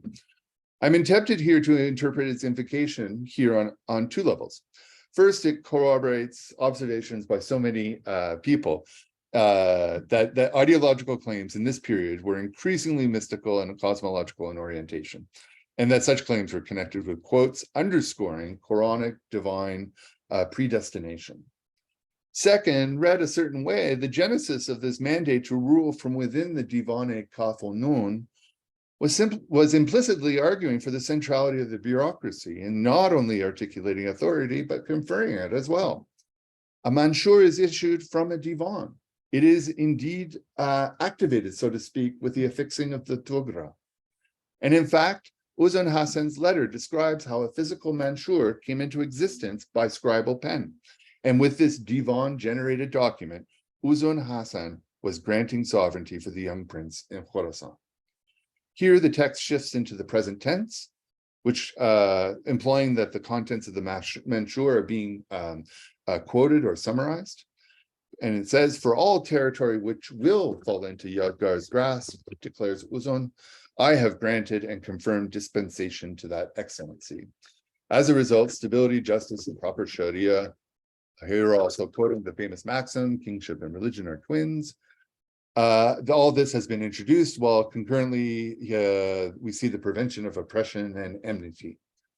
Uzun Hasan declares that he has severed the hand of greed from the skirts of that kingdom, he's referring to Abu Sa'id, and clarifies how the principles of this diligence, which are ancient and continue to this day, these principles were first founded by his ancestor, Amir Bozorg. Now, I'm not entirely sure about the identity of this Amir Bozorg, but possibly it could be the Jalayirid ruler, Sheikh Hassan Bozorg, who had been based in Diyarbakir in the 1340s and 1350s, and in fact had been an active kingmaker in Khorasan during much of his career.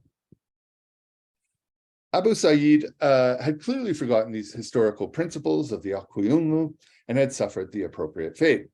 God willing, the letter concludes, prosperous relations between Uzun Hasan and Yadgar would continue, and oaths would be remembered. Sorry. Very dry here in Saskatchewan. Okay. So this in turn brings us to the second text, Uzun Hasan's formal nishan or rescript, granting imperial authority in Khorasan to Yadgar. I would love to be able to say unequivocally that this nishan is the same manshur that is referenced in the maktub that I just talked about, but I can't say that. What I can say is that this nishan shares a very similar cosmological orientation to the first letter. Moreover, thanks to the work of scholars like Erzi, Woods, and Markovich, we actually know who wrote this document, which is quite rare in these cases. It's the very same Abu Bakr Tehrani who authored the aforementioned Kitab-e-Diyarbakriya. Abu Bakr Tehrani was in fact one of a cluster of former Timurid and Karakuyunlu munshis who had been successfully recruited by Uzun Hasan during this very same period, 1468, 1469, as Yadgar was being groomed for installation as an imperial vassal for the Akuyunlu. This nishan, ostensibly designed to endorse and support a junior claimant for sovereignty in a distant province, is clearly dedicated to presenting Uzun Hasan's reign as the culmination of a divine will playing out amidst a grand and universal cosmology.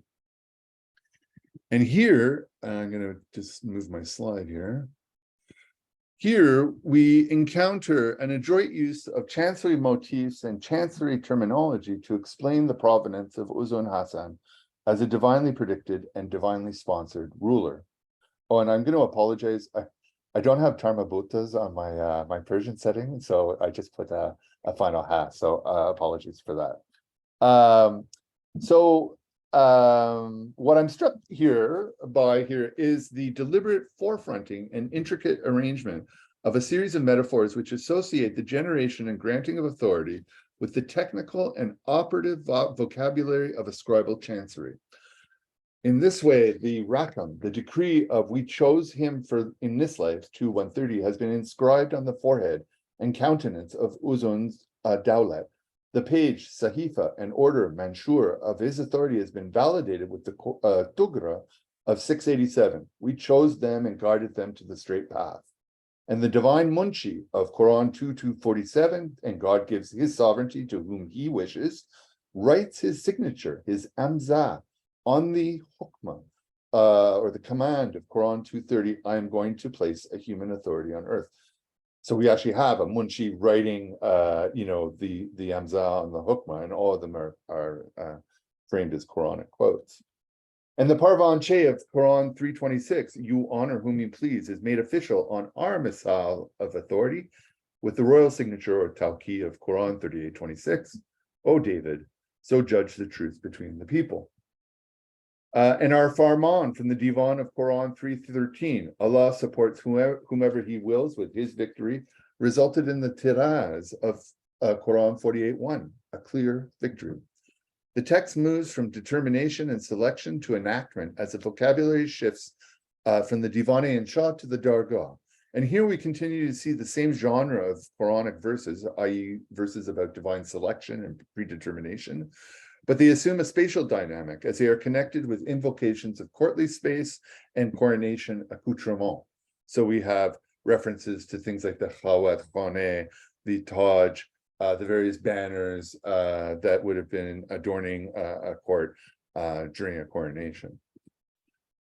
So when we finally turn to the introduction of the subject, i.e. Yadgar Muhammad, we see him again, like the previous letter, profiled as a product or a bodily extension of Imperium. He is the Thumra of the Caliphate. He is the Nagin Khotom of power, the Nur that shines from the Garden of Kingship. Uzun Hasan, on the other hand, is the essence of authority on account of his divine providence. The Nishan proclaims, quote, "We granted the rights of the Shah-Rukhi family and their provinces to Yadgar, and we guarantee the Ulka and earth of that province, and we entrust the reins of power, etc., to his grasp." This Nishan is to be acknowledged and followed by all peoples of Khorasan, and here the text ranks the various strata from emirs to peasants, from qazis to Sufi hermits.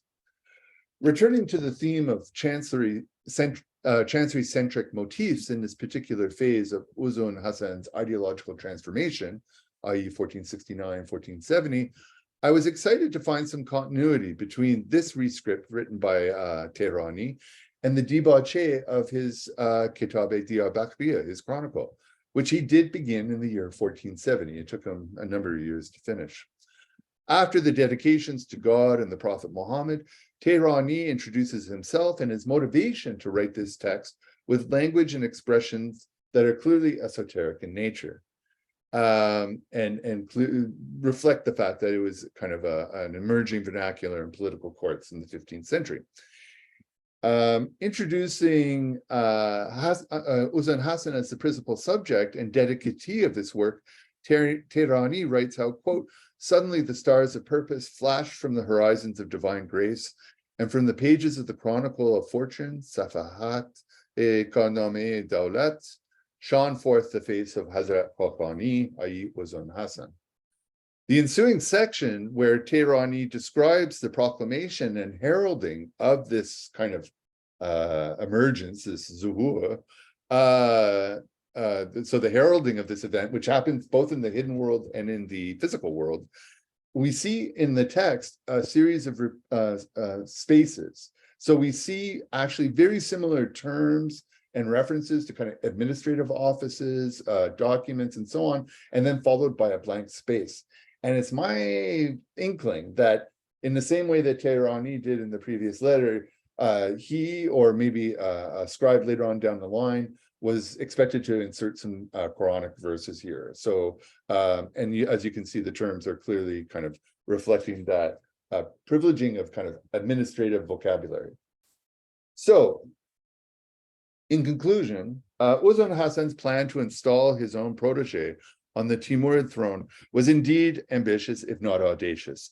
The logistical challenges of bringing around regime change and then maintaining it was clearly a problem, as many previous and future strategies of that ilk have demonstrated. However, arguably the biggest obstacle for Uzun Hasan was his ability to match and possibly supersede the reputation and dynastic prestige of the Timurids while doing so. To some extent, his support and backing of a Timurid rival claimant was quite novel for the times. Moreover, the timing of the Yadgar episode seemed opportune for Uzun Hasan's project of assembling a new scribal culture from components of the dead and declining states in his purview. The emphasis of the documents in question today show how Uzun Hasan and the Munshis working on his behalf were able to advance a new self-fashioning which eclipsed his earlier claims to authority in the 1450s and 1460s. Moreover, the emphasis on divine election and divine prediction, along with esoteric and millenarian language, reflected the changing philosophical and intellectual climate of the Central Islamic lands. It would appear that Munshis were not just influenced by an emerging Sufi vernacular, but that they themselves were becoming producers of a new style of Sufi-inspired political language, produced by Munshis who were metaphorically dipping their pens into the different pots of their surrounding administrative world. Such insha mediums, the wide textual range of nishans, maktubs, farmans, and so on, allowed a fascinating range of self and corporate expression. Thank you.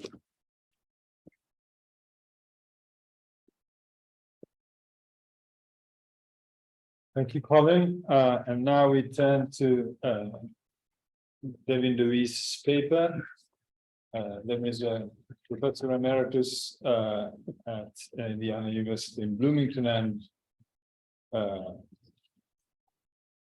leading scholar of Sufism and Central Asian religious and intellectual history. With an extremely important book about conversion and global world and all the applications of that. Very important. Thank you. You have the slide, the one Yes, I do. colorful dynamic slide. It'll help. Repeat too much. Yeah. Well, it'll be forthcoming. I'm hoping. Let me thank also, Ferenc for organizing this wonderful get together. Yeah, you can enlarge it a little bit. Yeah, there you got it. That's about as good as as much as I'm up to. My remarks today stem from recent work I've been doing on the history and religious political vision of Muhammad Shibani Khan, who remains, I think, a singularly poorly studied figure in the history of the late medieval or early modern, take your pick, Eastern Islamic world. At worst, he is dismissed as the mere destroyer of the grand legacy of Timur, who got his comeuppance at the hands of the dashing new kid on the block, Shah Ismail. At best, he's seen as the inaugurator of the Uzbek era in Central Asian history, or even as the founder of an Uzbek empire in Central Asia, paralleling the nearly contemporary emergence of the Ottoman, Safavid, and Mughal empires. Both these extremes, and what little can be found in between them, reflect a basic failure to grapple with the many sources on his career. My aim is not to rehabilitate him or to elevate him or the polity he created to something on a par with those major imperial systems of Western and Southern Eurasia in the 16th century, but simply to suggest that both in its contrasts with those other developments and in its shared features, his career is of considerable interest both when he was winning and when he was losing. The linguistic distribution of the histories commissioned by or inspired by the career of Muhammad Shibani Khan is relatively well known, despite lingering inattention to those works. In Persian, we have the verse chronicle of Mullah Shadi, it's about all we know about him, entitled simply the Fatnama, and the so-called Shibani Nama and Futuhat-i Khani of Benai, or some prefer Binai. The former work, the Shibani Nama, is most likely simply a draft for the latter, but neither is really complete. And finally, the Mehman Nama-i Bukhara of Fazlullah ibn Ruzbihan Khunji Isfahani, an idiosyncratic appeal by a Shafi'i fish out of water rather than a systematic history of his patron. Shadi's work remains practically unstudied since Barthold. One of the two works, if they're actually works of Benai, has been published in a relatively good critical edition, while his most important finished work remains as poorly studied as Shadi's work. And Fazlullah's work alone has drawn substantial attention, with an edited text, facsimile publication, with a Russian translation and a German translation as well, though the translations are quite selective and in some cases more like paraphrases. In Turkey, meanwhile, we have the verse Shibani Name of Muhammad Saleh Bilgut, which covers about 5 years of Shibani Khan's career, and the anonymous Tavarikh-i Guzide Yunusret Name, in which the history of the Khan is said as the culmination of a history of the Chinggisid world. The first of these Chagatai works was published twice over a century ago, while the anonymous work was published sort of 56 years ago in an occasionally legible facsimile, which is filled with all kinds of problems as well. In addition, the Turkic historiography of the Khan continued after his death in the final sections of the Zubdatul Asar, a universal history compiled around 1530 by Abdullah ibn Muhammad ibn Ali Nasrullahi, a native of Balkh who, like so many other Khorasani intellectuals, left the Safavid frontier for the Uzbek polity to the north, and who served chiefly at the Suyunchid court in Tashkent. This work, depending on your outlook, either corrects the nearly exclusive focus on Shibani Khan in those earlier works, balancing it with credit to another member of the Abu Kharid dynastic clan, or it distorts the historical record by stressing the role and interests of that other member, namely Shibani Khan's uncle, Suyunch Hoja Khan. Now, we might take note, first of all, of this relatively large number of works written about the Khan and for him in his own time. We have 3 Persian and 2 Turkic works written for him. These substantially outnumber the histories written about and for Timur in his time, or those written about and for Shah Ismail in his time. In each case, just one surviving work is produced. And even if we take account of works said to have been written about Timur that have not survived, their number does not match the number of works written about Shibani Khan in his time. To merely equal those, we have to include works written after the death of Timur. As for the Khan's other more famous rival, the Timurid Babur, he had to write his own history. On the other hand, the successors of both Timur and Shah Ismail, and we could add Babur here as well, took care to cultivate and perpetuate and augment their ancestors' celebration in historical works, while Shibani Khan's political successors did not do the same with him. This affected, first of all, the chronological distribution of manuscripts of the Khan's histories, which is another issue in itself, but also shaped the minimal cultivation of his legacy in Abu Kharid historiography through the 16th century. Attention to Shibani Khan actually increases in historical works produced under the Ashtarpanids in the 17th, 18th century, the successors of the dynastic clan to which Shibani Khan belonged. For present purposes, the obvious questions to ask are, why these multiple histories in the first place?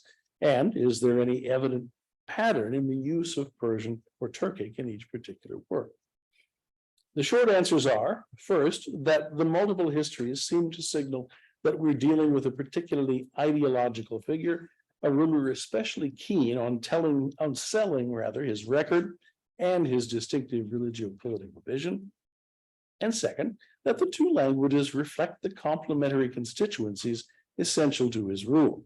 That is, they reflect the Khan's need to spread his story and program, both among the learned and administrative elite, literate in Persian, and among the military elite, more at home in Chagatai, with the understanding that the Persephone elite was no doubt also familiar with Turkey. With this in mind, we might expect that the choice of language would be foregrounded in the works, with specific mention of the reason for each author's choice. Whether that reason was the Khan's directive, the specific audience targeted by the work, or simply the author's own preferences or limitations. Unfortunately for this expectation, the authors of the Khan's histories are mostly silent about their choice of language. Of the 5 or 6, if you count Benayi having 2, of the 5 histories of the Khan, let's say only 1 mentions the issue of language at all. In the introduction to the Turkic Tevarikh-i Guzide-i Nusretname, the anonymous author notes the rationale for and the timing of his composition, and then notes the Khan's wish to have the history of Chinggis Khan and his descendants recorded so as to inform the people, using the Turkic term el, come back to that, to inform the people of the truth about that world-conquering ruler and the facts about his noble descendants. For that reason, the Khan ordered the author to consult several specific works. I'll ignore that issue, we'll see a separate one, and apparently others left unspecified as well. He then adds a somewhat enigmatic comment regarding the processing of the works to be consulted. They were prepared in such a way that those written with the Mongol script would become easy. Presumably that means easy to read. And those written in Persian would be translated into Turki. Undoubtedly, the translating into Turkic was intended for both sets of sources mentioned here, but meant different things. Those histories written in the Mongol script, almost certainly meaning Turkic language works written in the Uyghur script, were to be put into what was by then the normal script for Turkey, the Arabic script. while those written in Persian were to be translated into Turkic. Now, this account is quite brief, and it obviously contrasts with the other histories of the Han, which simply never mention the issue of language. It also contrasts, however, with several Turkic works produced just 2 or 3 decades after the Tavarikh-i Guzira Yunusretname, which, like that work, mention the choice to write in Turkic, but link that choice with a specific audience to be addressed, or rather a specific constituency to be reached. The passages in question typically affirm that the work was to be written in Turkic so that such and such a group would not be deprived of its benefits. And such passages appear in most of the Turkic translations sponsored by the Abulkhair elite that I discussed recently, as well as in the Zubdat al-Asar, and in still other Turkic translations from the 16th century. In the case of the brief statement in the Tavarikh-i Guzira Yunusretname, that audience or constituency is simply the people, using a term typically used to refer to the nomadic, tribally organized people of the steppes, in this case, the Uzbeks, as opposed to the settled agricultural subjects, the Ra'iyat. In any case, the Han's command was clearly to produce a work in Turkic, but again, this is the only case in which he is shown determining the language of the historical composition and linking, if rather weakly, that language further to a constituency he wished to reach. In the absence of other specific discussions of the issue of language in these works themselves, can we detect some unstated pattern in the choice of Persian or Turkic? We might suppose that the choice of language for the Han's histories was determined simply by the preferences or limitations of the authors who produced them, and that their preferences might reflect, in turn, the regional regional origins of those authors. I'm going to skip over that part. The answer to that, I'll just say, is no, apparently not.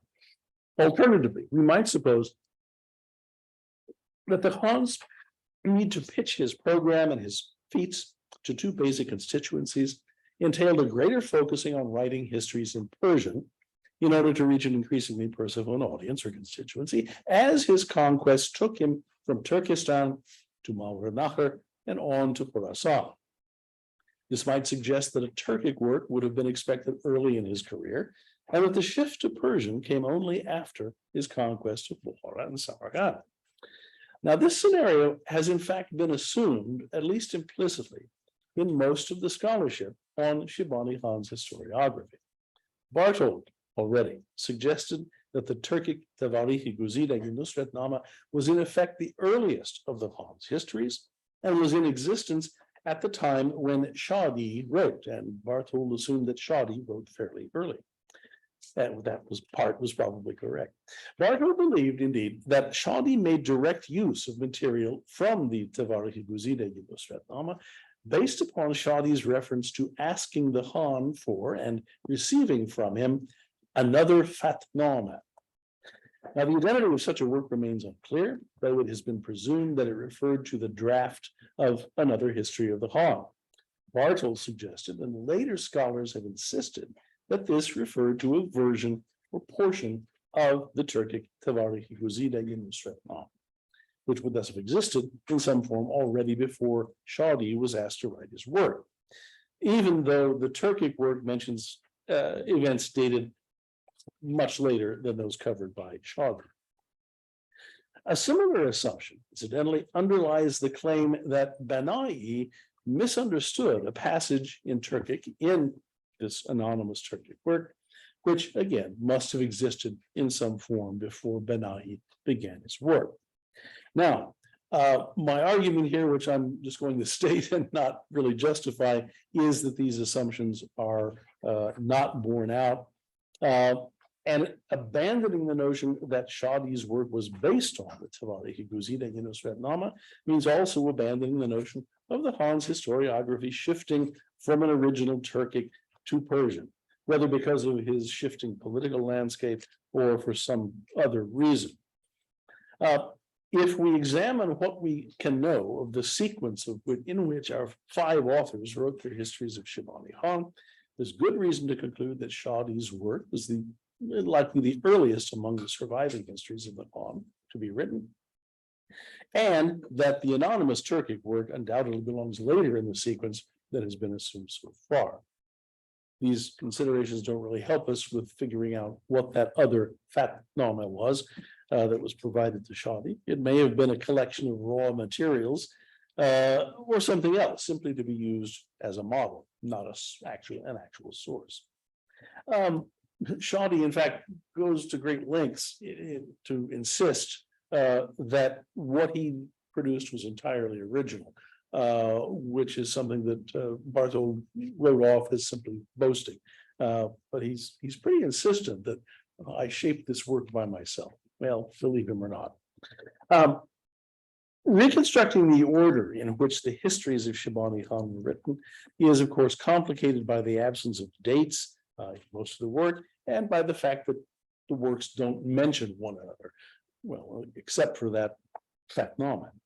What we do know, what is absolutely clear, because it's a work that does include specific dates, is fifth place. All right, the last work written for the Khan, not the one in my list here. I'm not going to talk much about the Zubd al-Azhar, but Fazlulah's Mehmanname-i Bukhara was clearly written in 1509, just a year before the Khan's death. It's the sequence of the other histories, all written earlier than Fazlullah's, and all but one of which cover the Khan's earlier career as well, that needs to be determined. We have no evidence that the Khan paid any attention to the chronicling of his conquests, or his survivals of sieges, or his bare escapes, or his thwarted ambitions, all of which appear in his histories, prior to his move from consolidating power in the region of Turkestan, namely the towns of the Sirdarya Valley, to involvement in the contest for power in Mawra Nahr as Timurid power crumbled in the second half of the 1490s.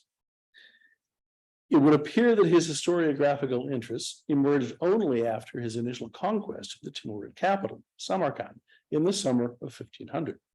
The Khan then lost the city relatively soon, as Babur managed to enter Samarkand by night, claiming that he did Sultan Hussein Baikara one better, and seized that city in the fall of that year, whereupon the Khan made a brief appearance before the city, and realizing that he could not take it by force, retired to Bukhara for the winter. In the spring, he defeated Babur in open battle at Saribul, and then settled in for a bitter siege that ended with Babur's withdrawal, as the Khan again took control of Samarkand in the summer of 1501.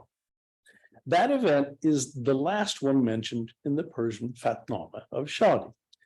Its relatively early composition has been assumed on the basis of its cutoff with the second conquest of Samarkand, and is also supported, I would argue, by its anomalous presentation of several events, which differs from the presentations of other histories of the Khan and of works less sympathetic to him, suggesting that a standard narrative had yet to be cemented in place when Shadi was writing.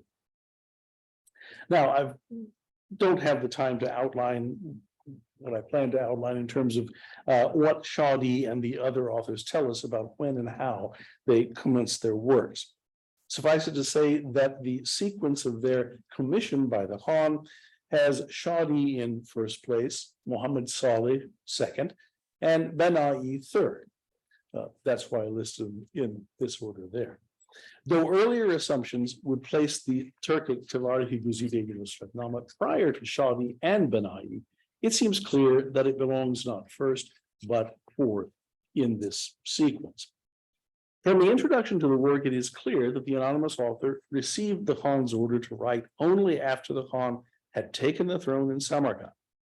That this refers to his second seizure of the city is underscored by the author's additional comment that the order came after the Khan had included the titles he claimed, Imam Zaman and Khalifatul Rahman, in the khutbah and on his coinage. And we know that he issued the first coins in his name in Samarkand in 907, 1501, or 2.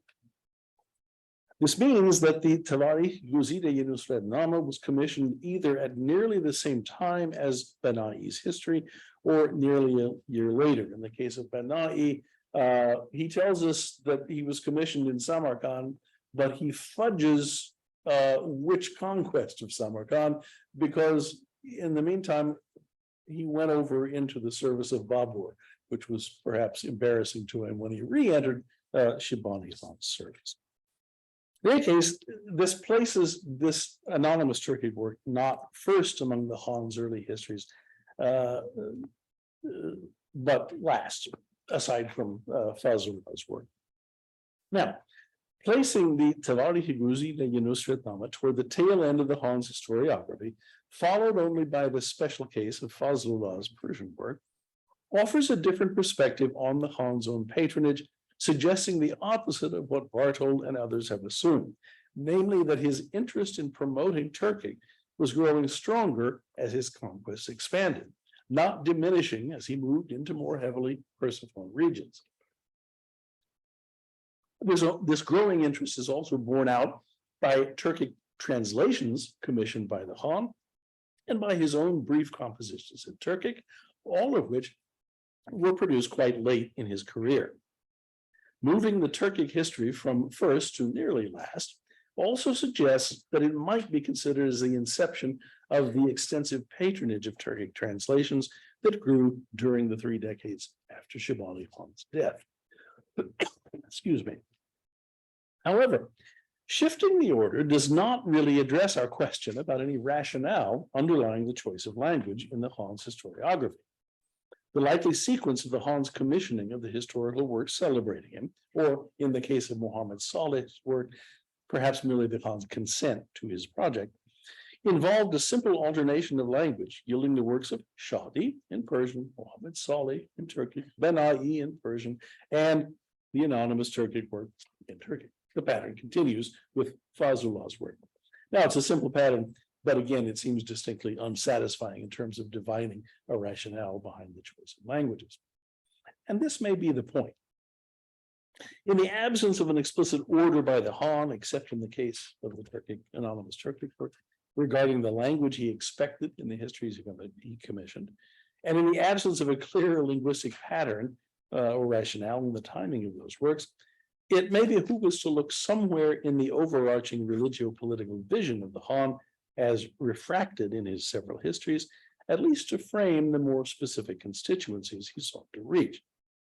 My point is that Shibani Khan's sponsorship of these several works in Turkic and Persian tells us that he was particularly concerned with selling his success and his image, and most likely grew both from his distinctive vision and from the distinctive character of the polity he was creating, one that would differ both from the mostly steppe-based polity of his grandfather, Abulkhair Khan, and from the Timurid states that he dissolved in Mawar-e-Nahr and Khorasan. He framed his state both as a Chinggisid restoration after the Timurid interlude and as a reformation and purification of Islam. And both these components were engaged on both of the 2 key frontiers he faced. To the south, after the Timurids were defeated and scattered, he, as a Chinggisid sovereign, faced a pretender, Shah Ismail, whom he regarded as even less worthy of sovereign rule than the Timurids, and whose religious deviation, from his perspective, he faced as a reformer of Islam.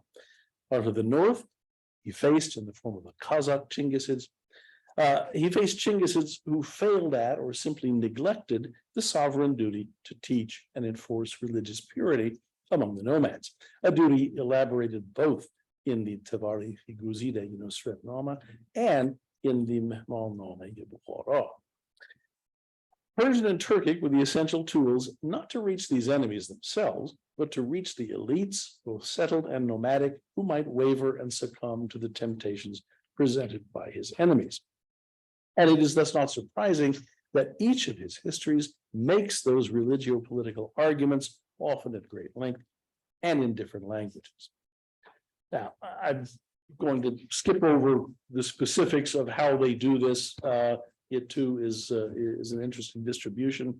But in the end, there seems to be no correlation between stressing a particular ideological point and the choice of language. But in having his message and the record of his success presented in both Persian and Turkic, the Khan was addressing the elites of that hybrid polity he had managed to create, stretching from Turkestan through Mawar-e-Nahr to Khorasan. I would add that with some trimming here and there, the geographical and ethnic reach of his polity at its peak corresponds quite closely with the geographical and ethnic borders of what we can recognize fits the term Central Asia from the 16th century down to the 19th, a region that was distinctly and essentially bilingual, but mono-religious from the Han's time down to the Russian conquest. The Han's historiography thus points toward language being at most a secondary, even incidental consideration after the overarching religio-political message. Thank you. Thank you, Colin and Devin, for these extremely rich and solidly documented and argued papers. Thank you very much. I've put together a few thoughts. Just in the process of putting those up.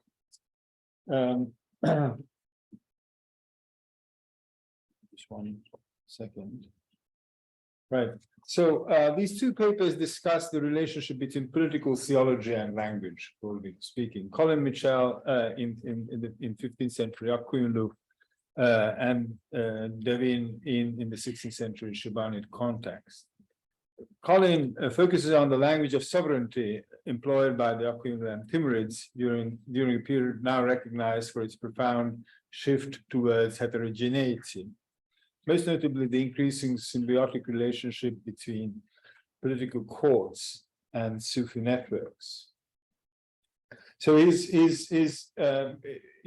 given this extremely interesting sort of canvas of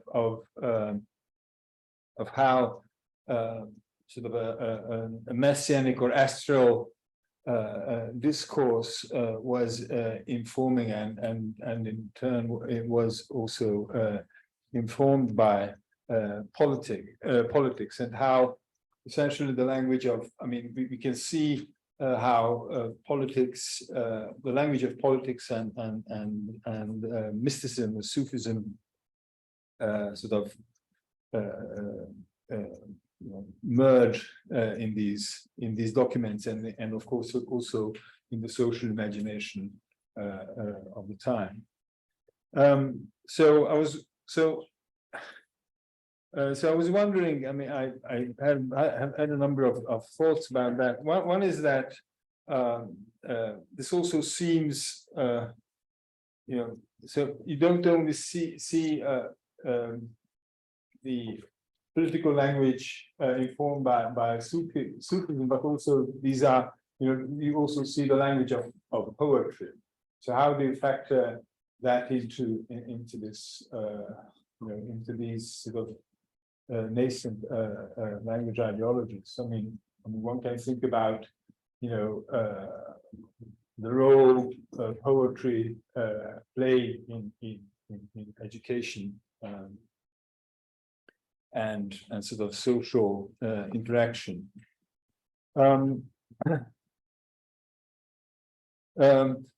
It's also very interesting how you sort of depict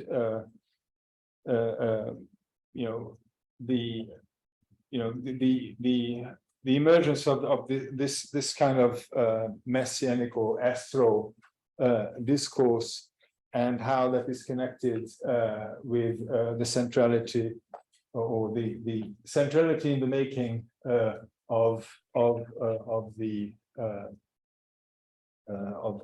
administration of an imperial administration, most notably under the Akuyunlu.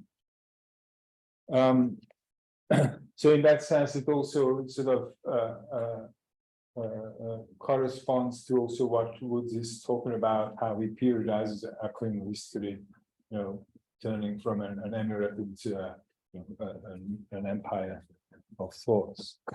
So we can also therefore ask what Colin thinks about the level of the institutionalization of Sufism, and how that might have influenced politics. So, for example, the institutionalization of, for example, Naqshbandiya. And should we see, and on a different note, should we see the Safavids as a combination of what you call profound shifts of heterogeneity, and how is that manifested in Safavid political language? This is obviously pertains more to your earlier work. So Devin's paper, on the other hand, focused on the connection between language choice and the language of politics in a largely neglected context, Shibanid Central Asia. Going beyond ethno-nationalistic historiography that anachronistically seeks connection between linguistic and political identity, Devin convincingly argues that the point for a regime like that of the Shaybanid was to propagate the dynasty to both quote complementary both its complementary constituencies unquote of the realm, that is, Marshal Hodson's Amir and Ayan, that is Persophone urban elites and the Turkophone military elite.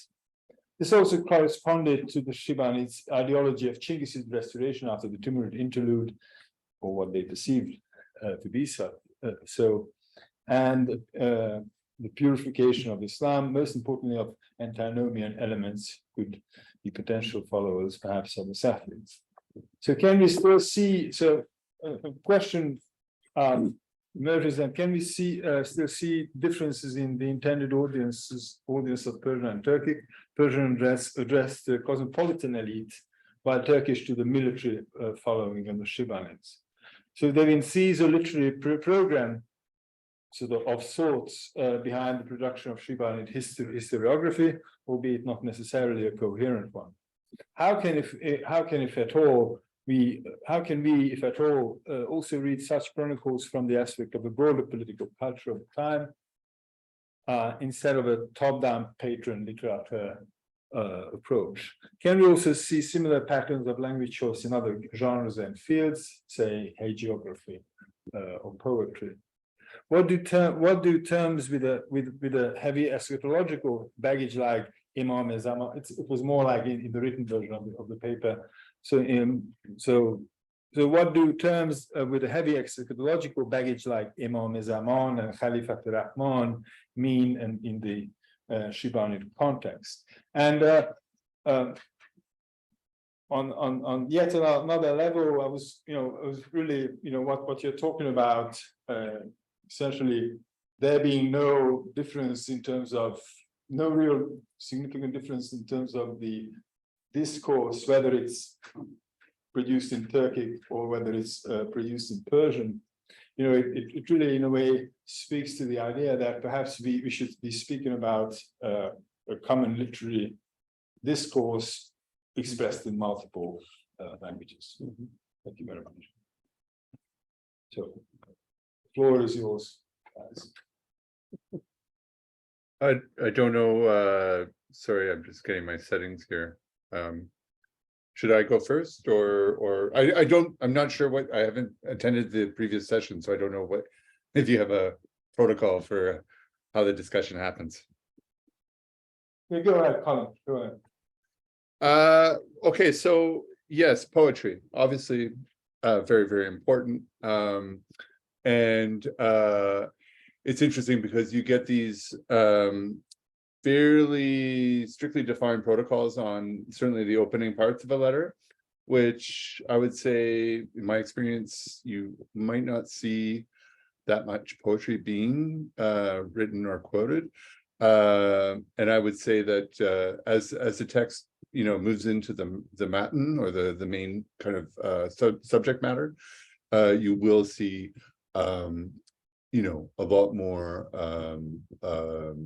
lines of poetry being included. And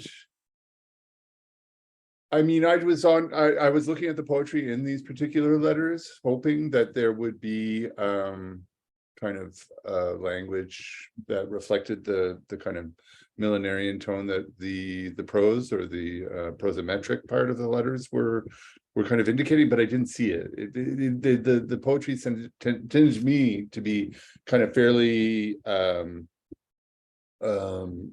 standard in terms of talking about monarchy, and it's always linked to kind of astronomy and moving planets and constellations and such, So I don't know that I would, that my spidey senses for looking for astral language and such would be triggered by that kind of invocation of you know, the heavens and such. It's just so standard. So yes, I think you know, poetry, I mean, in my earlier work, I was much more kind of cognizant of. In this one, I don't know that I really saw much of that. Now the other question was about institutionalization of Sufis and kind of you know, the presence in the political machinery. Is that, do I have that more or less? Yeah. Okay.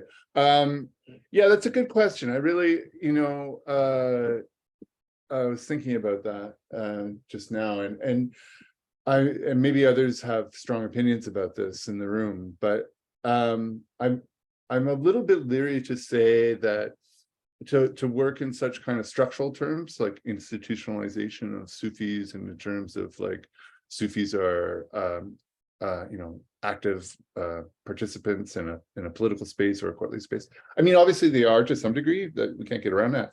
What I think I'm more interested in thinking about, though, is the idea of the growth and popularity of a certain style of language where Sufi idioms, Sufi kind of metaphors, similes, just becomes conventional without necessarily people being dyed in the wool, sorry for the pun, Sufis. I mean, I think there's something about that in the late Timurid period that makes me think it becomes kind of a literary aesthetic almost, in terms of using this kind of Sufi-inspired language without necessarily being kind of committed members of tariqas. But I'd be curious to see what people thought about that idea. And thirdly, because I want to leave some time for Devin as well, the Safavids, yeah, I mean, so we have all this stuff kind of, you know, like a giant snowball going down the hill, right? Like all these strands and threads of ideas just kind of getting amalgamated as it goes forward.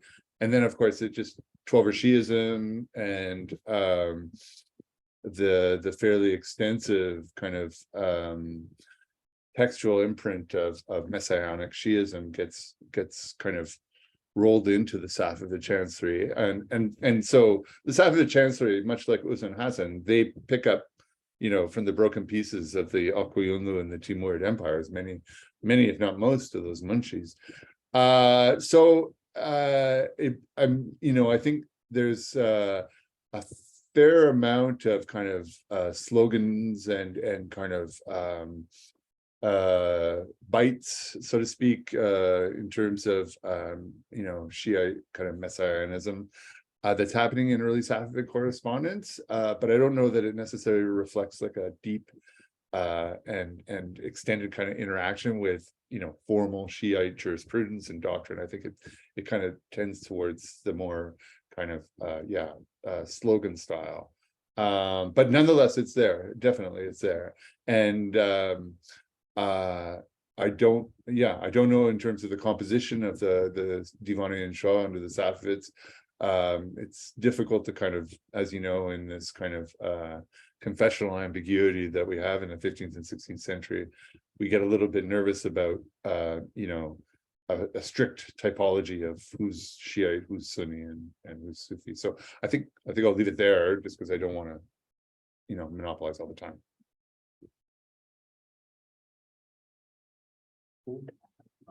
Oh, yeah, I think I heard two questions, or maybe there were more, and I combined them. One of the problems, well, you mentioned is it possible to look at these historical works in terms of audience and the casting of language in different directions, or the casting of a particular vision. Part of the problem is the way these things survive. These are not long-standing literary traditions. We have one copy of most of these works that's old, and then the next time in which they're copied again is the late 19th or early 20th century. So we don't know that about their audience. I guess the easy way out is to say, well, the audience was the Han, and what he was fixing, what he was hoping to hear, and how things were presented there. But I have to believe that these writers were, at least in some cases, more inventive than the Han himself in coming up with these presentations. And beyond that, they differ, but they don't differ according to language. For example, both Benai and the anonymous author of the Tawarihi Muzilayim stress that the Han is the Mujaddid of the 10th century. So he taps into that, he pushes that button. Shadi is sort of out there in left field, again, in several ways, but in that he stresses at the beginning that the Han is both a hereditary ruler and a ruler because he cultivates and protects religion. Then at the end of it, that's in his introduction, at the end of the work, he sort of throws that out again, but then he says, no, just as there is a seal of the prophets, there is the seal of kingship, and that's this guy, and he develops that for a while. So you have you have the sense of a kind of experimental, throw something against the wall and see what sticks, rather, or stinks, perhaps. The most conventional among these authors is Benai, who again claims he's the Mujaddid, and hits a lot of the other tropes of royal justice and so forth. And then there is the anonymous Turkic work and Fazlullah's work, which go to great length at showing the Han, how the Han defends religion. Again, not against the upcoming confrontation with Shah Ismail, but on the frontier with the Kazakh Chingizids. They're not doing their job, and that's emphasized in materials both for both of those works. It's not such a cop-out to say that, well, the audience was the Han, because the Han was clearly invested in at least two of these projects. Benai's raw materials, the so-called Shibani Nama, it's not a finished work. It doesn't have any of the trappings of an actual work. It was a recording of what Benai had produced at a certain time, but the Han himself participated. He copied part of the lone old manuscript, and likewise he provided materials apparently in writing for the author of the Tawarihi Muzilayim. So he's actively involved, at least in those two works. So you can pull things out by work. It just doesn't sort out, as far as I can see, by language. And I think you also mentioned something about other, choice of language for other works. Was that one of your questions? No, okay, I made that up. Well, all right, then I won't answer that. There is a question for Bonin on chat if he wants to answer. Sure. Yeah, from Evrim. Evrim, there's a whole other kind of part of this story that I was hoping to talk about, but as I got into the chancellery stuff, I just felt like it was creating two thesis lines in a paper that I wouldn't have enough time to pursue. So there is a fascinating dynamic about Yadgar, and as you pointed out, is this discourse about Muhammad kind of having a millenarian kind of role, and that he was linked with Shah Kazim Anvar, the poet, in Herat and also in Samarkand. And from your book, I remember the twinning of kind of Muhammad and I think it was in the physical world, Sultan Muhammad, and then Shah Kazim Anvar in the spiritual world. So what's so fascinating about the Yadgar episode is that just before he goes into Herat, he stops in Torbate John, probably to pay his respects to Sheikh Ahmed. And then he actually, there is a document in the Mansha al-Insha, which is basically a tax investiture or, like a Suyugol, where he is dedicated to the remains of Shah Qasim Anvar. And that he wants, he's basically kind of promoting. It's not the burial space because that's actually built by Mir Ali Shir Navayi some decades later. But there was some kind of garden space where the remains of the poet were believed to be. And so he does make a deliberate attempt to kind of, in a very kind of official way, make a protection and allocate funds for kind of the preservation of the gardens where the remains are. And I got really interested in that idea because Shah Qasim, as a poet, was extremely popular among young men, especially young military men, like princes and emirs. And so I think Yadgar was for all kinds of reasons trying to make connections with this one particular kind of spiritual space. And the other thing that I kind of got wrapped up in, and I don't know, people like Devin or others would agree, but I was worried. I started envisioning this kind of contestation in Herat at this time between more kind of, the sober Sufi tradition of the Naqshbandiya and perhaps more colorful, bon vivant kind of Sufis that may be involved in things like Shahid Bazi or kind of boy gazing, because these are all the things that get associated with Shah Qasim in terms of his reputation.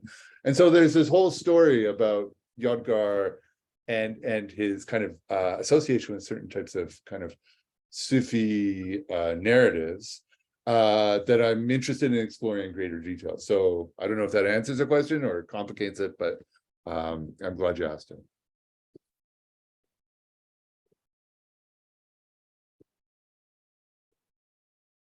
Well, thanks very much for these wonderful presentations. Yeah, you go. I would like to, I'd just like to pick up on Colin's thread about whether how you absorb Sufi language, because you're making the point that it doesn't have to be through the formal structure initiatic pattern of a Sufi order community, whatever period. And I think that's an important point. I also think it differs region from region to region, because Herat is such a hothouse cosmopolitan world that you have all of these. I mean, you have a whole range of these dervishes from my reading of the sources. And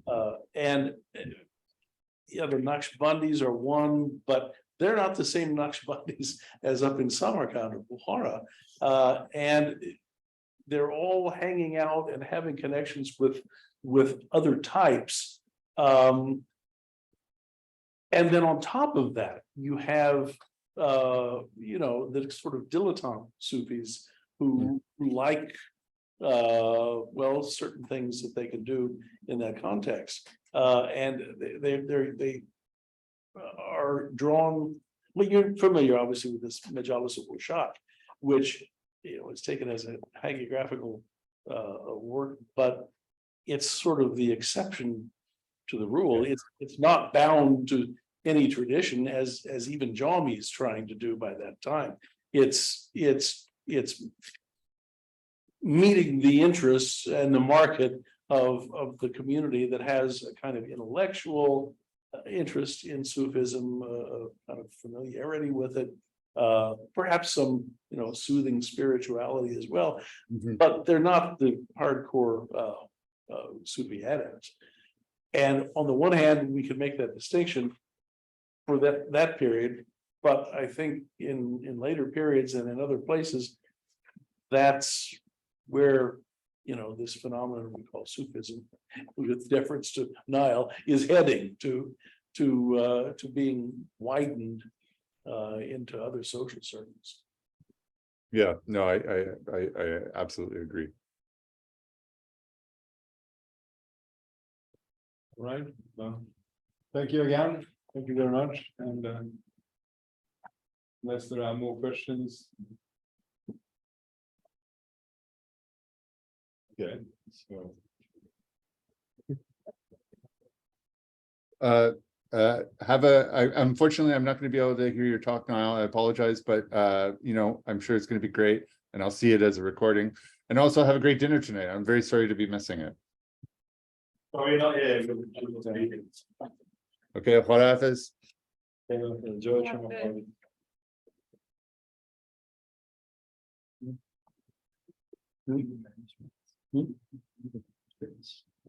Yeah. Yeah, no,